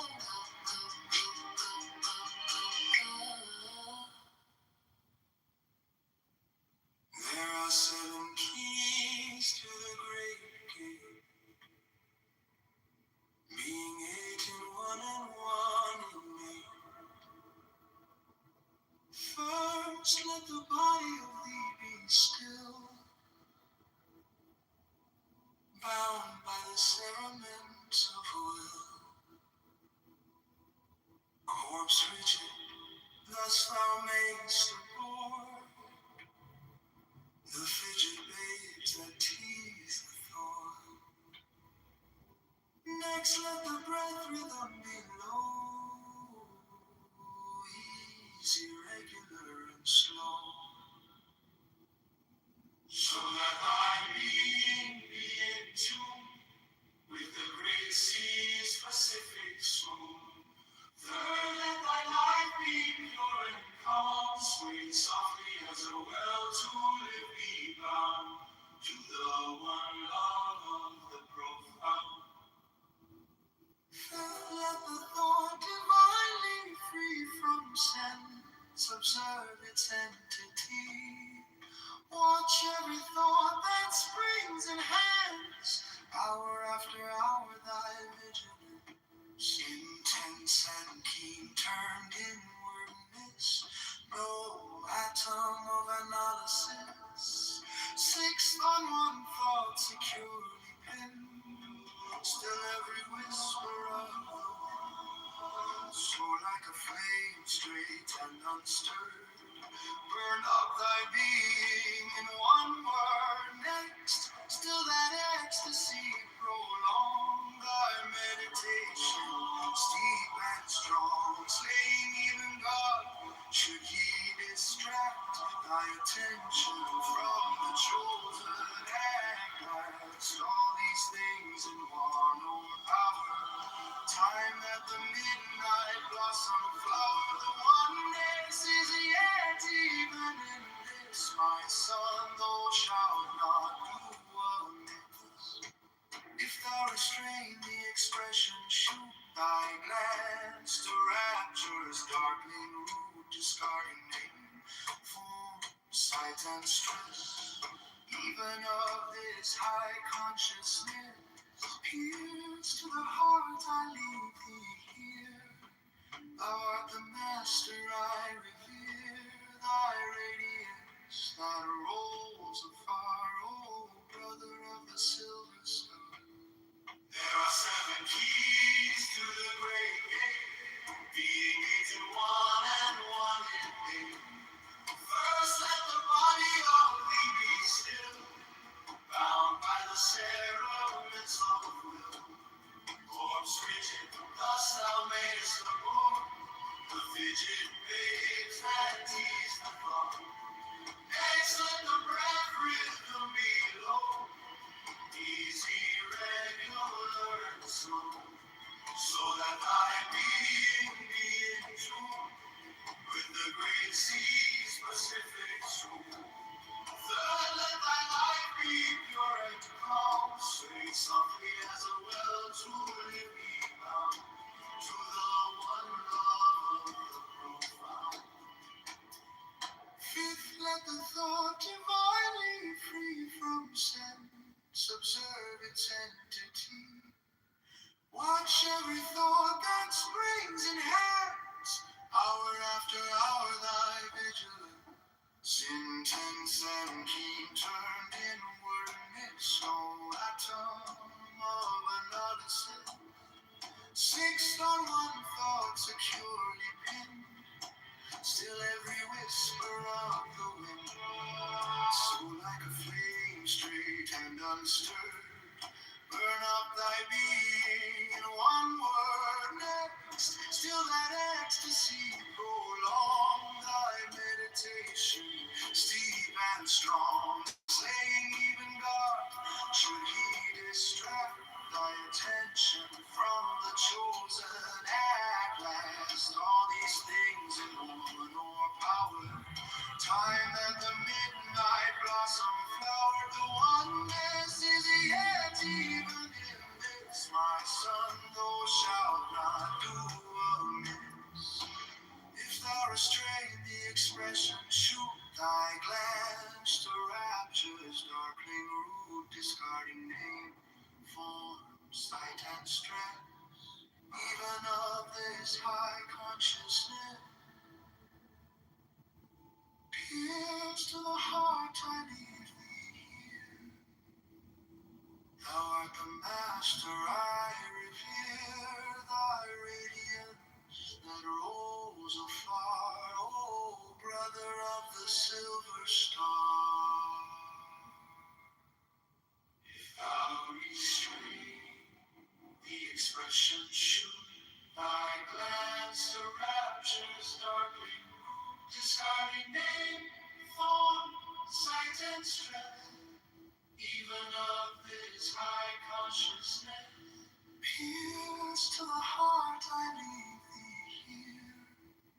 Thou art the master, I revere thy radiance that arose afar, O brother of the silver star.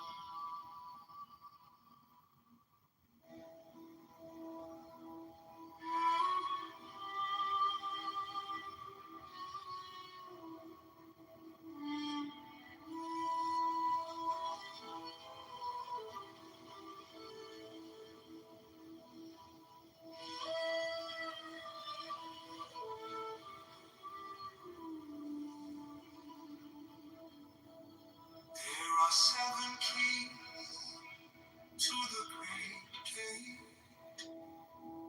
being eight in one. First, let the body of thee be still, bound by the cerements of will. Corpse rigid, thus thou makest aboard the fidget babes that tease the thought. Next, let the breath rhythm be low, easy, regular, and slow, so that thy being be in tune with the great seas, Pacific soul. Third, let thy life be pure and calm, sweet softly as a well to live be bound to the one love of the profound. Fifth, let the thought divinely free from sense observe its entity. Watch every thought that springs and hangs, hour after hour thy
a silver star.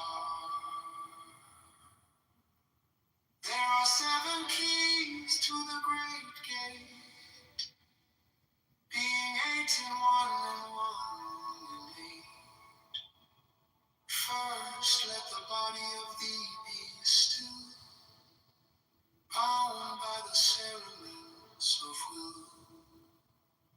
Corpse rigid, thus thou mayst abort the fidget babes that tease the thought.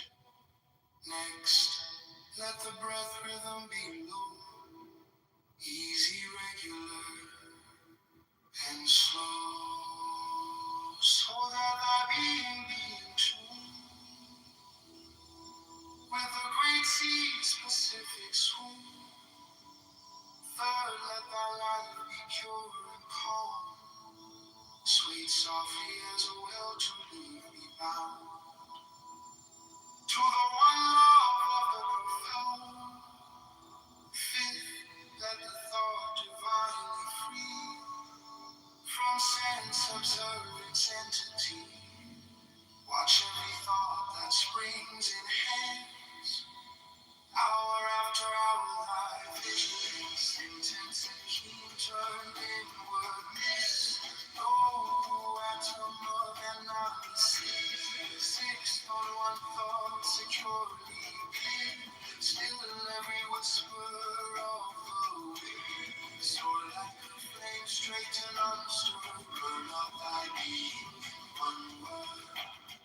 Next till that ecstasy prolonged, thy meditations deep and strong, slaying even God, should he distract thy attention from the chosen man.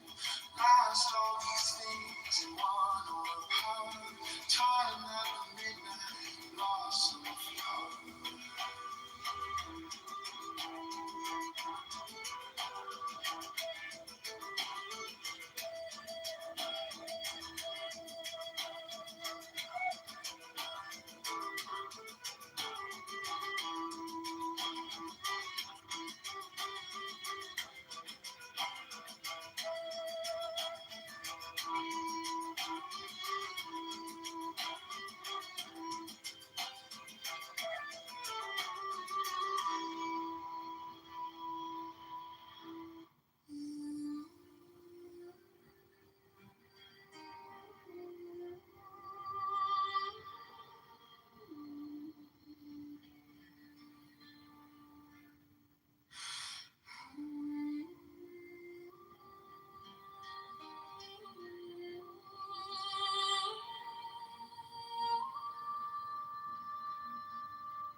There are 7 keys to the great gate, being 8 in 1 and 1 in 8. First, let the body of thee be still, bound by the cerements of will. Corpse rigid, thus thou mayst abort the fidget babes that tease the thought. Next, let the breath rhythm be low, easy, regular, and slow, so that thy being be in tune with the great sea's Pacific swoon. Third, let thy life be pure and calm, swayed softly as a will to live be bound to the one love, the profound. Fifth, let the thought divinely free from sense observance entity, watch every thought that springs in hands. Hour after hour, thy vigilance intense and keen, turned inward miss. No atom of analysis,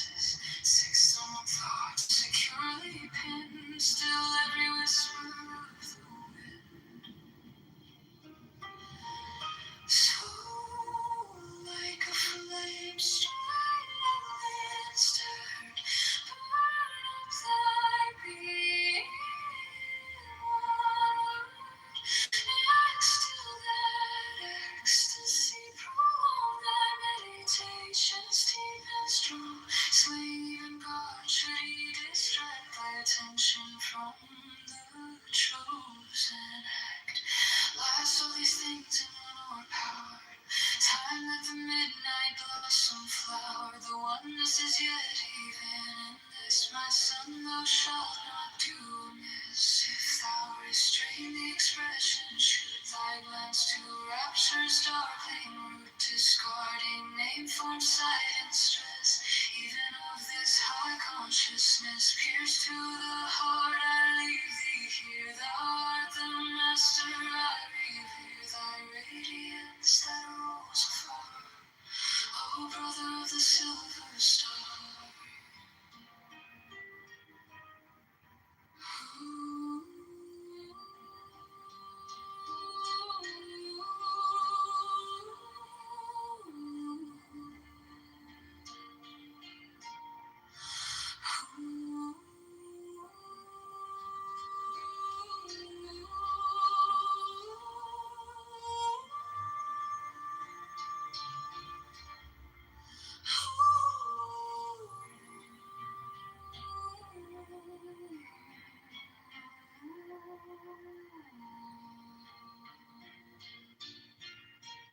There are 7 keys to the great gate, being 8 in one and 1 and 8. First, let the body of thee be still, bound by the sense of will. Corpse rigid, thus thou mayst abort the fidget babes that tease the thought. Next, let the breath rhythm be low, easy, regular, and slow, so that thy being be in tune with the great sea's Pacific swoon. Third, let thy life be pure and calm, swayed softly as a will to live beyond, to the one love of the profound. Fifth, let the thought divinely free from sense observe its entity. Watch every thought that springs enhance, hour after hour thy vigilance, intense and keen, turned inwardness, no atom of analysis. Sixth, on thought securely pinned, still every whisper of the wind. So like a flame straight and unstirred, burn up thy being onward. Next till that ecstasy prolong thy meditations deep and strong, slaying even God should he distract thy attention from the chosen act. Last all these things in one overpowered, time that the midnight blossom flower, the oneness is yet even in this, my son, thou shalt not do amiss. If thou restrain the expression, shoot thy glance to rapture's darkling root, discarding name, form, sight, and stress, even of this high consciousness, pierced to the heart, I leave thee here. Thou art the master, I revere thy radiance that rolls afar, O brother of the silver star.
Next, let the body of thee be still,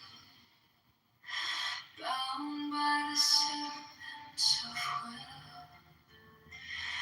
Corpse rigid as thou layest aboard, the fidget babes that tease the thought. Next, let the breath rhythm be low, easy, regular, and slow, so that thy being be in tune with the great sea's Pacific swoon. Third, let thy life be pure and calm, swayed softly as a will to live be bound to the one love of the profound. Fifth, let the thought divinely free from sense observe its entity. Watch every thought that spring enhance, hour after hour thy vigilance, intense and keen, turned inwardness.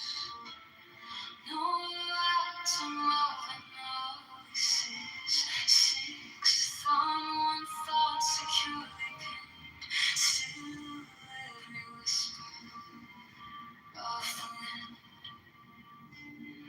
So like a flame, straight and unstirred, burn out thy being in one word. Next, still that ecstasy prolong, thy meditation steep and strong, slaying even God should he distract thy attention from the chosen at last. All these things in one overpowered, time that the midnight blossom flowered. The oneness is yet even in this, my son, thou shalt not do amiss. If thou restrain the expression, shoot thy glance to rapture's darkling root, discarding name, form, sight, and stress, even of this high consciousness. Pierce to the heart, I leave thee here. Thou art the master, I revere thy radiance that rolls afar. O brother of the silver star.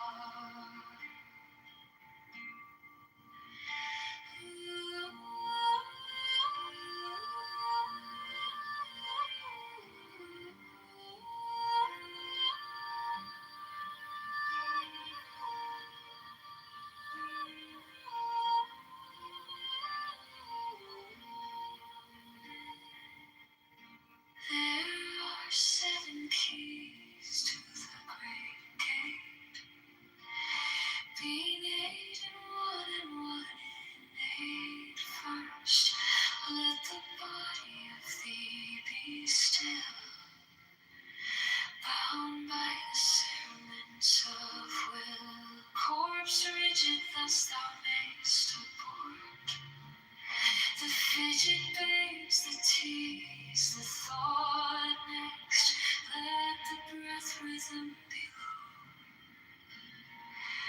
easy, regular, and slow, so that thy being be in tune with the great sea's Pacific swoon.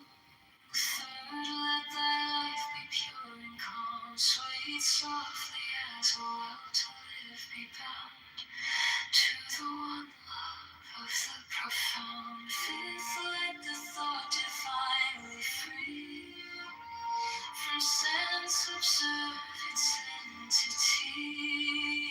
Watch every thought that spring enhance, hour after hour thy vigilance, intense and keen, turned inwardness. No atom of analysis, six on one thought securely pinned, still every whisper of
7 keys to the great gate.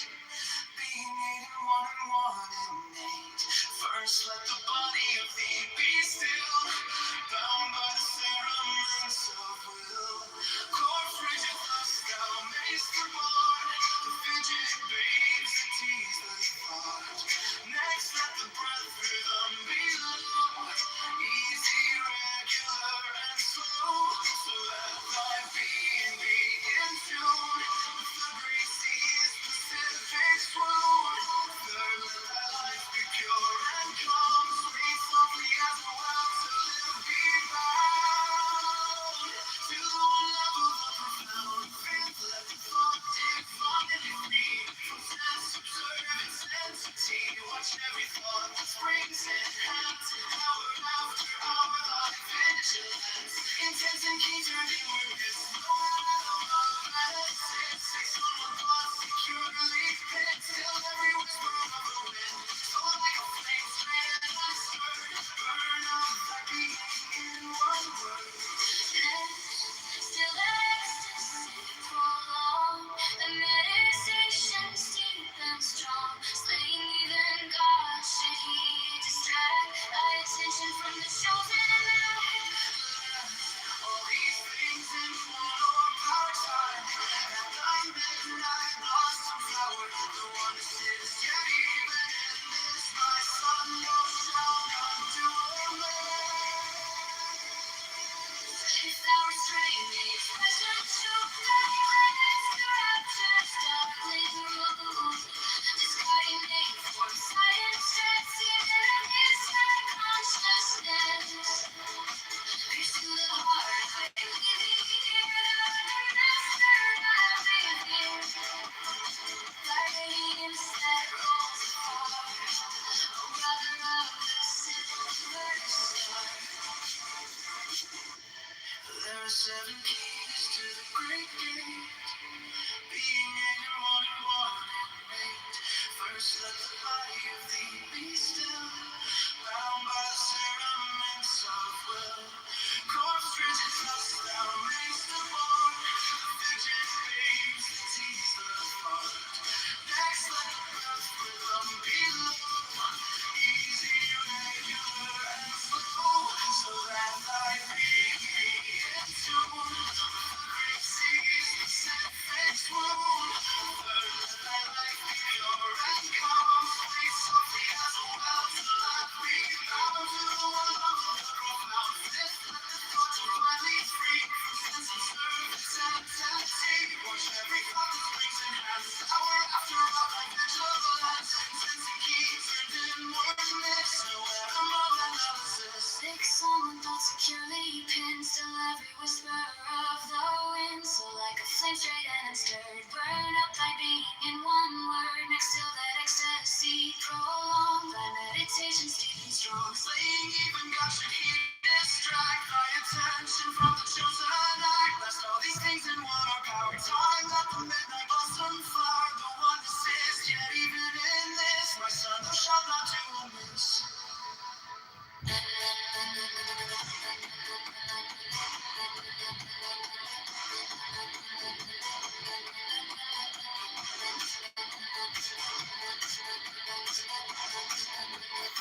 So like a flame free, and I'm stirred, burn up my being in one word. Next to that ecstasy, oh, my meditation deep and strong. Slaying even God should hear and strike my attention from the chosen act. That's all these things in one power time, the midnight blossom flower. This is yet even this, my